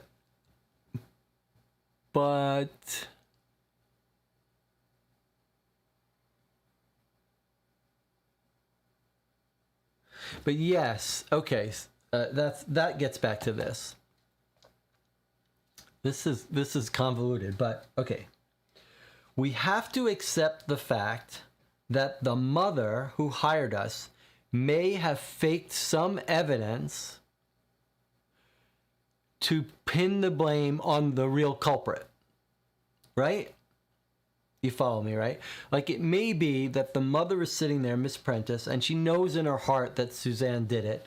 And so she's gonna tip the scales a little bit by faking this letter to show that she knew of the will, because she's convinced Suzanne really is the criminal, but there's no evidence for it, so she's faking it. So just because the mother possibly forged the letter from Suzanne doesn't mean that Suzanne is innocent and that the mother did it. In fact, it makes more sense that she wouldn't hire us knowing she did it. Exciting. All right, I think we got to take another 10-minute break and come back and read the next section and then discuss. 10-minute break or 5-minute break? This is just fascinating that this has happened. Totally unexpected. All right, 5-minute break. 5-minute break, we'll come back. We'll read the next section, make our final guesses. So I'll see you in 5 minutes.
Okay, we're back. You're watching Co-op for Two. We are playing through the second session of Who Killed Robert Prentice, which I thought would take about 2 hours. We're now on hour 5. And something quite shocking and unexpected has happened. We got to the end.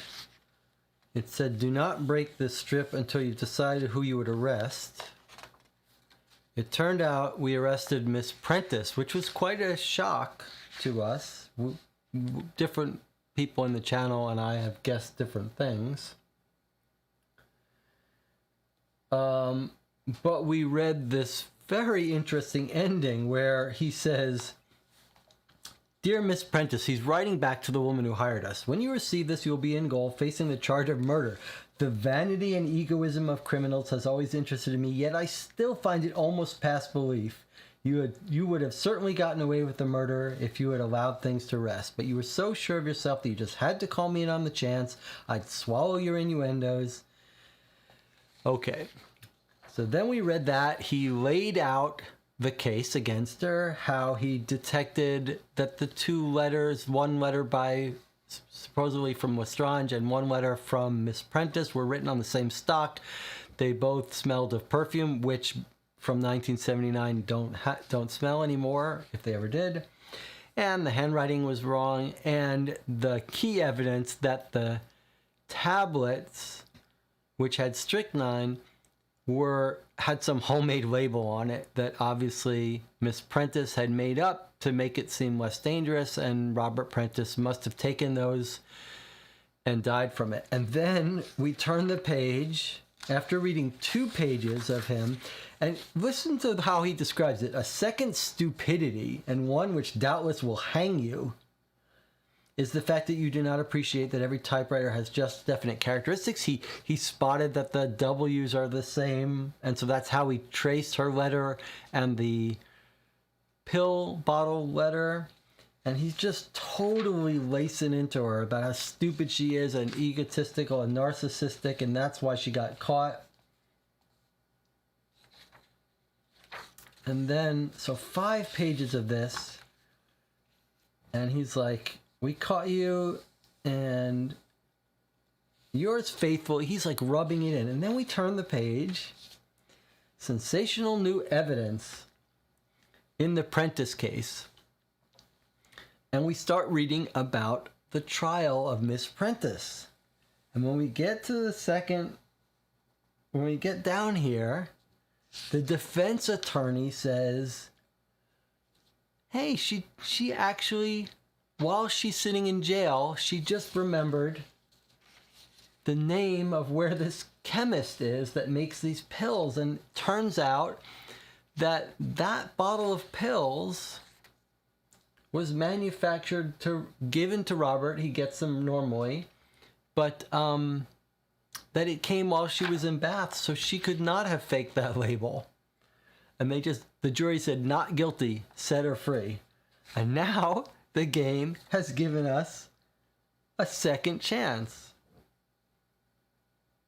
And we know from this early discussion, he says,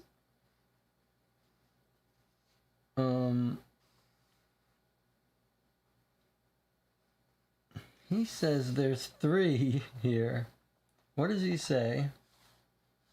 Somewhere he says, oh, we think we gave him something different this time. In fact, we gave him 3. What does he say about it?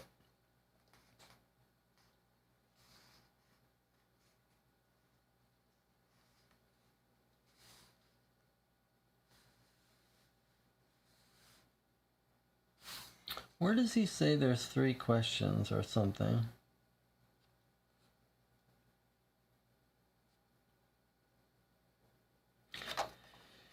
We're giving crime fans a problem just the same. In fact, 3 problems this time instead of 1. So I think we're going to do some... There's 2 more of these. Jonathan says, how many months between Schwab's accusation and the trial date? Okay. So, 10th of January. She hires us in December, 2 months and a half past the murder. 10th of December, we come back and rub it in her face. 10th of January. The trial is January 27th. That's a fast trial. 2 weeks after the accusation.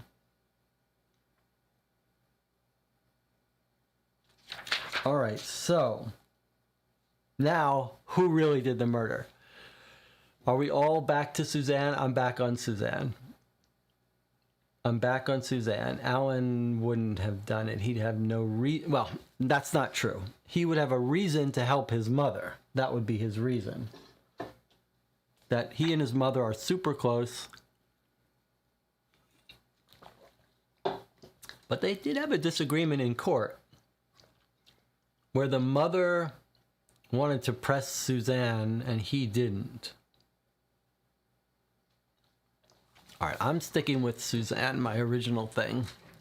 I'm still not sure if the mother was trying to frame Suzanne or not. Okay, Jonathan says, you're not getting me off, Hogman. Okay, here we go. You ready? This is 1st of February from Regent's Park. My dear Lieutenant Schwab, you are a grand detective. How right I was to rely on you to pull my chestnuts out of the fire for me. How clever of you to spotted the scented paper. I thought you would. And even if you missed that, I felt reasonably certain you would notice that my accounts of the case and the label on the bottle of tablets both came from the same typewriter. 2 little traps specially baited for a very gifted crime investigator, and if you had proved particularly dense, I should have provided you with others. Of course, it was I who typed the label with the wrong instructions on the bottle. But not before I went to Bath. I typed it at the end of December, months after Robert was dead, just for you. What the hell's going on? I typed at the end of December, months after Robert was dead, just for you. Naturally, I knew the name of the Danish chemist all along and only conveniently forgot it until the right moment. I knew, too, that the stuff contained strychnine because Robert had told me so himself and he'd been taking it off and on and off for years, but that was not the strychnine with which I killed him. Perhaps you are right about the vanity of criminals. It may be my vanity that urges me to set these particulars down, although you will never see them unless you outlive me. Still, I feel I owe you that chance for having done so carefully and conscientiously exactly what I wished you to do. What is going on? Oh my God. So it's still the mother, and she's actually set up this case so he would solve it? How clever of you to have spotted the scented paper. I thought you would, and if you had missed it, I would have given you something else. I did type up the letter, the label, but not before I went to Bath. I typed it at the end of December, months after he was dead, just for you. She knew the name of the chemist, but she just pretended to forget it and remember it once she was arrested.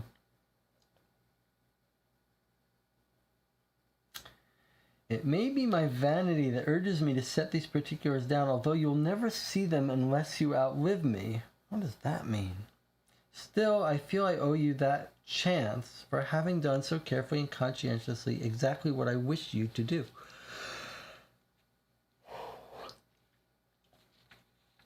How right I was to rely on you to pull my chestnuts out of the fire for me. What the heck? All that I wrote you of my relations with my husband up to the time of my leaving him on June 11th is strictly accurate.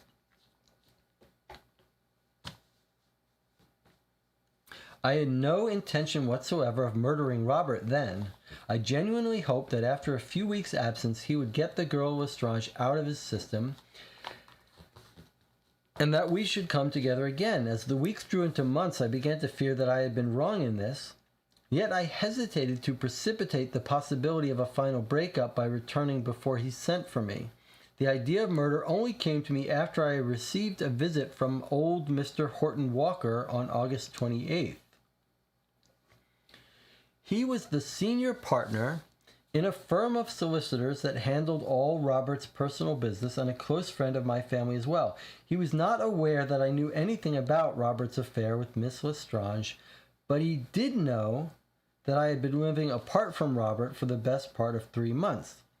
The old man thought that this absence of mine from home was the cause of Robert having developed an interest in another woman, and in the kindness of his heart he came down to Bath especially to warn me that I must return at once unless I was prepared to lose Robert for good and all.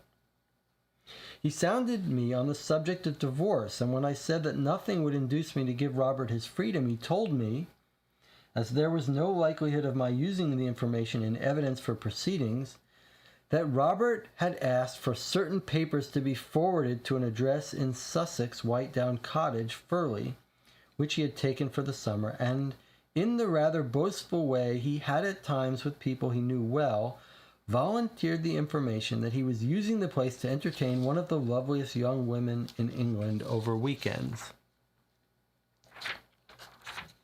Mr. Horton Walker was a very old friend. He had been at school with my father, and it was I who first introduced him to Robert.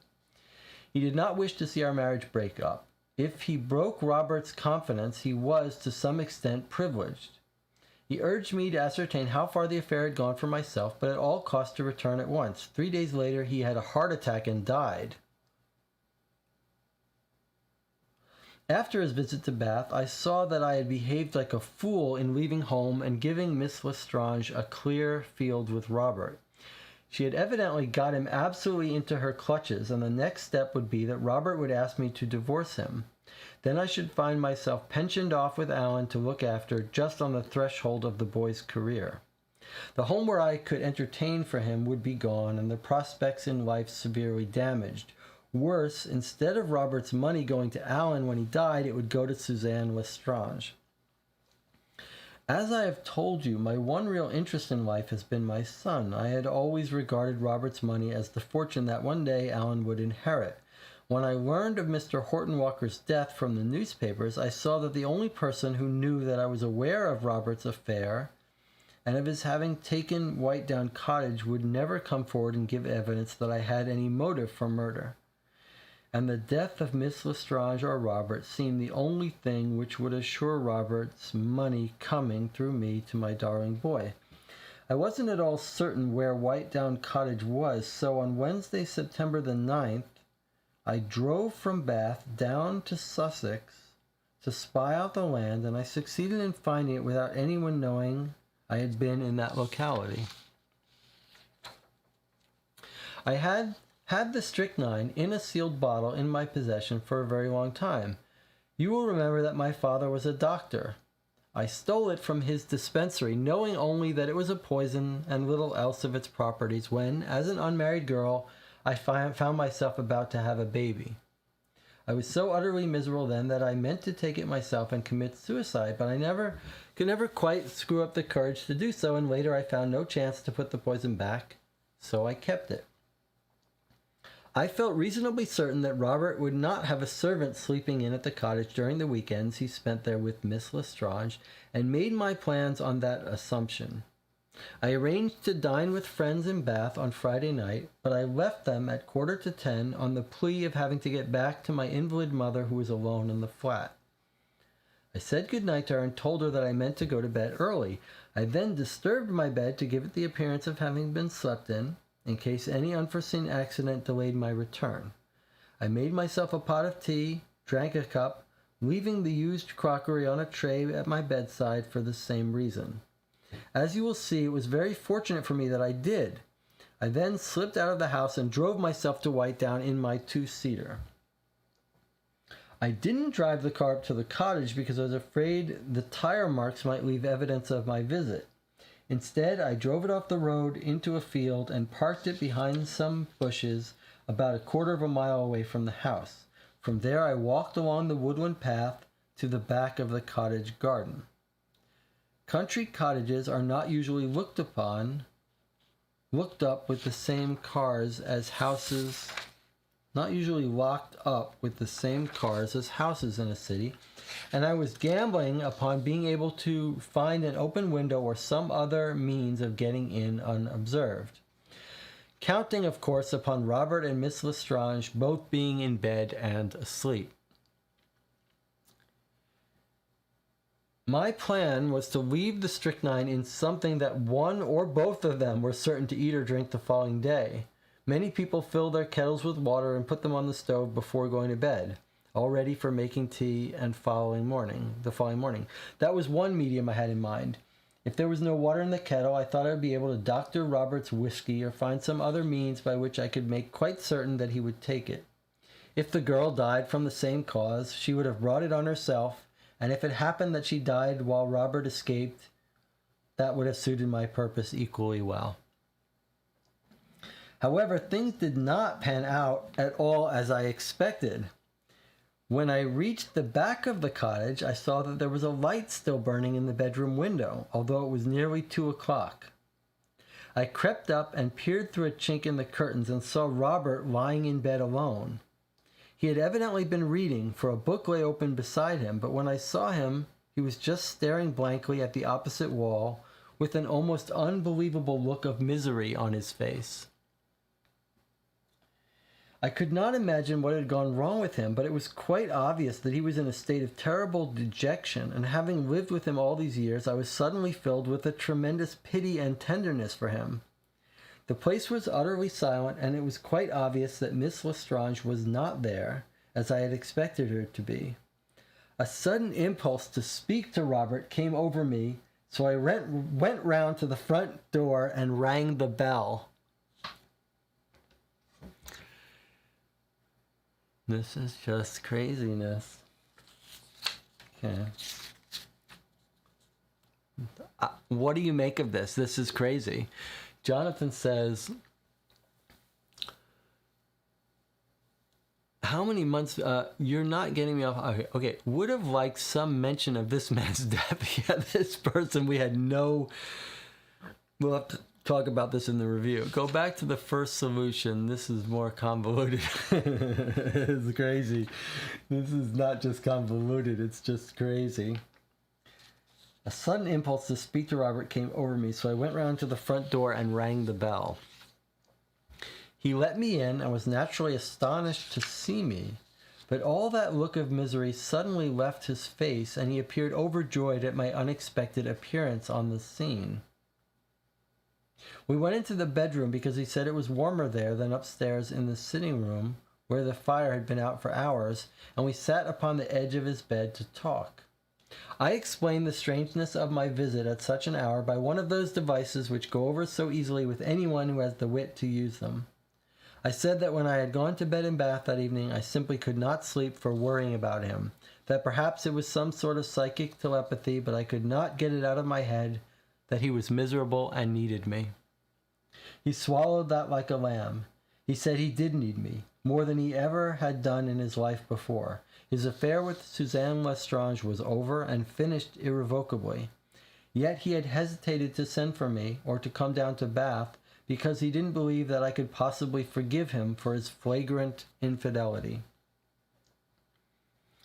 I was naturally overcome with happiness to think that the whole nightmare of those anxious months was now over, and that God had stayed my hand in time from the terrible act I had contemplated.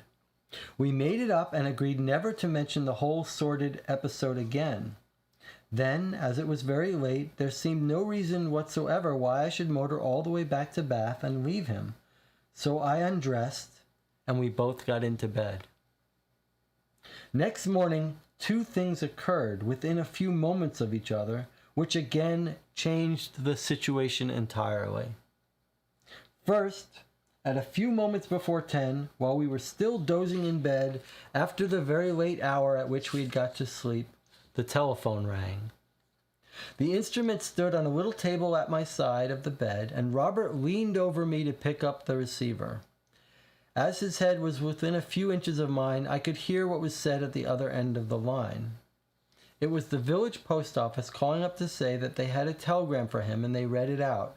It ran, "Broken-hearted to have had to disappoint you last night, but absence vital to protect your own happiness. We'll be with you lunchtime to give you all details and make plans for future. 1,000 kisses on account, Suzanne." They asked him if he wanted the copy sent up to the house, and he told them not to bother, but he was trembling with suppressed agitation, although he couldn't have known that I had overheard the message. He jumped out of bed immediately, to get away from me, I suppose, and think out the awkward situation which had arisen on his own. Anyhow, he went into the bathroom. In the meantime, my head was positively whirling. It was obvious now that Robert's affair with Miss Lestrange was very far from being over. They had just quarreled about something, but only had a misunderstanding which apparently she was quite confident she could put right. Robert's dejection on the night before had struck me very forcibly. It showed that he still must be desperately in love with the girl, although I suppose at the time he imagined their affair to have been brought to an abrupt conclusion. If he refused to see the girl, I should win out after all, but I thought it much more likely that he would think up some excuse to get me out of the cottage in order to prevent us meeting, and I proved correct. While he was still shaving, before having his bath, he poked his head out of the bathroom door and said, "My dear, it would be nice to have stayed down here over the weekend, but the telephone call I've just received makes it impossible. I've got to get up to London as I'm wanted there on urgent business. You'd better drive back to Bath, I think. Pack your things and we'll meet again at the flat this evening. It will be wonderful to have you home again." You see, he hadn't finished with the girl. Having patched things up with me, he could hardly do otherwise than suggest my coming home again, but he meant to go on seeing her in secret. The second thing, the one which really turned the scales, occurred a few minutes later. While he was splashing in his bath, the post arrived. It consisted of one letter only, a long, flat, bulky envelope with an imprint on the flap which showed that it came from Mr. Horton Walker's firm, our solicitors. I picked it up off the mat, and some instinct told me what was inside it. Why had Robert confided his affair with Miss Lestrange to Horton Walker? Obviously because he wanted some legal document drawn up which concerned her. It must have been that which had caused the old man to come down to Bath and warn me of Robert's affair. Evidently, although he had not said so, he knew that my interests were much more seriously threatened than I was aware. I opened the envelope and found it to be a copy of a new will which Robert had left Mrs. Lestrange the sum of £20,000. A letter accompanying it said that the top copy had now been duly stamped and filed in the solicitor's office.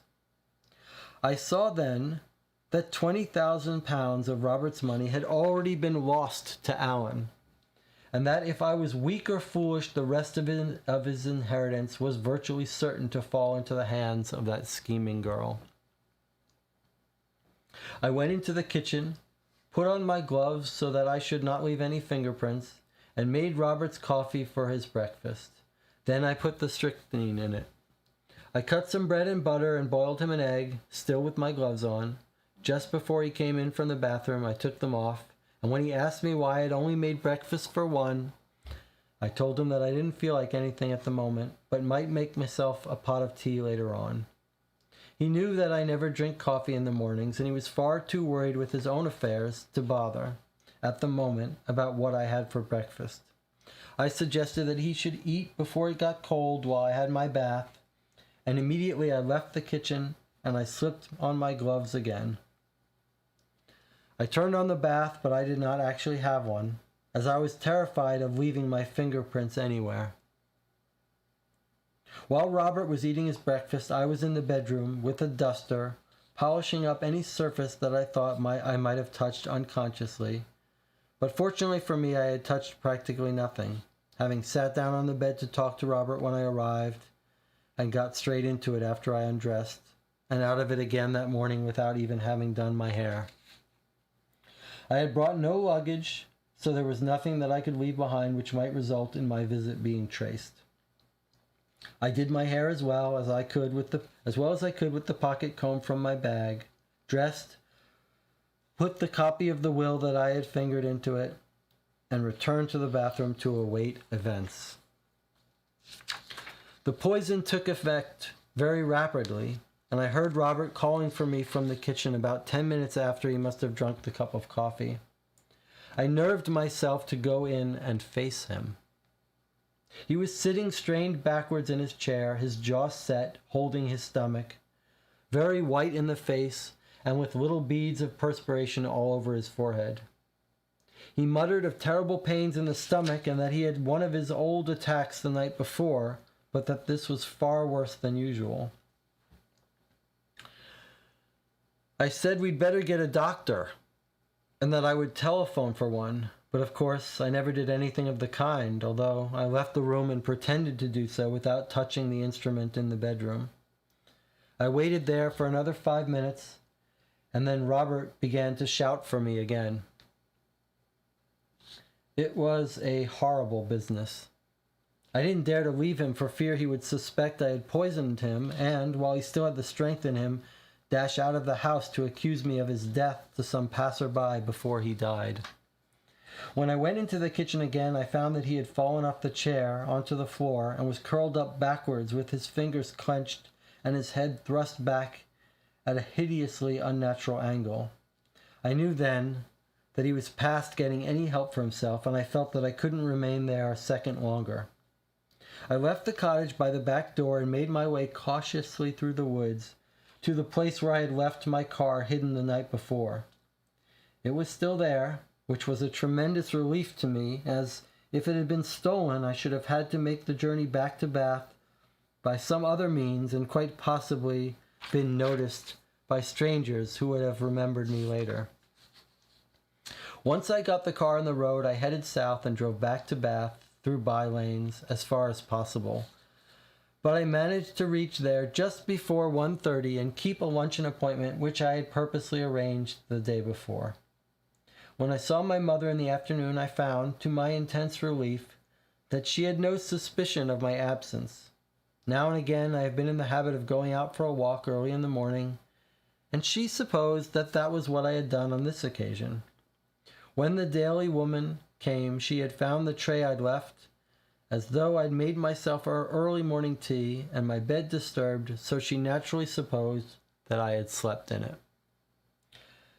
That is the whole truth about the death of Robert Prentice. I murdered him, and I succeeded in getting away with it. There is still one point which must be puzzling you. What possible reason could a woman, who has succeeded in murdering her husband without being suspected of it, have in going to very great trouble for the sole purpose of having the case reopened and getting herself tried for the murder she had actually committed? If in years to come you ever do see these lines, dear Lieutenant Schwab, I leave you as a legacy with this confession, that last conundrum. Cecily Prentice. And now we've got our last piece of the puzzle, Cecily's confession about why she wants to get caught.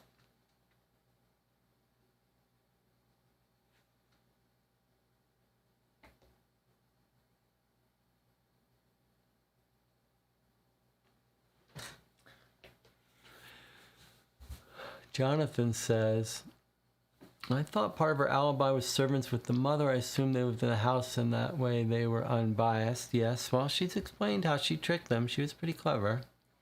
I thought part of her... how did she not leave fingerprints the previous night? Well, she cleaned up the fingerprints she did leave, and she didn't leave many. I don't think I buy her only touching the bed. Well, she said she cleaned off the fingerprints with a duster in other places. I mean, I found that quite touching, and well, okay, we won't talk about it because we'll review it after we're done playing here. Let's focus on this, though. What's your theory for why she has confessed?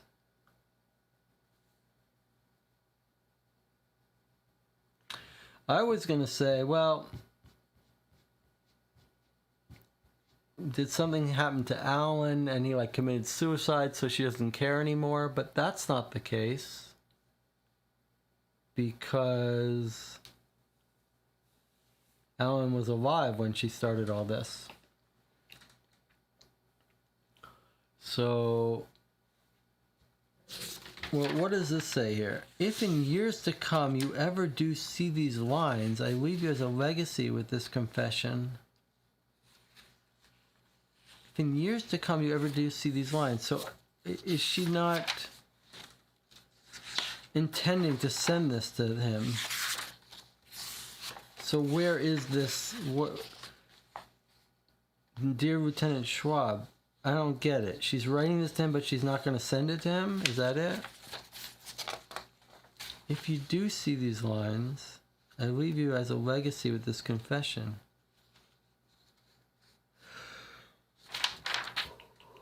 So, she's not actually sending him this letter saying he got it right.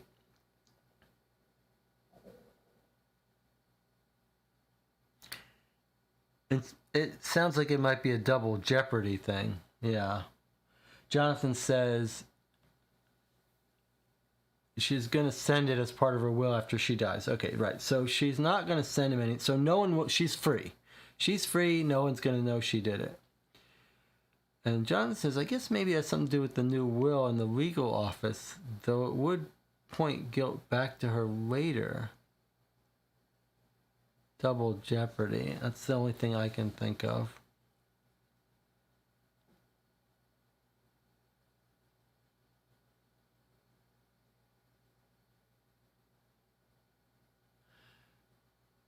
But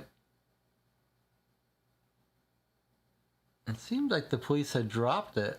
What, was she afraid they were going to investigate it further?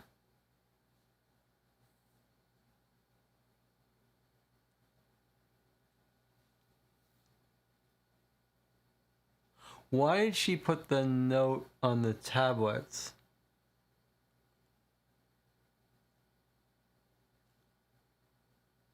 She said she put the note on afterwards, way after he died. And that's not how she killed him. Why?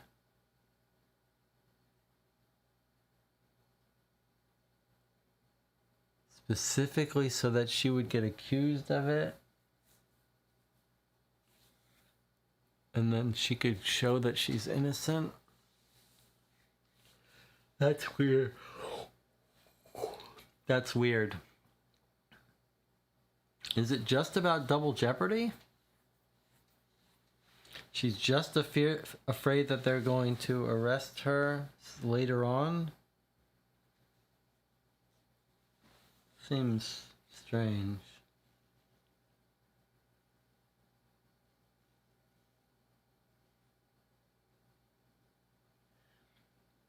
Was it that she wanted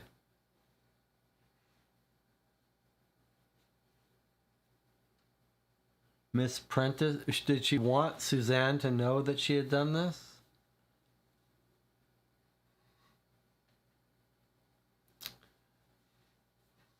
Jonathan says she feigned the fake label to point false evidence at herself. Yes, I think that's right. Maybe she writes this after death note and then kills herself. Well, she says, if in years to come you ever do see these lines. That's weird, but yeah, I think, okay, so she did the label so that she would get arrested. Maybe she just wants to spit in the woman's face and be like, I killed the man you were going to get. Is there any way any of this could get her that $20,000 that Suzanne is getting from the will? I don't see how.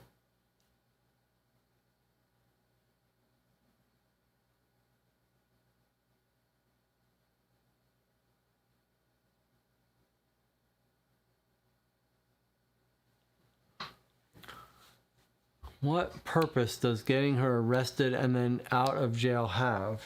I don't even know if they have double jeopardy in England. I don't know if they couldn't bring her back to court again. Does it say? Not guilty.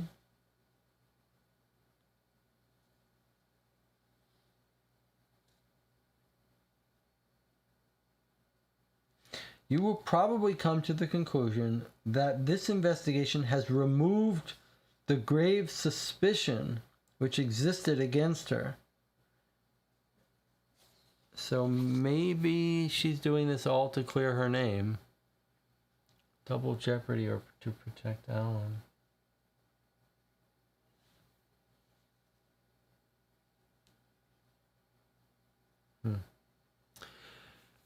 I think for the sake of drama, we should take another 5-minute break before we read this last thing. So we're going to take a 5-minute break, and we'll be back, and we'll read the last part.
Okay, we're back. You're watching Co-op for Two, approaching hour 6 of our second session playthrough of Who Killed Robert Prentice, Dennis Wheatley and J.G. Link's second crime dossier book. It's been a absolute shocker of a game. We're now about ready to read her confession of why she called us into this to investigate and everything. And we're trying to figure out what that would be. Jonathan says, the other option to me is closer to what M.S. Dasher said. Alan actually murdered Robert. She was worried someone would eventually reinvestigate, so she decided to orchestrate taking the fall in a way to allow her to escape from punishment.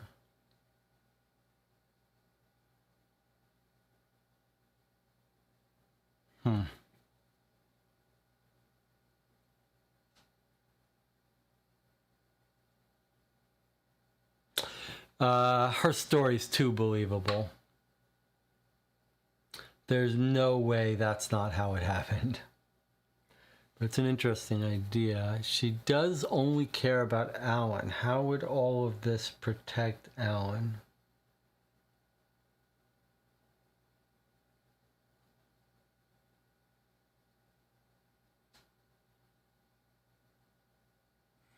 I mean, it seems like she went to a lot of trouble to get arrested and then prove her innocence. So it's not like she's taking the fall for Alan. So if any, like, she's more likely to get Alan in trouble. Like, once they see that she couldn't have made those pills label, Alan is the next likely culprit. Right? Alan was there. Alan could have changed that label.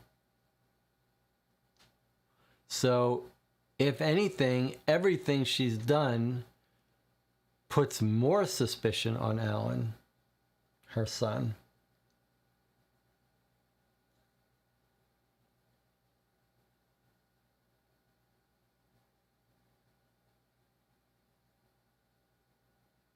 But she could be doing all of this to frame Suzanne, right? Like maybe all of the evidence that she's used, set up fake evidence against her, she somehow can frame Suzanne for it.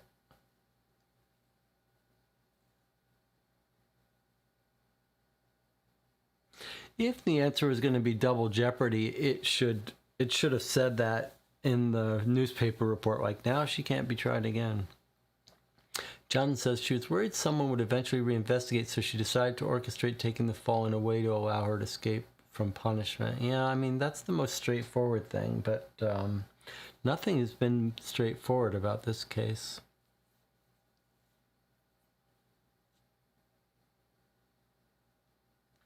But she hasn't really successfully cast any suspicion on Suzanne. I'm ready to just read the final part. All right, let's read it. Let's see what it says. So she says, if in years to come you do ever see these lines, dear Lieutenant Schwab, I leave you as a legacy with this confession that lasts. Maybe... Oh, okay. I was going to say maybe this is the confession. Maybe this is the confession. But okay, let's read what this thing is. Cutting from the Gazette, Friday, May 7th. Echo of famous murder case. Miss Cicely Ann Prentice, who stood her trial for the murder of her husband, Robert Prentice, the shipping magnate, last January at Louis Assizes, and was acquitted of the charge, yesterday met with an accident in Sloane Street. She endeavored to cross the road behind a bus. She endeavored to cross the road behind a bus and narrowly escaped being run down by a taxicab. As she jumped backwards, she fell and broke her ankle. She was taken at once to St. George's Hospital, where the shock and pain of her fall caused her to give birth prematurely to a male child, as a result of which she died later. The doctors at first hoped to save the baby, although it is believed to have been a 7-month-old child. Their efforts were, however, unavailing, and it lived only 10 hours.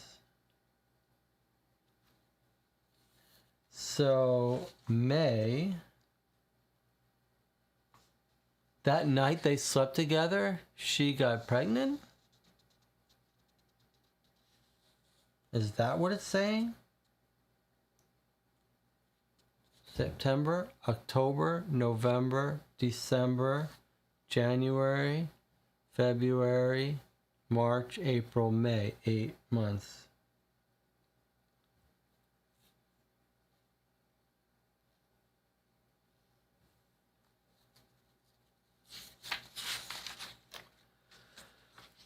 Oh, it's just double jeopardy. Under British law, no person having been tried for murder and acquitted can be tried for the same murder again. Miss Prentice knew, note appended by John Milton Schwab, Miss Prentice knew she was only safe as long as she was not seriously suspected by the police, but that once that happened, her alibi would break down. The answers to my questionnaire dispatched to Scotland Yard have just come to hand. Neither her mother nor the Daily Maid at Bath actually saw her between 10 p.m. on Friday the 11th and 3 p.m. on Saturday the 12th. The logbook of her garage man shows that her car was out all night, but as that often happens in the case of clients' cars, he never thought of reporting the matter. That is a damning piece of evidence. She must have known that something was certain to occur later on, which would concentrate the attention of the police upon her. Her only hope of permanent safety lay in getting herself tried for the murder of her husband upon false evidence, which she could afterwards disprove before something which she dreaded came to light. The something was the child which was due to bear 9 months after the date of her husband's death. She conceived Alan Seagrave before her marriage to her first husband. She states herself that she did everything she could to get rid of her baby, yet failed. Further, that Alan Seagrave grew to be the exact likeness of his father. She had been living apart from Robert Prentice for more than 3 months when, on the night of September 11th and 12th, she conceived by him. She could not possibly bring evidence that she had done so at any time previous to the night preceding his murder. Doubtless during the 3 succeeding months she tried every means she could think of to get rid of the second child, but failed again. She would not have dared to risk an illegal operation because any doctor guessing who she was might have become curious. Arousing curiosity about herself was the one thing which she had to avoid at all costs. She was faced with the terrible secret knowledge that in June, Robert Prentice's child would be born. She might run away to have her baby under an assumed name, but the very fact of her disappearance might have aroused the suspicions which were her constant dread, and once the child was born, sooner or later somebody who had known Robert Prentice was almost certain to see it. If, as in the case of her first baby, it bore a strong resemblance to its father, somebody would begin to wonder how and when she could possibly have conceived. At the time of the child's birth, she would run a particularly strong risk of discovery. But even if she escaped for years, the terrible dread of somebody starting to wonder and whisper would have always been upon her. Her fears were only too well justified as Scotland Yard report that the 7-month child was born with a hare lip, just like its father.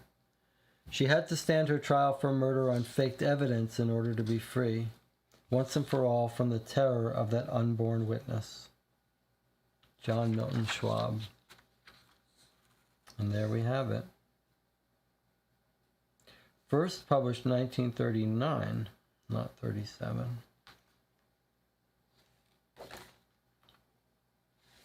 And reprinted in 1980. Well, there we have it.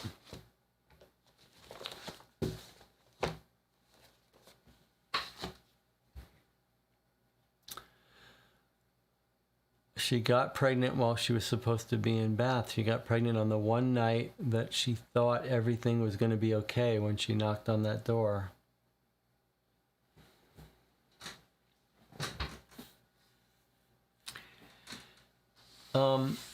Well, there it is. Who Killed Robert Prentice? Took us about 13 hours to play. 14 hours, maybe. Closer. 14 to 15 hours. Compared to the first book, Murder Off Miami, which took us one session of 7.5 hours. Well, that was a fascinating experience, really. And we should talk about it and review it. How shall we do this? Okay, well, this is going to be a spoiler-filled review. All right. Initial thoughts are, leaving aside the solution for a bit, because I think that deserves a special discussion. Leaving aside the solution, the actual immersion and emotional connection to the story and engagement in what's going on was night and day. I mean, this first book was like a novelty. It was a very straightforward case with lots of cool little pieces of evidence, but mostly interviews of people by Kettering the cop. The most interesting part about it, which actually made it very engaging in its own right, was the structure of it, which I've not seen before in these type of games.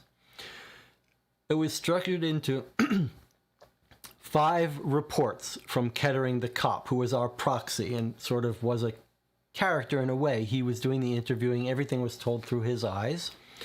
And because it's broken into his 5 reports, time was passing between each report. So we saw his first day report of his initial stuff, and then he gathered new evidence on day 2.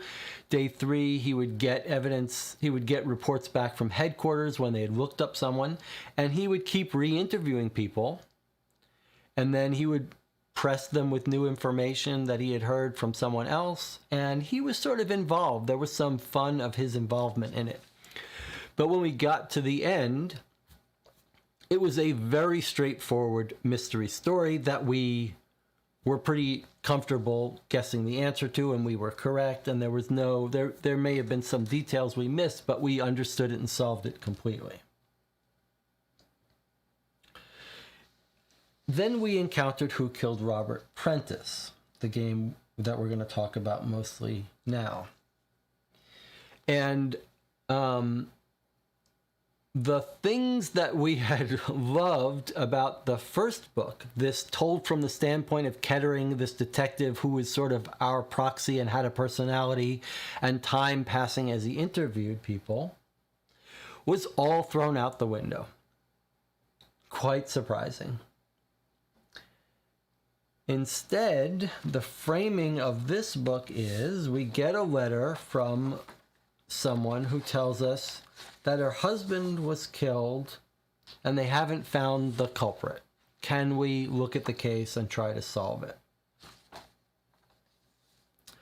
This is a framing, unlike the first one, that we actually have seen repeated in modern games. This is the exact framing used in a bunch of cold case and hunt-a-killer standalone mystery suspect games, where it's sort of framed as one person comes to us and says,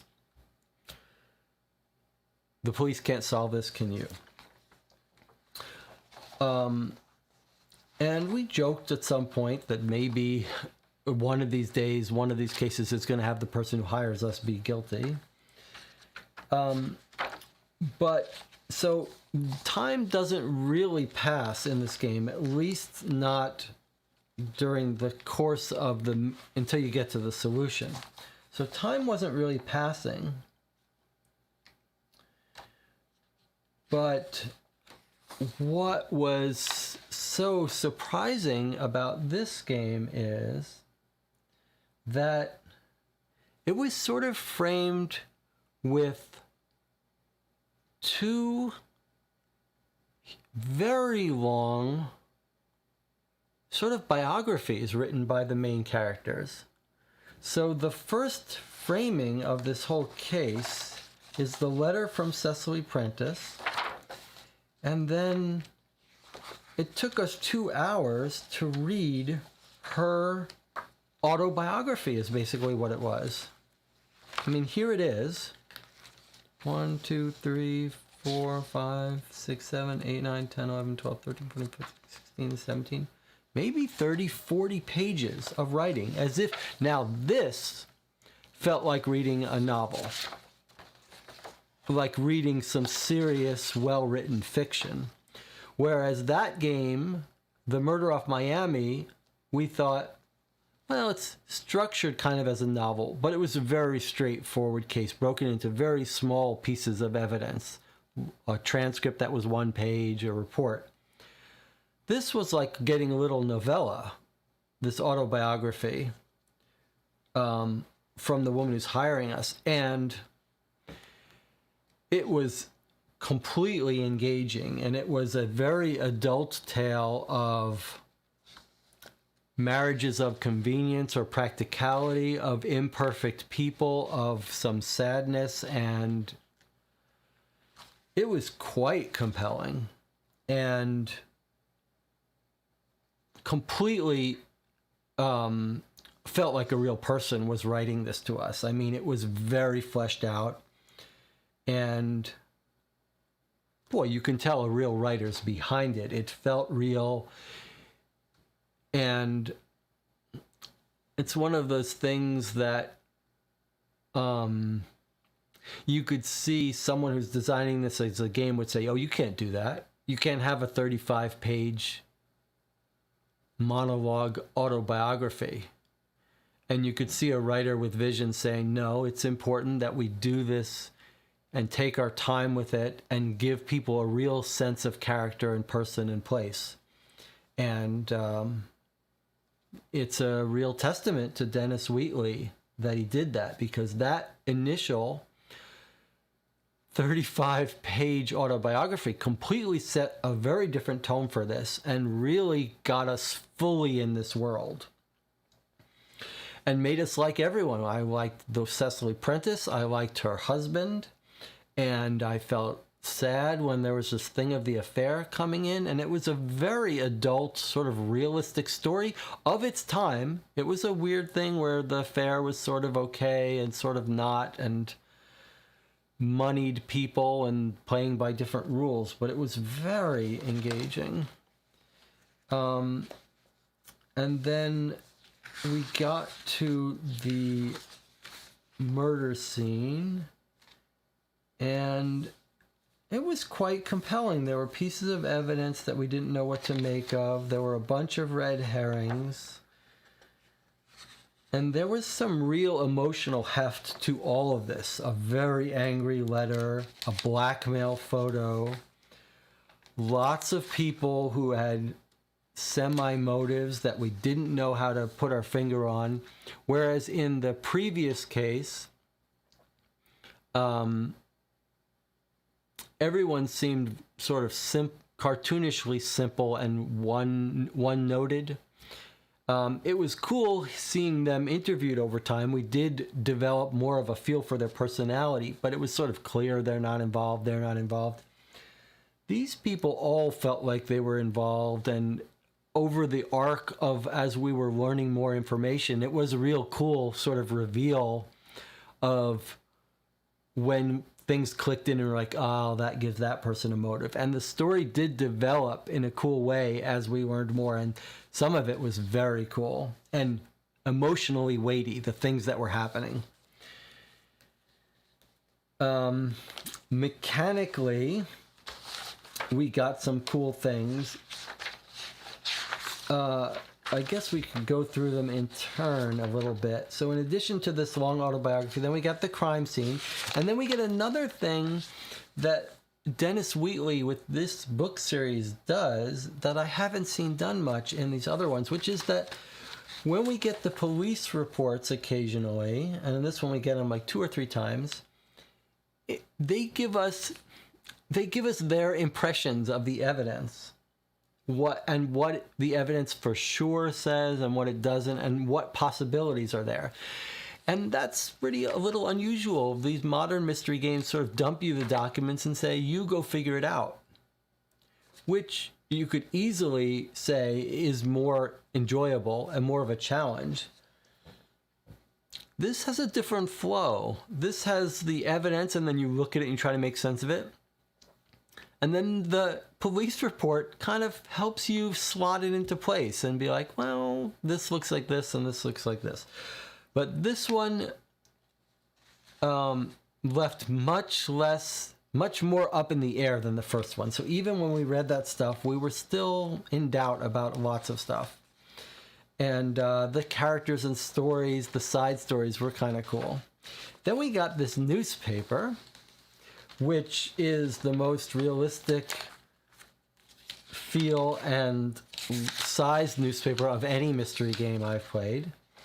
And what's fascinating is in the modern games, the way these newspapers work is there's a little article here and there that might be relevant. And part of your challenge is finding the ones that are relevant, like finding a little snippet of something mentioned. This took a completely different tact. This newspaper is almost entirely snippets of transcripts of the trial or the inquest when they were trying to figure out who should be charged with this murder. So what we have here is transcripts of actual dialogue of different people, what they said in court, but also the lawyers questioning each person, different lawyers for the different suspects trying to defend them, and then the attorney general trying to prosecute him, and then the judge chiming in every once in a while. Framed from a newspaper writer's standpoint, so the different paragraphs are framed like woman in the case named, dead man's mistress describes finding the body. And that was such a clever mechanic because it let them excerpt stuff the way you couldn't if you were just giving a straight transcript, and it let them describe some emotional scenes, like when the mistress testifies, the court is hushed and everyone's peeking up to get a glimpse of her. Super compelling, and lots of room if they wanted to hide details. Which might be a good time to point out that one of the things that seems like was not perfected in the 1930s with this new idea was the hiding of key details. Because you'll see when we get to the end and discuss it, it doesn't feel like there's much hidden stuff to find in this game. This feels much more, at least from my stand, I'm interested to hear what Jonathan says, but much more like a mystery novel that there weren't that many clues sprinkled and hidden. It was basically impossible to solve. Well, a couple of little clues, but they weren't all there for us to find, and they weren't hidden. Like in a modern game in Sherlock Holmes Consulting Detective, there would be details, contradictions, clues in the newspaper, in the transcripts, in the stories that we are meant to pick up on. And if we do manage to find those needles in the haystack, we can solve it. I don't think this is quite the case. We'll get to the solution in a minute. I want to continue going through the mechanics here. So we got a couple of statements, and then we do have again a little bit of passing of time using that mechanic to their advantage by saying at some point we get a report from the police that fill in some details with some extra statements, and then later on we get additional statement from the woman who hired us. She writes to us again and says she's collected some more information. She's found some more letters. The script we could decipher, that was nice. the game, well, I'll get to that when we get to the end. Okay.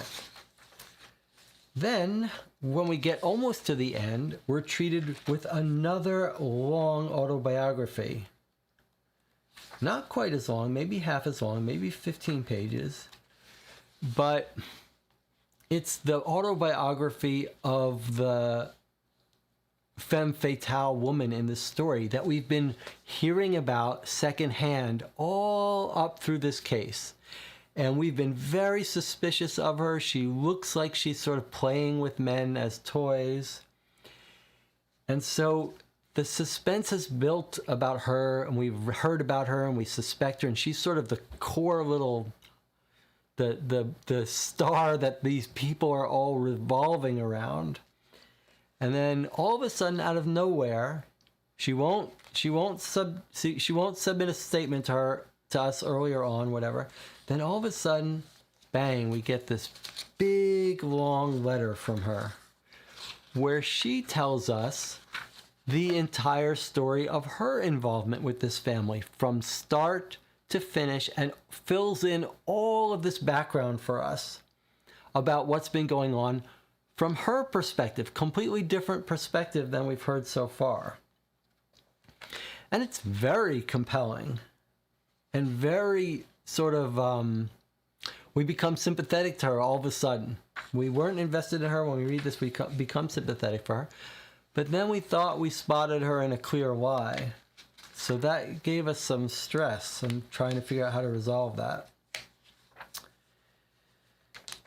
Then we get a final police report that sort of summarizes why they didn't charge anyone originally. And it's basically like a little cheat sheet summarizing how you should have thought about all the different alibis, a little summary of them to save you some time. And then the game asks you, decide who to arrest. So then we're going to get into the solution. Jonathan, do you want to say anything about how I've described the game so far? I mean, to me, this felt much more like a living novel. Like a novel told through big sections of relatable, very well written, emotional, engaging text. If you're still there, you haven't said anything for a while, I've just been talking. But Jonathan says, I think I agree for the most part.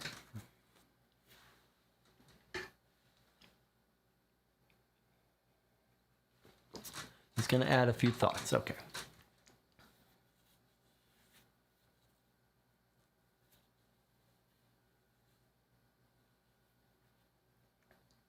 Take your time.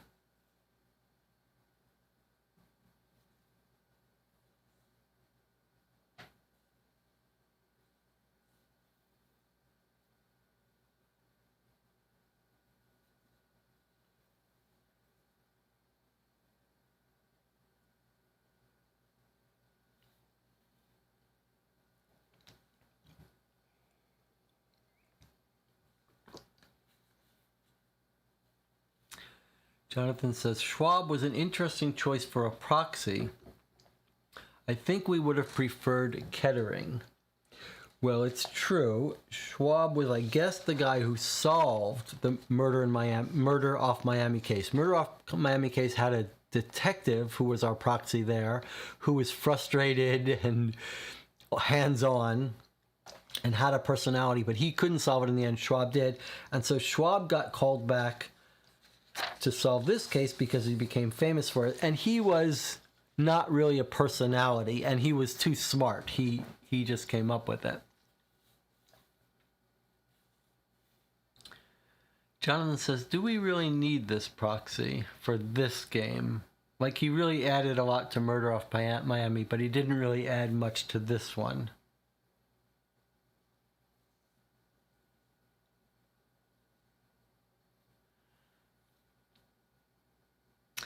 Jonathan says, you have to admire Wheatley for experimenting. Yes, you're right. Well, it's interesting you say, do we really need this proxy? So if you look at how the some of the unsolved cases boxes and how, for example, the standalone Hunt a Killer boxes handled it. What they said is, you, the player, are the PI that's been hired to solve this case. And so someone in the case writes to the private investigator company and says, please send a PI, and we're the PI.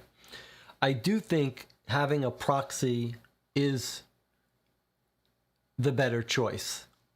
And Jonathan, you say, do we really need this proxy? We only needed it for one thing, and that was that first page of the solution, which is interesting. Jonathan says it was very different from the first dossier, so remained very interesting. It's yes, absolutely. Part of why it kept our attention so much is how different it was from the first one, and how interesting that was to see the change up.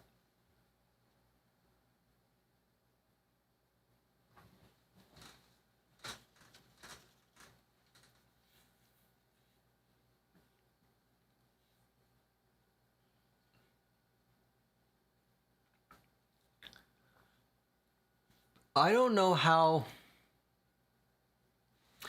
It was a weird experience that we had to start this game by reading for 2.5 hours just pure text, just the letter from Cecily Prentice. That's very different from these games where we're normally like, let's look at this page, which is a piece of evidence. Let's look at this page.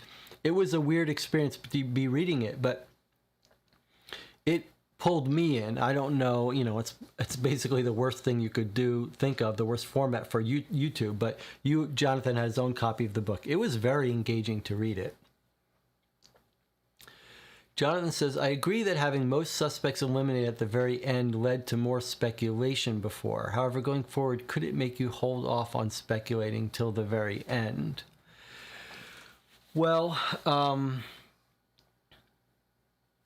yeah, when we got to the end of this, we had lots of doubt about who did it and why. And in fact, there were 3 of us playing here in the channel, and we all came up with 3 different ideas, and none of us were that sure about them. That was a fun feeling compared to the first book where we knew what it was, but this one, we really felt that we did not have a great handle on it, although we had some theories and some plausible solutions, but it definitely did not give us the solution. And Jonathan is raising a problem with this kind of thing, which is that, well, if the game is going to keep it that way, doesn't it incentivize you to not try to speculate ahead of time? And I do think that that's one of those things that you do because it's more fun to do. So you speculate early, even though you don't have to speculate early, just because it's fun to think up that stuff. And maybe it's not smart. Like maybe as a detective, you should be keeping an open mind. And I think, Jonathan, we talked about at some point whether could you more formally incentivize that?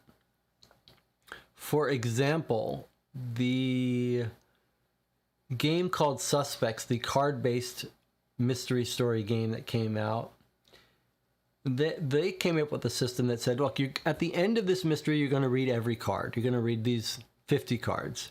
But we want you to make a guess after the first third of the cards, a guess after you see the second third of the cards, and then an official guess after you see all of the cards. And then you get more points if you had figured it out early. So you could imagine framing this in a way where it's broken up into 3 sections, and at the end of every section, you're asked to say who you suspect it is, or answer some other question, and maybe incentivize you formally to make guesses. Jonathan says, they did succeed at making us get lost at the end, which is better than the first. However, some of that links to the impossible solution issue. Yes. So this is the trade-off with these games. Like, it's very hard to get that balance perfectly. Is it so easy that at the end you're like, it's too easy, I know the answer? Is it so hard that you get to the end and you're like, it could be anyone. I have no way to know who it is, and then you're just frustrated. Or sometimes the mystery game, occasionally you can get it perfectly, and you're like, I just got it right. And when you read the solution, you're like, oh, that makes sense, that makes sense, that makes sense. This did not have that flavor. This had something else. Jonathan said, I would also say at this point in both games, we did not really understand the hidden final evidence. Yes, it almost feels like well, in this case, well, that's interesting. I'm not sure how much effort I want to put in trying to find it in the next dossier. Yes, I think you've hit upon something, which is that in the modern version of these games, like if you look at the adventure series we've done, the game rewards you for studying a document. That's what you want, and that's what the best of these games do. So like just as an example, in this game, we had this blackmail photo. There's nothing to see in this blackmail photo. There's no thing to figure out, oh, look, I spotted this. And there are lots of crime scene photos in this game, and we studied them, and we studied, and we said, well, let's look at these plates and cups. One's turned up. Maybe that means he was having tea with someone else. And almost universally, this series and this game did not make use of any of that. There's no reward for studying those documents because there's nothing hidden in them. Now, in this game, there was one little exception. It tried to say two pages smelled the same, and it claims that one was a forgery. I call foul on that. I absolutely call foul on that. Those handwriting we suspected might be a forgery, and we spent some real time comparing it. And that game just told us at the end, even though we concluded that they were the same signatures, same handwriting. We looked at a bunch of it. And the game just comes to the S when we get to the solution. I guess we're starting to migrate to that. The game is like, I brought it to a handwriting specialist and he said it was forged. Now, that is not a mistake that the modern games make now. When we play the adventure games or some other games where there's a forgery and you were supposed to detect that the writing was different, they tell you, look at this letter, it matches this letter. Look at this, it matches this. So, like, it just hadn't gotten there. Like, they hadn't perfected the system enough to know to leave those kinds of clues, I think. But Jonathan says, I don't know if I fully agree. I think in Belitho it claimed there was some stuff in photos, but we did not agree with the game. Yeah, there was a point in the Belitho one about something that we were supposed to see on someone's face that looked like a misprint, and part of it is because some of this stuff is so fuzzy that you can't quite tell if you're supposed to see it. But I think it's fair in general to say the documents in these games are not hiding information. They're not hiding subtle clues. They are much more of the flavor of, here's a letter, and it's the content of the letter. In fact, most of this case is letters and about reading the content of the letter. And when there is evidence like this, you really don't have to know anything about it because you don't have to find anything because the police summary tells us that that's a betting slip and that's what that's for. So like we don't have to figure anything out from the evidence. And this one did put some real red herrings, right? There was this note paper with a code on it. It just didn't get used, was not relevant. And there were a couple of missed opportunities. Jonathan, you spotted that the matchbox in his pocket was Belgian, which is where the blackmailer came from. And that really made it seem like there had to be a reason for that. But there wasn't. But on the other hand, by the time we were into the second book, we kind of intuited that This is not the kind of game that we should be poring over with a fine-tooth comb every tiny little detail and spending 10 hours trying to look for a little dot in a picture. We spent a little bit of time, and the mystery in this one was hard enough and confusing enough and underspecified enough that we really did have to spend some time. But we knew not to do what we did with Sherlock Holmes, which is spend 30 hours emailing back and forth trying to understand stuff. And I think maybe I came down more than you did, Jonathan, on the side of sort of enjoying the fact that we don't have to spend 5 hours trying to read the handwriting or understand what a code means. Like, it was clear. The game didn't talk about that code. We didn't have to spend too much time on it. And I sort of enjoyed the Cliff Notes police summary of the evidence so that I didn't have to do it. And I think part of that trade-off is because there's so much text to read that expecting us to go through it with a fine-tooth comb and pick off tiny little details hidden might have been too much. Right? I mean, the density of the writing of 40-page autobiography having to, if someone told you there's, a one-word clue in there somewhere, that's a little much. So I appreciate that. What else before we talk about the solution part? I do think, Jonathan, you look at these documents, especially in this game, they are like all narrative. It's just, it's story. It's not like you play the adventure games. Most of those documents in that game, and those are great games and the best, but most of those documents are like little details, maps, time schedules that help you solve the case and have to be sort of really studied and understood and picked apart, but don't add emotional narrative. This one really felt like a novel to me, like an interactive mystery novel. Every piece of evidence and extra page added more to the narrative and story and personalities of people. And I was fully bought in. Jonathan, talking about the clues and stuff, says I partially agree. I guess my argument is just that it does seem to say you should notice this W is off on the typewriter. So I do think it wants you to look closely. Okay, that's fair enough.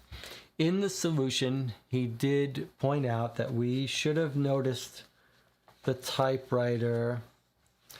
Yes, I mean, that's a fair point. You're right. There were a couple of clues, just a few, just a very few, that maybe if we had really looked into detail, we could have spotted. But boy, it's hard to make the case that you would invest that time in that. I mean, the typewriter, you know what? I think there is something to be said about that.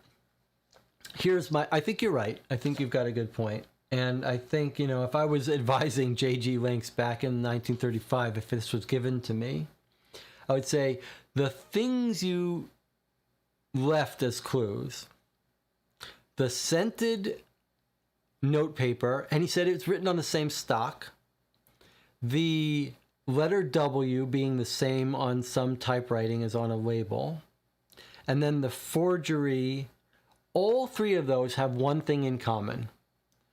They were much too subtle. Much too subtle. Like we were not even close to stumbling on those.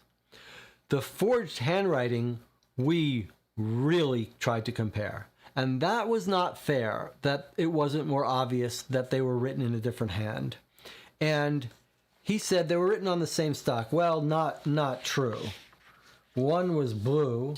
There's a little bit of line texture, but one was blue and had one shape, and the other one was white and had a different shape. Not at all looked like it was on the same stock.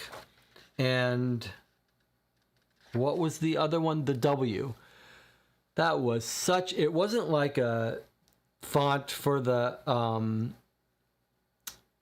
font for the typewriter that was the same. It was like the tiniest thing. You'd have to look with a magnifying glass in that.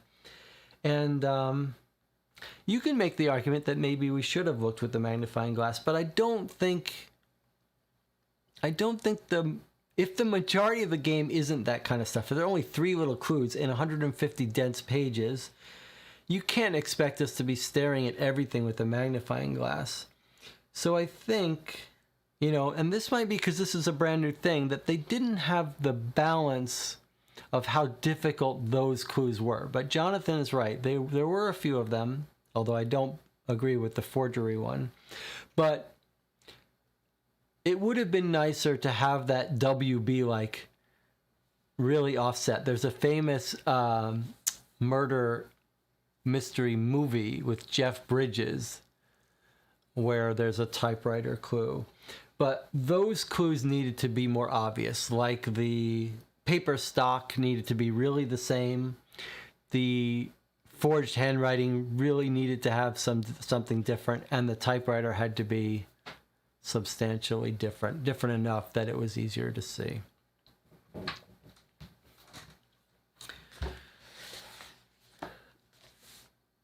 I think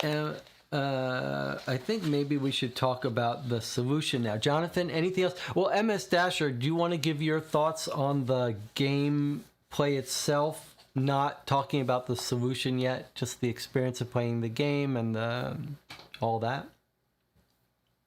What were your thoughts on it?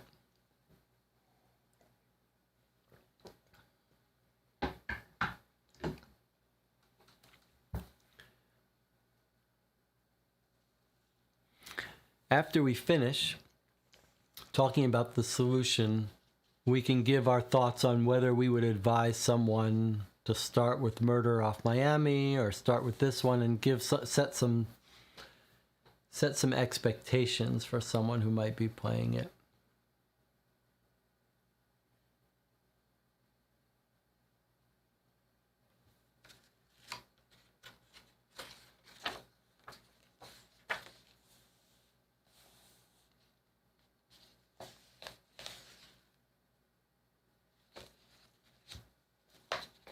Jonathan says he's ready to talk solution. Yes, I am too. MS Dasher, do you want to give your thoughts on the game first as a whole before we get into solution? If you do, just jump in while I'm talking about some of this. So let me set the stage for the solution. MS Dasher says, okay, better than the first one. I'm looking for something at a level between the two, I think. I could have looked for another 6 hours and never reached the right conclusion. Yes. Okay, well, now we're getting to the solution. I think the 3 of us are in agreement, although MS Dasher, you didn't see how crazy it got, that it didn't feel solvable. Like, when it gave us the full solution, we were not privy to the information we would have needed to come up with the solution. We could have gut level guessed it was Cecily. In fact, MS Dasher did gut level guess it was the mother and the son. But when it gave us the solution, it was all stuff like, oh, here's something you were not privy to at all. You had no clues about it, no information about it. There was no way to get it. But let's back up a little bit. Let's set the tone here. The first page you see when you encounter this book, the first page we looked at was this little dialogue between the 2 authors, and he says something a little oblique. He says, we're giving crime fans a problem just the same. In fact, 3 problems this time instead of 1. Well, that was weird. And that, Jonathan was metagaming it and was thinking it was the 3 people or something. It was a weird thing. We all had different people we suspected. Okay, so we got to the end of the book where the constable sums up, much like in our first Wheatley book, sort of sums up why he doesn't think it could be any of the people. So then we get to this, don't break the strip, and it had never been broken. I cut it, and we read it. And we had guessed who we thought did it. And what we read here is a very strange end solution page. It's a letter written by our proxy, Schwab, the detective, who's basically have no personality this whole game. His life, his personality, his thoughts never really come into play, never get spoken. And all of a sudden, when we read the solution, he's writing back to the woman who hired us, and he's full of disdain and mocking this woman who's hired us. And I want to read this again just because how sort of shocking it was to read this. He says, "Dear Miss Prentice, when you receive this, you will be in gaol facing the charge of murder. The vanity and egoism of criminals has always interested me, yet I still find it almost past belief. You would certainly have gotten away with the murder of your husband if you had allowed things to rest. But you were so sure of yourself that you just had to call me in on the chance I'd swallow your innuendo about Suzanne Lestrange and formulate a case for the police to bring against her." And then he lays into her. It's poor detective who doesn't use all his senses. He's like boasting about his abilities. "A second stupidity," he goes on, "and one which doubtless will hang you, is the fact that you didn't appreciate." And he's gloating over having figured out these clues. And it was sort of shocking to hear him insult her for not finding these clues that he is so smart to have found. He, as a proxy for us. And then he's like saying how she thought she would get away with it. She didn't. And then he like rubs it in at the end. "I'm very happy to think you should have caused me to undertake the investigation. Yours faithfully." Okay, so we read that. And it's like, okay, I see. I see how he found these clues. We didn't agree with all of them, but yeah, it makes some sense. And then we turn the page and we see this little newspaper article, "Sensational new evidence in the Prentice case." It starts out talking about how Miss Prentice was now called to court and charged with the murder. And then as we get halfway in, we realize, wait a second, something's happening here. This isn't just a little wrap-up the way I thought it would be. In many of these games, there's a little extra little wrap-up post-epilogue of how the person was charged and was found guilty or confessed. And we get halfway in this, we realize, whoa, that's not what's happening. She's actually got an ace up her sleeve. She's got evidence to prove she didn't do it. And in fact, by the time we get to the end of this story, the jury finds her not guilty. And then bang, so that was that. So 4-page sort of solution in the form of a letter written by our guy. Then this newspaper article, which has a huge twist in the case where she's found innocent. And then, whoop, another locked page where it's asked us to figure out who really did it. When we read that, we changed our mind and we said, okay, it's not the mother. The mother proved she couldn't have been there to do this one thing. And then that really shocked my system. Jonathan says, "I don't think it needed this twist element. It could have had the emotional core of Cecily and been straightforward. If Schwab had really been wrong, would have been interesting."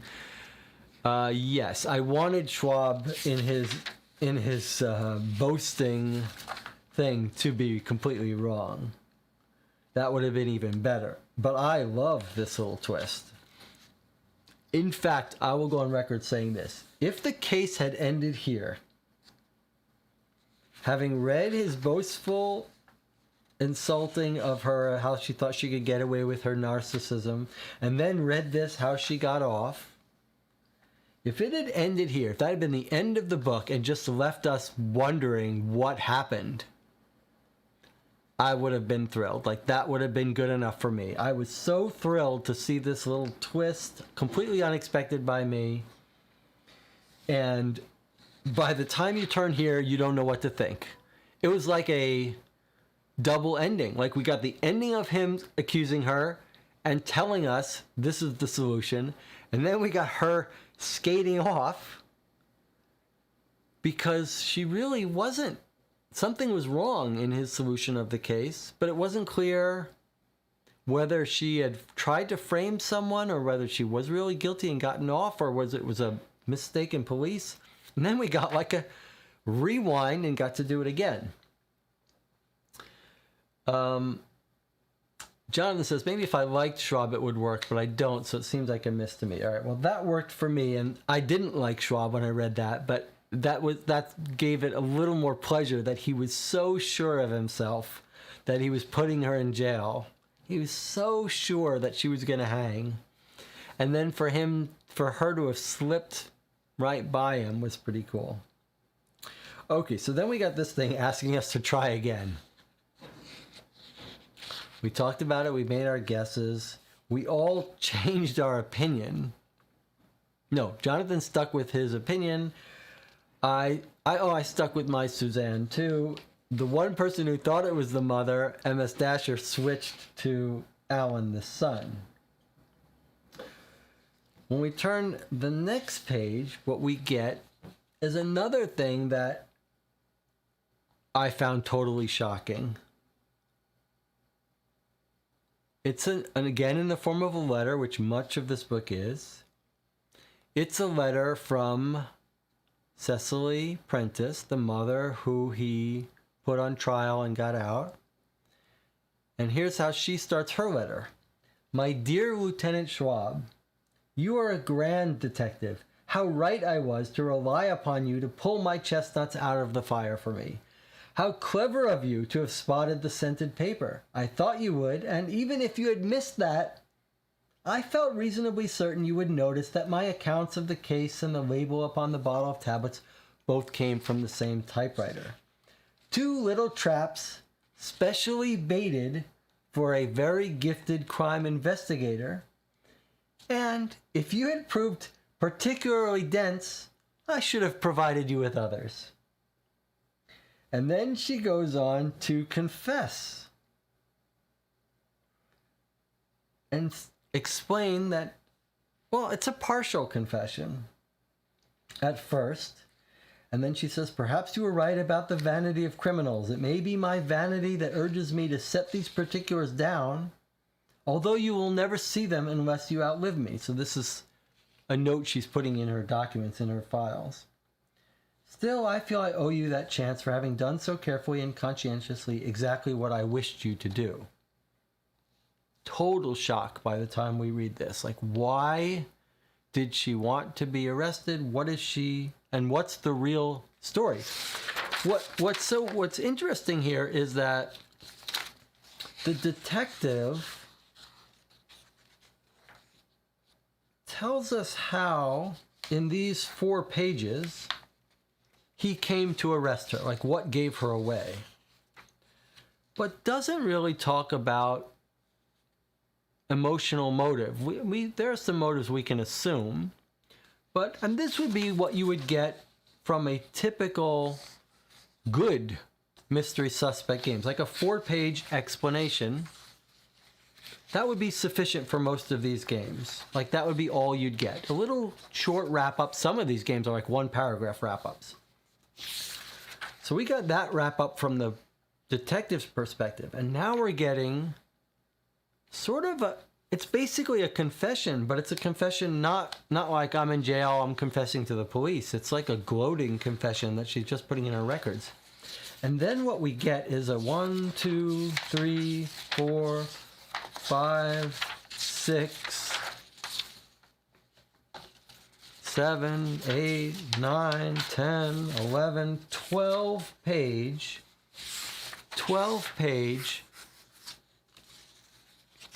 narrative from the wife, bookending this book. She starts with her autobiography of how she got married, how she got her first husband, how she married Robert, and where she's come to be. And then it ends with this long narrative of her side of the story, the truth. And I found it completely compelling and human interest and adult and strange but believable, and I don't know the right word to say it. It felt in place with the rest of the story in that it was sort of non-idealized, sort of sad, melancholy, but with some pieces of real human caring. These are not monsters.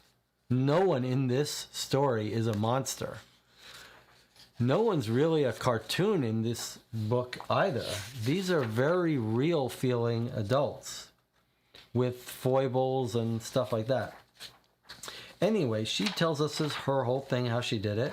And then she says, I wonder if you know why I set you up to do it. Like, she confesses why she did the murder, but then she asks why he did it.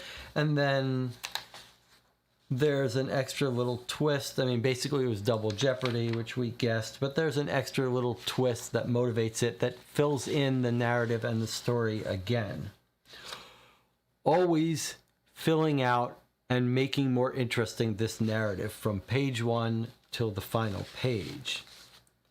So for me, from a narrative standpoint, it was spectacular and completely compelling. And I don't think, Jonathan, it sounds like you might not have felt that way. Jonathan says, I did not like the long confession except for the part where Cicely described the meeting at the cottage. The meeting at the cottage was pretty fantastic.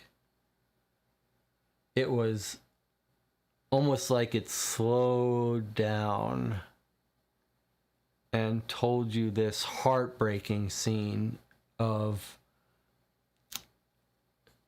hope almost within grasp. This woman and her husband, she almost had a good outcome out of this. She almost avoided tragedy.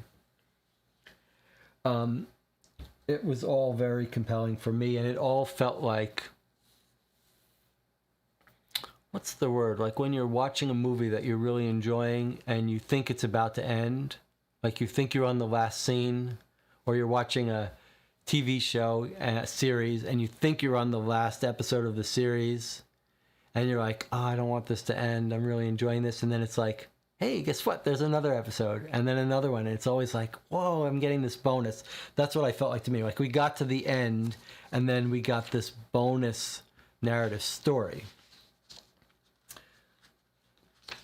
Having said that, I think, Jonathan, you'll agree with me that like when she told us the story of how she did it, like everything was off scene. She had somehow gotten poisoned 2 decades ago, kept it with her for 2 decades. She ran into this other guy that was never mentioned in the story who told her some very specific information that was key. She found some specific documents that were key to all this. Like there was no mention of any of that in the evidence we read. There was absolutely no way for the player to figure any of that out. But if this is the first game of that type, you can see there are no rules for how to do this.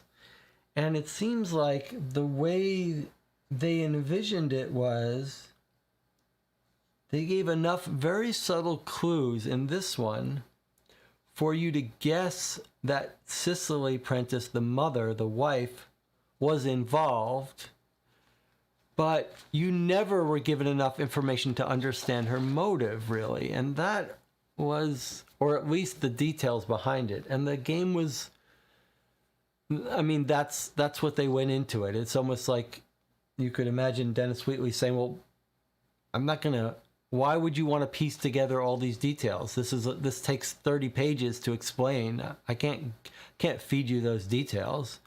You read about it. That's the fun of reading the ending of the story.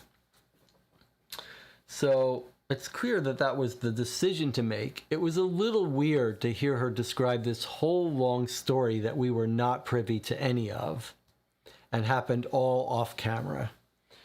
But because it was so compelling, I was very happy to have it. It certainly puts to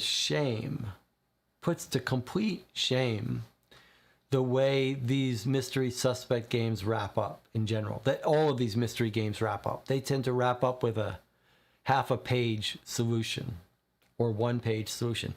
The adventure games have a much longer solution, but they have a very different flavor. They have, here are all the clues, where they were hidden, how you could have made sense of them. Those are much more about putting together clues to figure out the solution. This is a story. This is a novel with a few clues that you could figure out to help you understand it a little bit more. But you're reading it to read the author's solution, the author's story, which still is a surprise at the end. Jonathan says, by the third question, the confession had felt so convoluted that I don't really care what the final twist could be. I mean, the final epilogue, which was just 1 page, I would basically agree with that. It was gilding the lily at that point. But the whole story that culminated in her ending up at the cottage for one last night with her husband when she thought it was going to work out okay, really worked for me. I found that very satisfying as an emotional story. So for me, whereas the first one felt like a short, simple story with clues that we could figure it out and solve it, and it was kind of like a cute little gimmick. This one felt to me, sorry, that was Murder Off Miami. This one felt to me like I read a very engaging mystery novel told in a very unique way, a very interactive, unique way with different pieces of evidence. But I felt like it was a novel. Not the best novel you're going to read, but as far as an experience of being inside a novel, with flawed people and everything, and wondering, keeping me guessing who did it and why, and being suspicious of everyone, this did work for me from front to back.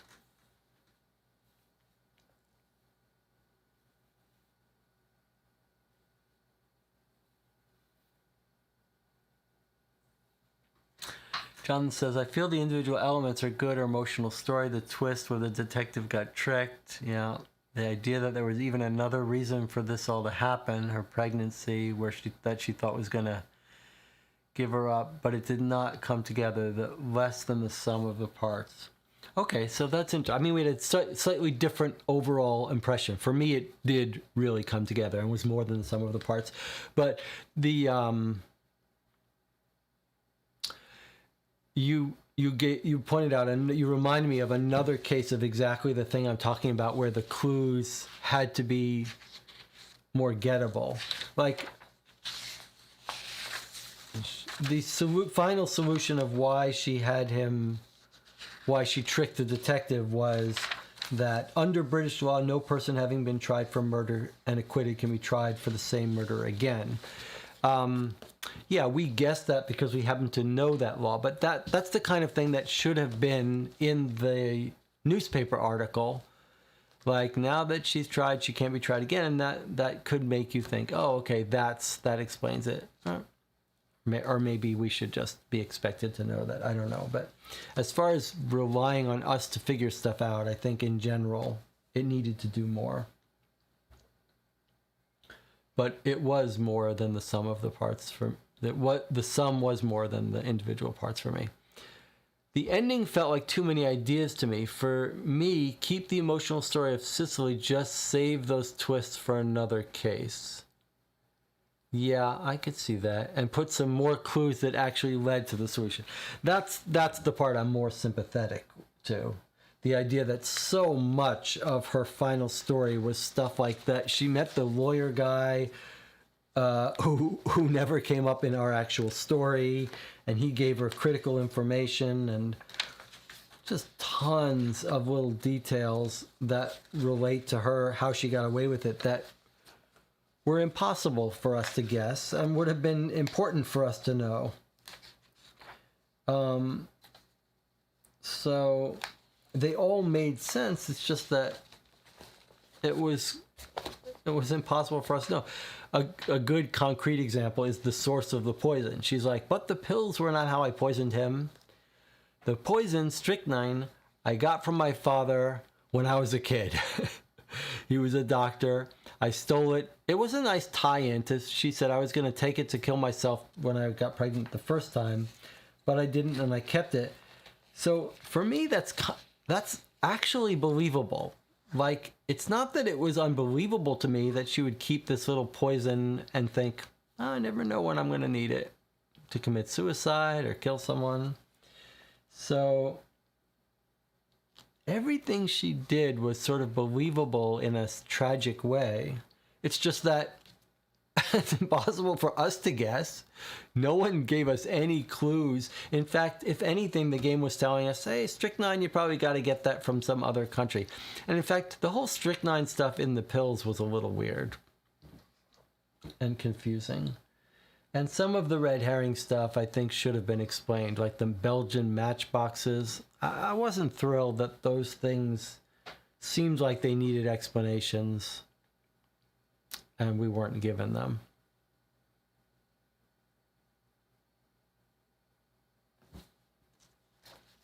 What would you think? I want to hear some more of your final thoughts, Jonathan, but also give some thoughts to how you would recommend this to someone. Jonathan says, I guess along those same lines, I feel like the story could pick any character and make up a story for how they actually did it. Well, yes, you're right. You're right. But I think, here's the difference that I would say. Most of these games have that flavor where the author could make up a story that explained how anyone did it. The best games that are focused on mystery have you sort of find the contradiction in someone's story and everyone's alibi checks out but one. And those are more satisfying to solve as a mystery. I will agree with you. But I think it's whether you're in it for the ride or the solution. And the fact that we got to the end of this and were perplexed by the clues and really didn't know who to accuse, and we all had our different intuitions about who it was. To me, that was quite wonderful. Like, your intuition was telling you something is wrong with this old secretary. She's too connected to these different players. She recommended the new secretary. She's stepsister to the blackmailer. She owns the cottage. She rearranged it. Like, your gut was screaming out, I don't quite understand how, but she has to be at the center of it. And my gut was telling me, it's got to be Suzanne. Her statement was very compelling and human and believable, but she's tricking me. She's a femme fatale. She's tricking me. She must have lied about the will. And I could make up a story for why she wanted to kill him early. I was thrown off by the fake evidence of the pills. And I really think that's a key point for me. Like, that the game got us to that point before we read the solution is almost the thing for me. that it got us to the point where you and I were sitting here working off our gut instincts, and we could see each other's points about why we're suspicious of one person. And that delicious feeling of being like, I suspect this person. I don't want them to get away with it. They're trying to deceive me. They're hiding something. That moment where we all thought it was a different person, I almost don't need to read the solution. Like, you've won. You've gotten me to a point where my psychology and my gut is making me suspicious of someone, but I'm not sure. And I'm emotionally invested in hearing if they're it. You've won. I don't even need the ending. But then to have these triple endings where each one is filled with someone gloating and thinking they've one-upped that one person when they haven't. And then hearing this very tragic human story of how the night it ended. It's not... Jonathan, you weren't... MS Dasher says, I've not seen the part 3 reveal yet, but when I left, I was really grinning at how the solution was unfolding, which was a great feeling, irrespective of the flaws. Yes. And I'm curious how you'll feel when you hear her story, because when we read her story, she describes going to the cottage, planning to kill him, and something unfolds, and it kind of doesn't happen a certain way. But then she describes, Jonathan, remember, she describes over the course of several pages him dying. And it is sort of gut-wrenching and very believable. And that's in a whole other category than any of these other mystery games. There is no other mystery game that we've played, you know, like the Sherlock Holmes, the cold cases, the hunter-killer stuff. None of these games come anywhere near taking the time and care into telling this story of this person's death. This one scene was told so competently and so confidently, and really takes its time. I mean, that's the difference between having a novelist write this kind of mystery than someone else. That was not just a writing of here are the facts that explain what happened. That was a very compelling section that was gut-wrenching to read. It was heartbreaking, tragic, just amazingly well told ending. I mean, nice to have an ending that I felt really earned it. It sounds like it didn't quite work as well for Jonathan, although Jonathan said he did like that scene at the cottage. I mean, that was amazing, that finale at the cottage.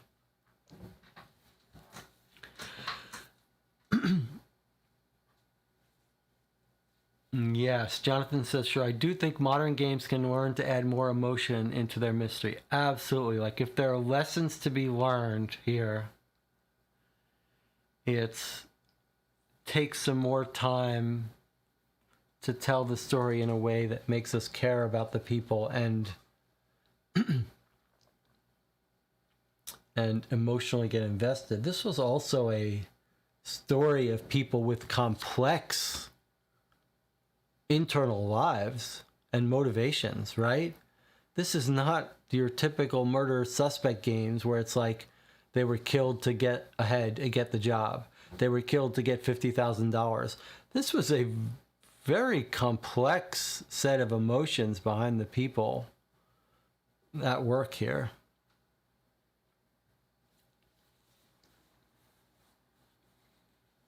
I also really liked, in different ways, the way that the detective and investigator was a player.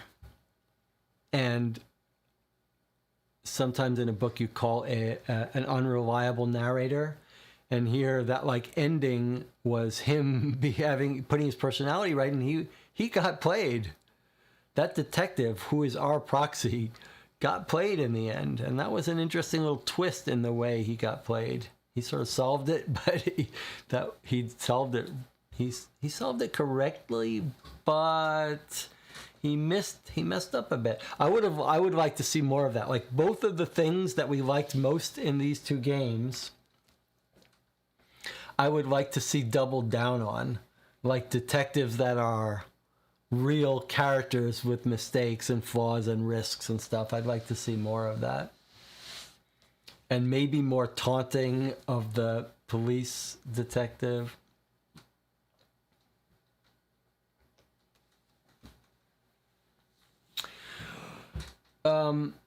So if all three of us have played both of these or seen through both of these, what would you recommend to people who are coming in from board games, from these mystery suspect games? How would you recommend these? How would you set expectations? What order should they be played in?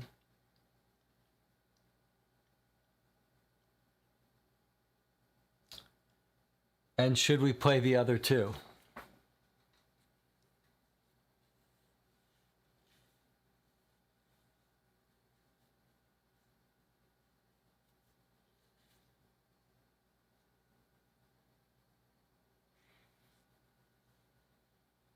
I guess I'll say my piece while you guys are thinking about yours. What I would say is this. I would say this one is a very cool historical novelty.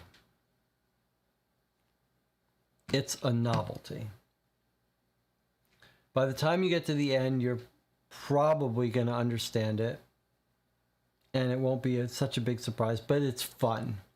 It's fun. The interviews are fun and funny. And the evidence is fun and cool. But it's like reading a novelty story.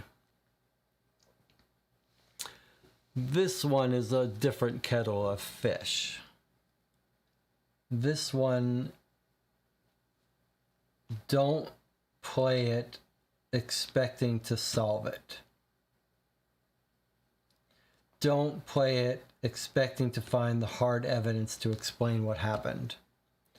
But treat it like a mystery novel and enjoy the writing and enjoy sort of going on instinct. And I think I'd probably advise for both of these, don't make the mistake of like tripling your playtime to try to dig with a fine-tooth comb to find some little speck of evidence. I think the spirit of these games is basically read from front to back. Don't spend too much time digging back through stuff. Read it like you're reading a novel sequentially. Maybe go back a little bit to clarify something, but you don't need to find... You might find some stuff if you really dig deep, but maybe the best way to enjoy it is to just read it from front to back. This one, use your intuition to try to figure out who you think is to blame. This one, solve it before you read the end. And this one has got real piece of writing on it. I mean, real good adult compelling writing and more reading, more serious long form reading. But I would recommend this one. If you want to have the experience of being inside a murder mystery novel and you're serious and you're a reader, this one. If you want to see the novelty of what the first game ever of its type came out in 1936 and you sort of want a breezy experience, here. And don't open the end till you know the answer. Read this like you would a novel. But this is Who Killed Robert Prentice is the more meaty, satisfying experience from my standpoint. Jonathan says, I would probably just say go for Robert Prentice if you want a game. It succeeded at creating the lost feeling, but I think the ending will be somewhat divisive. Okay, yeah, that's good. I agree that Murder off Miami is more an artifact. And Miss Dasher says, yes, don't bring your preconceptions of modern games to the table with these, and remember they were innovative at the time. Yes, both of you have made some good statements. I mean, they're pretty amazing that they came. 1936, you can see why these had lasting effects on the game designers all the way up through today. Pretty amazing.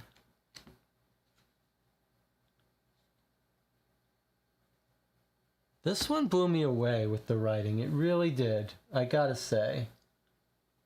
I don't know if I'm being too generous about it, but I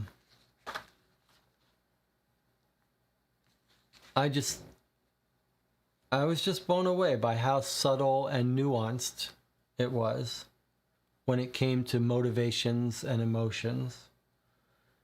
And I guess I'm a sort of a sucker for the non-cartoonish life stories, and the fact that there's this affair and the marriage, and it's just not, it's not all about love. There are compromises and real world practical decisions being made to go through life. And whether it was Suzanne talking about her job history and life, or Cicely Prentice, they're all very sort of what's the right word? They're trying to find their way through life, being realistic about it and dealing with the world as it is. And that gave us a snapshot of the world in the 1930s, which was fascinating, but also made you feel like you're dealing with adults in complicated situations where they're trying to navigate their way through it. Miss Desher said, I would play these solo, to be honest, and likely will for the others if you don't stream them. Yeah, in fact, there's so much reading, it's a little hard to see how you would play this with a group. It's a lot, it's a weird situation with a 40-page novel to be reading it. I could imagine this would be a little difficult for a parent to read to a kid, but you could imagine this as an audiobook might be interesting with a professional person reading it with good quality. I was touched by quite a bit of the writing in this, to be honest. I was touched by all of the characters, in fact. Robert Prentice, having grown up very shy with this deformity on his mouth and wanting to marry out of loneliness, the Cicely losing her true love that she found and then thinking about should she get married for her son, and then the husband sort of coming into his own, all of those little details. And there were some subtle details that were really well done. There's this part about sort of heartbreaking little things. She didn't love him truly. She never could. She only had her one love. But he was also sweet. He grew on her. She didn't want to be kissed except in the dark. And then he meets this secretary. And it's this very subtle thing about how the blackmailer takes a picture of them in the room with the lights on that they're making love, because now he's found this young woman who actually is not using him in a simple way. She's actually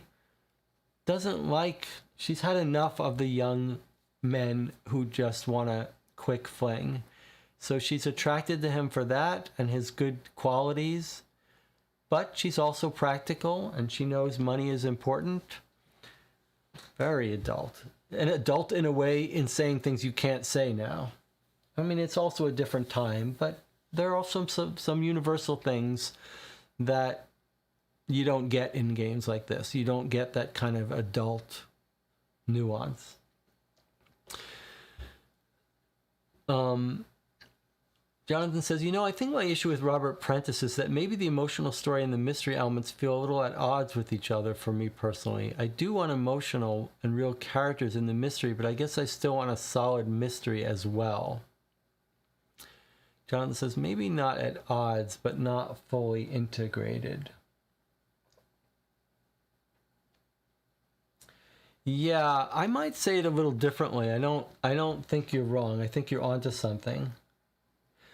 Would you say this is true, Jonathan? That sort of the story parts of this, the writing, the novel part, is very nuanced, adult, and sort of, to me, believable.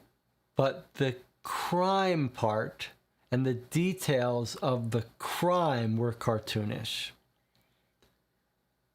And maybe that's what's a little jarring for you. That sort of the details of how the crime was done and why and stuff. At least parts of it. The parts that we saw. The part we didn't see that was in her confession actually was quite touching and felt real to me. But the actual evidence and crime and stuff that we were given to work with didn't match, wasn't the same level of nuance, subtlety, believability, practicality. It felt like a sort of cartoonish thing, like the whole thing about the strychnine in the tablets. It just felt contrived. Jonathan says, I think you may have hit it on the head. Well, that's my job here.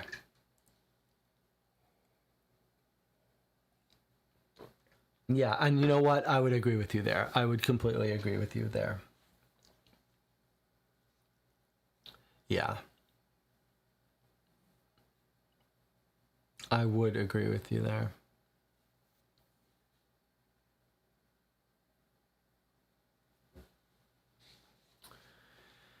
Now, what are we going to do about this? I want to hear some more. I want to hear Jonathan put some thoughts to that. There's a thing. It's like I've talked enough about me. Now you talk about me. Like you've just said, I hit the head on the I hit it on the head. So now you talk more about how I hit it on the head. But yeah. There you go. A bit of a game therapy session we just had. Okay, good. All right. So while you guys think if there's other stuff you want to say, here are the other two in this series. The third and fourth in this series. Now, what have we heard about these? We heard that one of these cut down on the evidence, and then the other one brought a lot back. Is that it? Yeah. Like this one has a whole bunch of evidence in a couple pages all in the middle. And this one doesn't have any physical evidence, but it has lots of little newspapers and maps and stuff.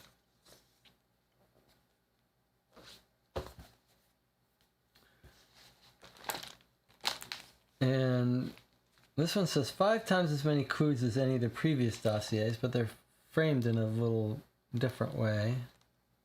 And in the discussion that the two of them have in the back of this one, J.G. Link says, I'm going to go back to work on a third dossier that the people who like the first one will like because it's going to be framed the same way. So this might be, it's to Schwab again, John Milton Schwab.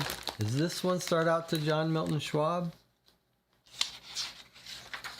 I'm not sure. No, anti-terrorism, Scotland Yard. Here with the Clues is the fourth, and the Malinsay Massacre is the third. So here's the decision we have to make about these. Jonathan says Malinsay, what is it called? Malinsay cut back. Here with the Clues added the most. Here with the Clues are the least loved by most. Here with the Clues is the least loved by most. Okay, so the question is, do we play these at all, ever? Do we play them right away and then have me review all 4?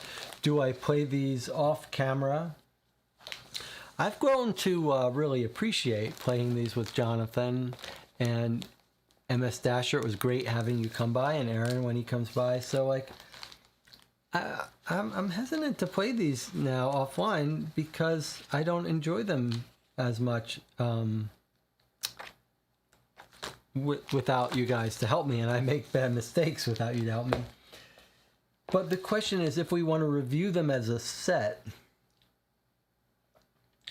should I play all 4? Do we want to see what else Wheatley has in store, what else he's come up with? Do we want to play until we hit a dud and then stop?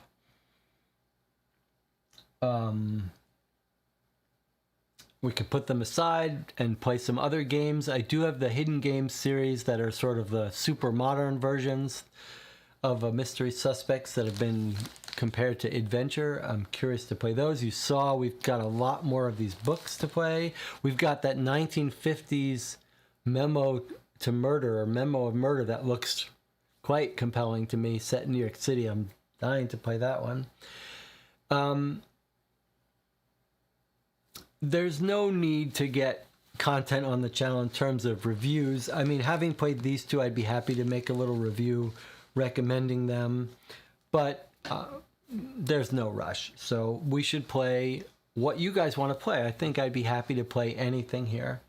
So I don't know if you have to need to decide now at 6:15 a.m. after 7.5 hours. But Jonathan, you're my partner. You're my detective partner for most of these. I'll play whatever you guys want to play. And MS Dasher, if you think you'd want to join us for the next one and you're interested in us playing one of these next instead of something else, say so. I'd be happy to play any of these in any order or any of the other games. I'd be happy to jump back and play some Sherlock Holmes Consulting Detective. The only thing that I need a little more time to recharge on is the next Sherlock Holmes 48-hour campaign. We've got 2 of them left to play. We've got Queen's Park Affair, which is there, and Mansion Murders, which isn't up there. Those look like the same length as Adventures by Gaslight and could take us 40 hours if we get really stuck. I need a little break before I do one of those again. But short of that, I'm happy to play any Sherlock Holmes Consulting Detective, a fan scenario, or anything else. The Hidden Games series, one of these other Crime Dossier books. I do think it might be nice for the Crime Dossier books to sort of maybe play them chronologically. That is, when we're ready to move on from the 30s, play these, and then look at that when we're done with Dennis Wheatley. Well, we've still got the other 3, don't forget. The other 3 1930s crime files that were published in America. Don't forget that. Remember that the American publisher licensed Murder Off Miami and released it as File on Bolitho Blaine. And then they had 3 other authors, or 2 other authors, write 3 more in their series. One is called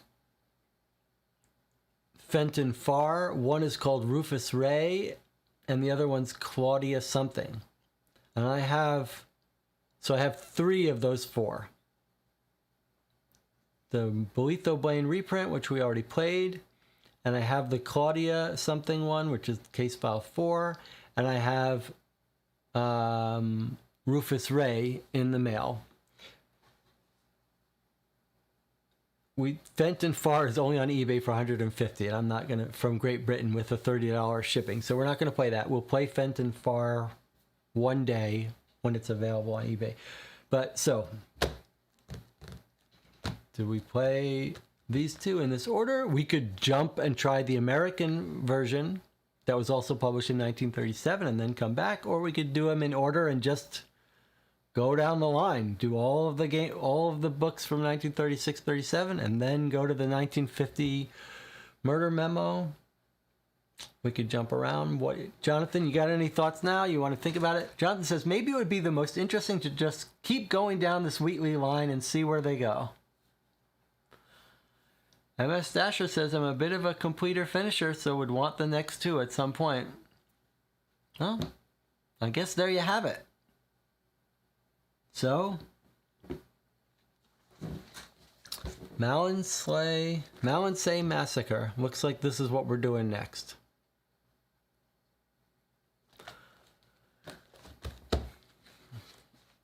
I'm not going to give you a choice of 11 p.m. because I love doing these overnight at 11 p.m. when everyone's asleep. There's something very enjoyable about that. But I will let you guys choose if you want to do it on Tuesday, any day of the week. But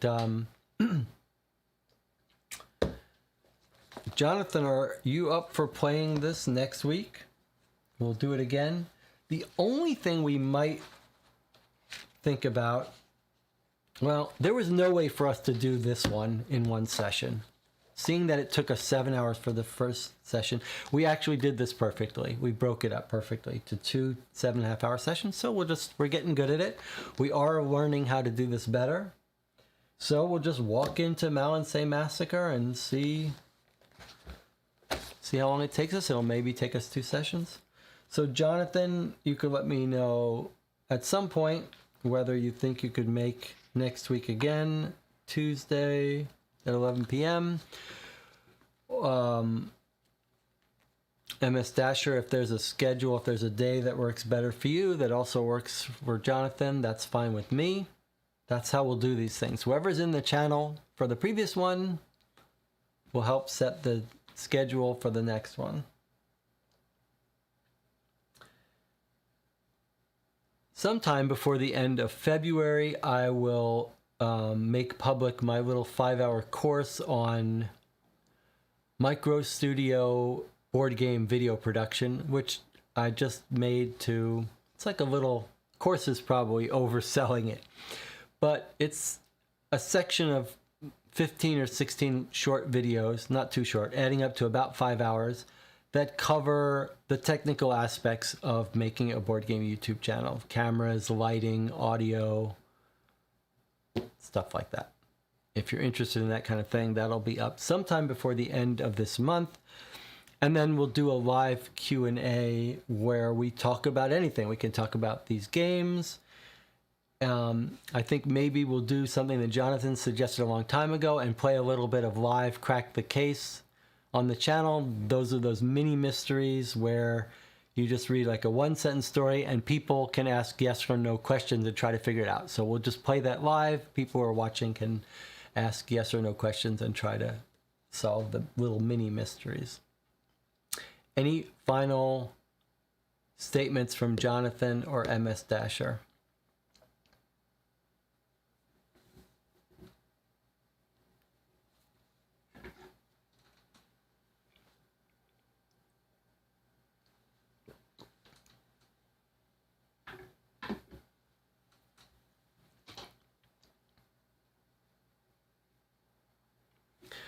One of these days, my computer is going to crash in the middle of the stream. I have a good computer and it seems to be rock solid, but recently, while I've been playing with OBS, which is the software I use, I talk about it in my video course, by the way, the computer has hung up and I've had to reboot. So at some point, one of these videos is just going to go down in the middle. And if that happens, just go back to the channel on YouTube and you'll see a new live stream start up. Jonathan or MS Dasher, seen any good movies lately or read any good books? Jonathan says, overall, I did enjoy the experience. Maybe the ending did highlight the quality difference between the mystery and the emotional elements of the story. Mm-hmm.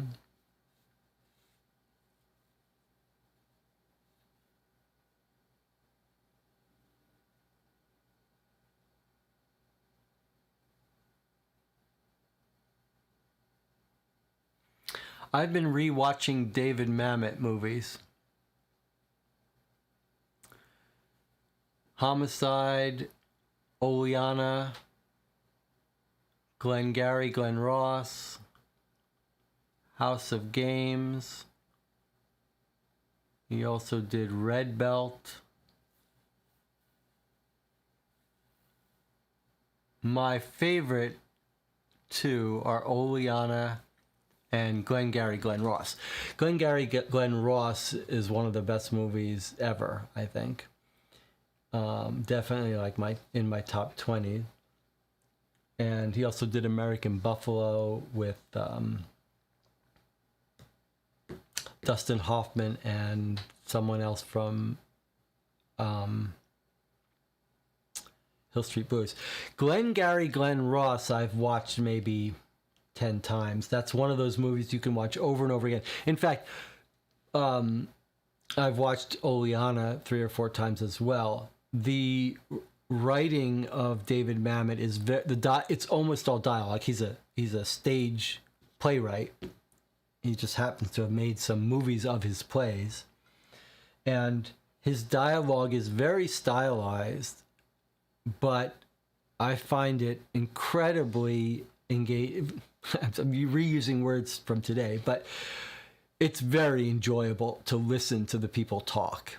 Glengarry Glen Ross is especially enjoyable to listen to them talk, and it's got some famous actors in Glengarry Glen Ross. Al Pacino, the guy who's in trouble for shooting someone now. Alex Baldwin actually is great in the movie. Kevin Spacey, in fact, the movie is becoming filled with some not so in people. Kevin Spacey and Alec Baldwin are both sort of on the outs, and it's also got Jack Lemmon. I mean, it's a whole bunch of sort of A-list actors there, and I don't want to say anything about it. Just watch it, but you're watching it for the dialogue, and Oleana is much more divisive. Some people really don't like Oleana. I love it. I love listening to the dialogue, and William Macy is in Oleana. He's the one of the two. Oleana is just two people talking in a room, basically the whole thing. Some stuff does happen, but I think William H. Macy is amazing in that movie, and I could just listen to that dialogue over and over. Anything else you guys have been reading or watching? David Mamet is a very interesting character as a person. He's somewhat controversial. He's got a reputation of being sort of a sexist and a bit, I don't know if you'd call him right wing, more on the conservative side, but very opinionated. And I don't care. I'm not interested in their politics, but it is interesting to hear him talk about acting. He actually wrote a couple books, and one of the books I was just looking through, he wrote a book called True or False on acting lessons for actors. And in the book, he absolutely slams the most common, popular, revered acting school and technique, Stanislavski acting technique. And he basically says this is total bullshit and harmful to actors. Actors should not be going to school for acting. They should not be trying to get in the mood and get in the mindset of the roles they're playing. They should think of themselves as sort of artisans. Do your job, say the lines, and stop trying to be performers and show off and stuff. It's it's great to watch, to read someone be so sort of definitive and opinionated instead of beating around the bush. I'm not sure I really agree with it as from a logical standpoint. And it also feels like it's like, yeah, if you're David Mamet and you're writing lines for a play and you're one of like the top 3 playwrights of dialogue on the planet in existence, yeah, I can see that you're making the case that actors should just get up and say their lines, like be true to the script. Especially if your lines are so stylized and so rhythmic. They're like music, the way his lines are laid out in timing and stuff. And yeah, for your plays, the actors probably should not mess around and just say the lines. But it just seems to me like, as a general rule, if people understand the motivations of the characters they're playing, it would help them do improvisation when they need to, or know how to do other things while they're saying the lines if they understand the emotion behind it. Jonathan, MS Dasher, what have you been consuming? Any books, movies, TV? Anything interesting to talk about? Anything you're going to do for Valentine's Day you want to talk about? Married, girlfriend, boyfriend, time to ask someone out that you got a crush on? Now's your chance to talk it out.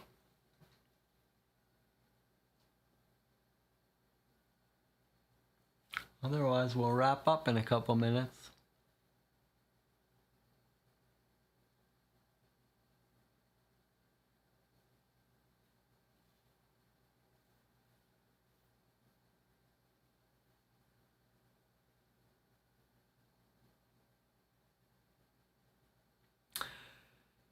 Jonathan says, I've been going through folk horror films. Okay, like what? What's a folk horror film? Would The Witch and what's that famous low budget one? Blair Witch Project? The Witch and Blair Witch Project, would those fit into that?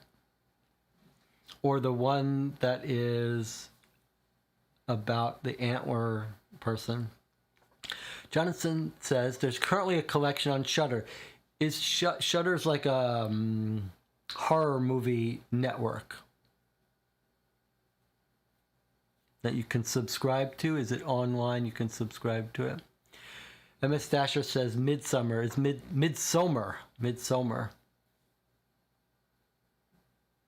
Midsommar seems like it would in that category, folk horror film. I liked Midsommar. I didn't love it though. Wicker Man, the original and the remake, yes, okay, that makes sense. Midsommar and Wicker Man have the same flavor. Midsommar had a little bit of gore that is too much for me. I like the horror movies. I'm happy with people getting killed and stuff. I just don't want to see that much gore close up. I like it better when they get killed and you don't see the knife going in. Or in Midsommar case, the smashed heads and stuff. That's too much for me.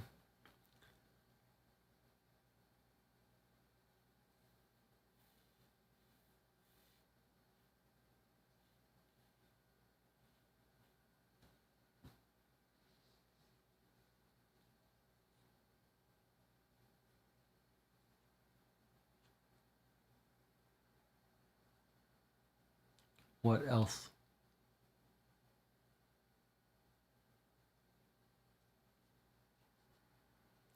My mother was recommending an audiobook to me, a series of audiobooks, detective books set in Ireland by an author named Tana French. And In the Woods was the first of the series, which was pretty good.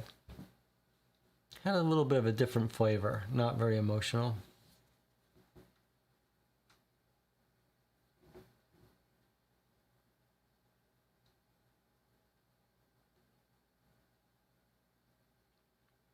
Jonathan says a lot of the films are international films, have to do with local folklore. Okay. Well, are they like, they're like low budget films?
Some are made for TV movies, others have higher production quality.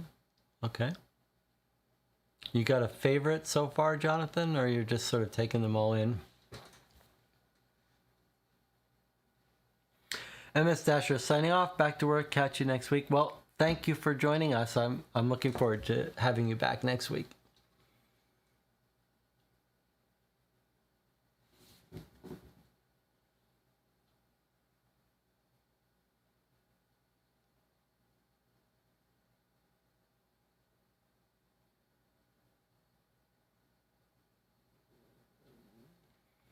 I'm trying to think what my favorite horror movie. I don't tend to think of horror movies as my favorites. Like I like a bunch of horror movies, but they don't ever get into that top tier for me.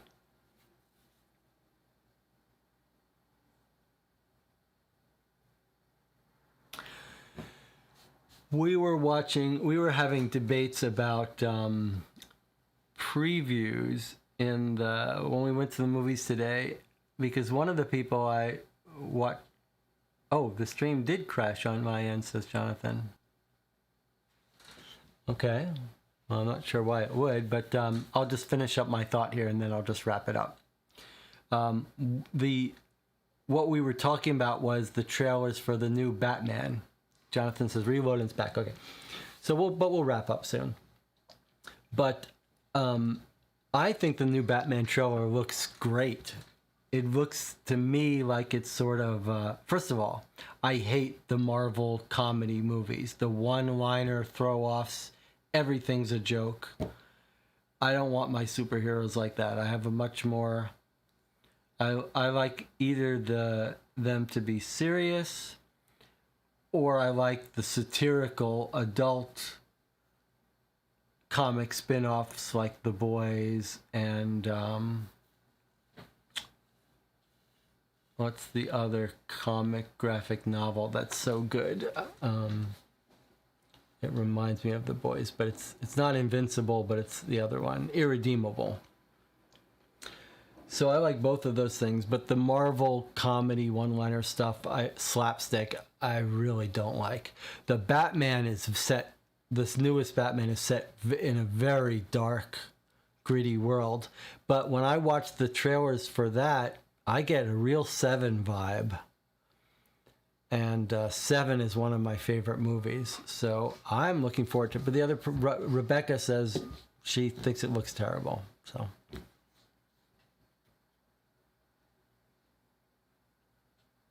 All right, Jonathan, you give me your thoughts on Batman and then we'll wrap it up. Jonathan just says, I'm very curious about the Batman movie. It's pretty non-committal, Jonathan. You got nothing else to say about the trailers? Do the trailers make you think it's going to be good or bad? the Batman movies and superhero movies in general, but Batman in specifically, almost feel like they're a little thought experiment challenge. Like, try to make a good movie under these constraints, that your main character has to walk around with this mask looking like a bat. I mean, it seems like it's trying to make a movie with your hand tied behind your back. It's like, how do you make a movie that people can take seriously? And Marvel solved that just by saying, we're not going to do it.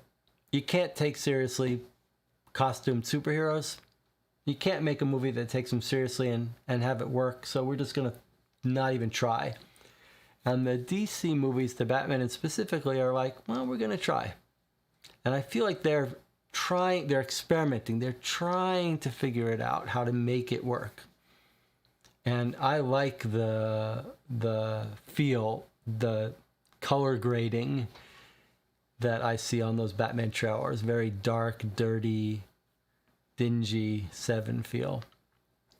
Jonathan says, I just want a unique Batman. Give him a flaw. Do not make him a god whose tragic element is that he's just dedicated to interact with others.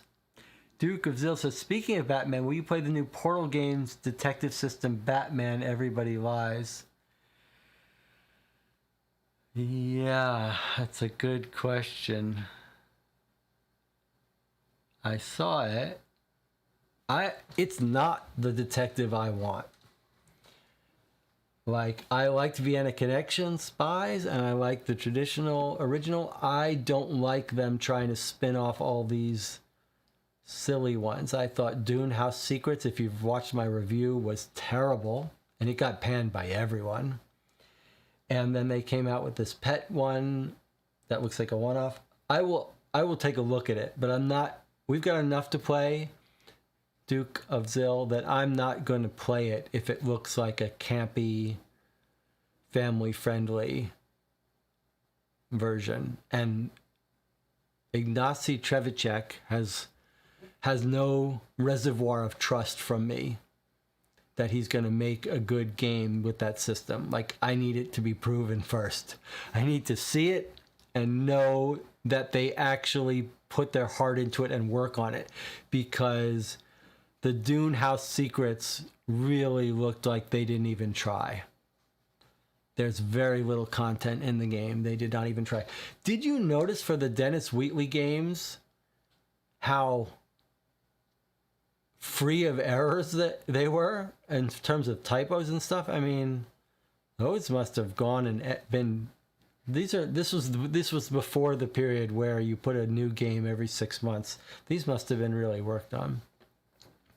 Duke of Zill says, regarding Dune, I'm waiting to see if their expert mode will fix anything before I play.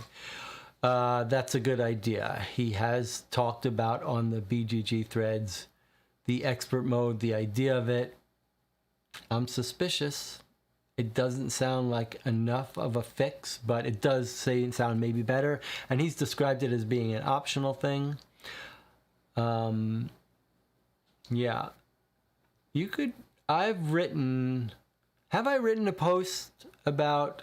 Yes, I believe I've written a post on the Dune House Secrets section about a non-spoiler post of how I would recommend, if you do play it, that you go about playing it, that might help you avoid having a truly bad experience. But I don't think you can make someone have a good experience from that game.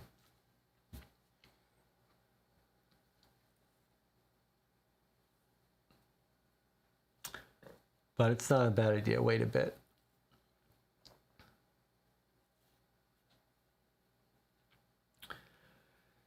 The surprise to me with Dune House Secrets, I mean, something happened with that game.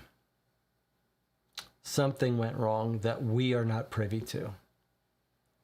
Maybe it was meant to be one game planned, and they broke it up into 3 to milk it, and that third that came out is an unfinished, very skimpy thing.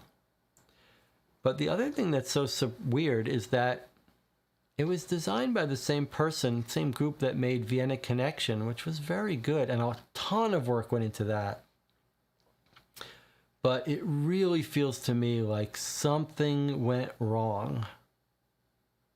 And it was something about money and effort.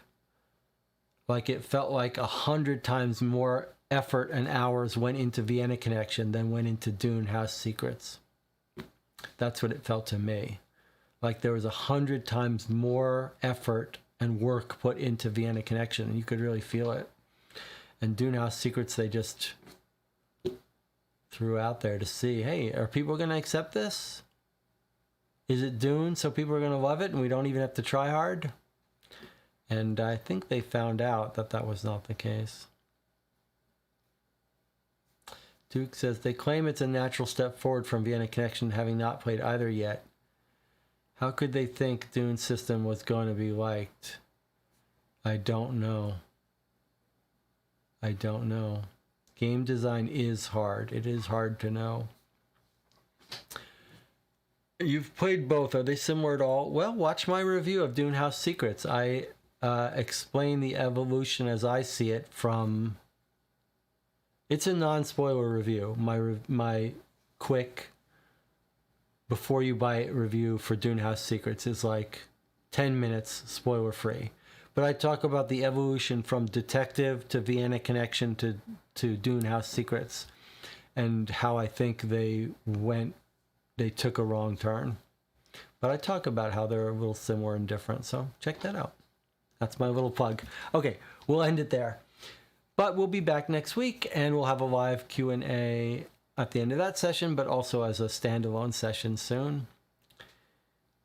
Watch my, Duke says, they stripped away my, watch my review. All right, guys and gals, I will see you next week.